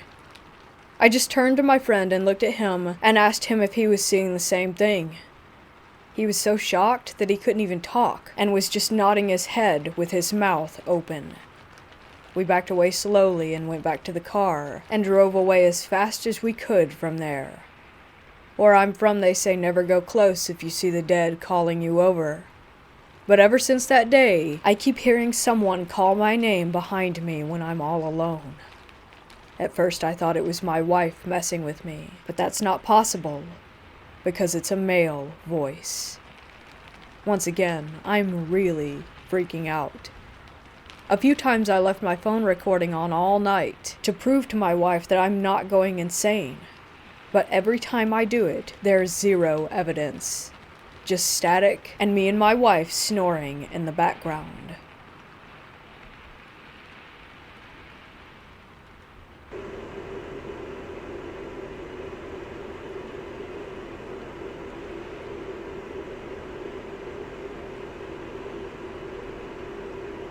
This won't make sense until later in the story, but my brother's room is on the 2nd floor of my house. He has a door that leads up onto the roof, and it's pretty high up, so there's no way to get up there. Anyways, this was when I was around 13 or 14. My twin brother got a Ouija board recently, and me and my friend always used it. One day we decided to play with it like usual, just because we were bored. My brother went into the shower, so it was just me and my friend in my brother's room. We started using the Ouija board, and nothing really happened. It starts moving, and I usually move it or he does, because we were dumb kids. This time, I wasn't moving it, so I just assumed that it was him. For 5 minutes, nothing happened, but we started asking the spirit to do something to let us know that we were there. This is when it got weird. Outside the door in my brother's room, the one that leads to the roof, me and my friend started hearing humming and singing sounds. We got pretty scared and kept asking questions to the Ouija board. After that, there was a subtle banging or tapping kind of noise. One of the drawers in the dresser behind us opened. We said goodbye and put it away. Haven't used it since.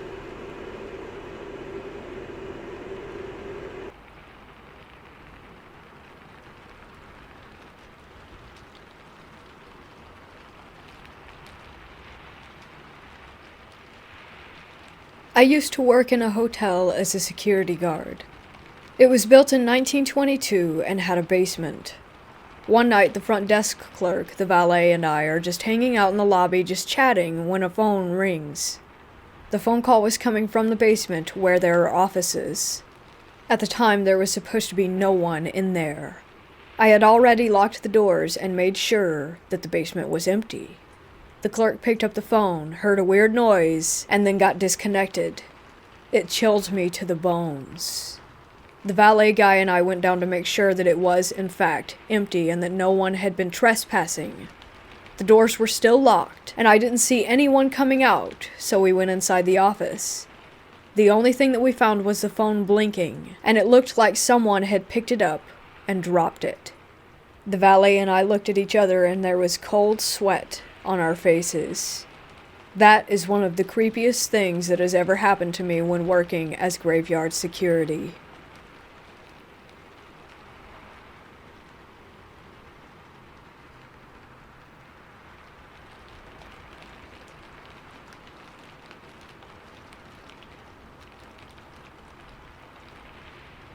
I was making rounds in the dark hall of the nursing home, mostly to help out with incontinence and bathroom breaks. There's only one aide per hall. I went into the room of two ladies. One was sound asleep, the other was awake. She had some slight dementia. The curtains are attached to the ceiling for privacy, much like a hospital. I went into her side of the curtains, leaving a small gap open, and told her that I was there to help her. She said, "Okay, but can you please close the curtains all the way? I don't want him to see us." I immediately got goosebumps and asked, "Who?" And she said, "The man right there with the hat." And I followed her pointed finger to the small gap in the curtain that I had left open. I could see that there was a mirror, and in the reflection of that mirror, an empty chair facing us. I immediately closed the curtain and was slightly nervous for the rest of my shift.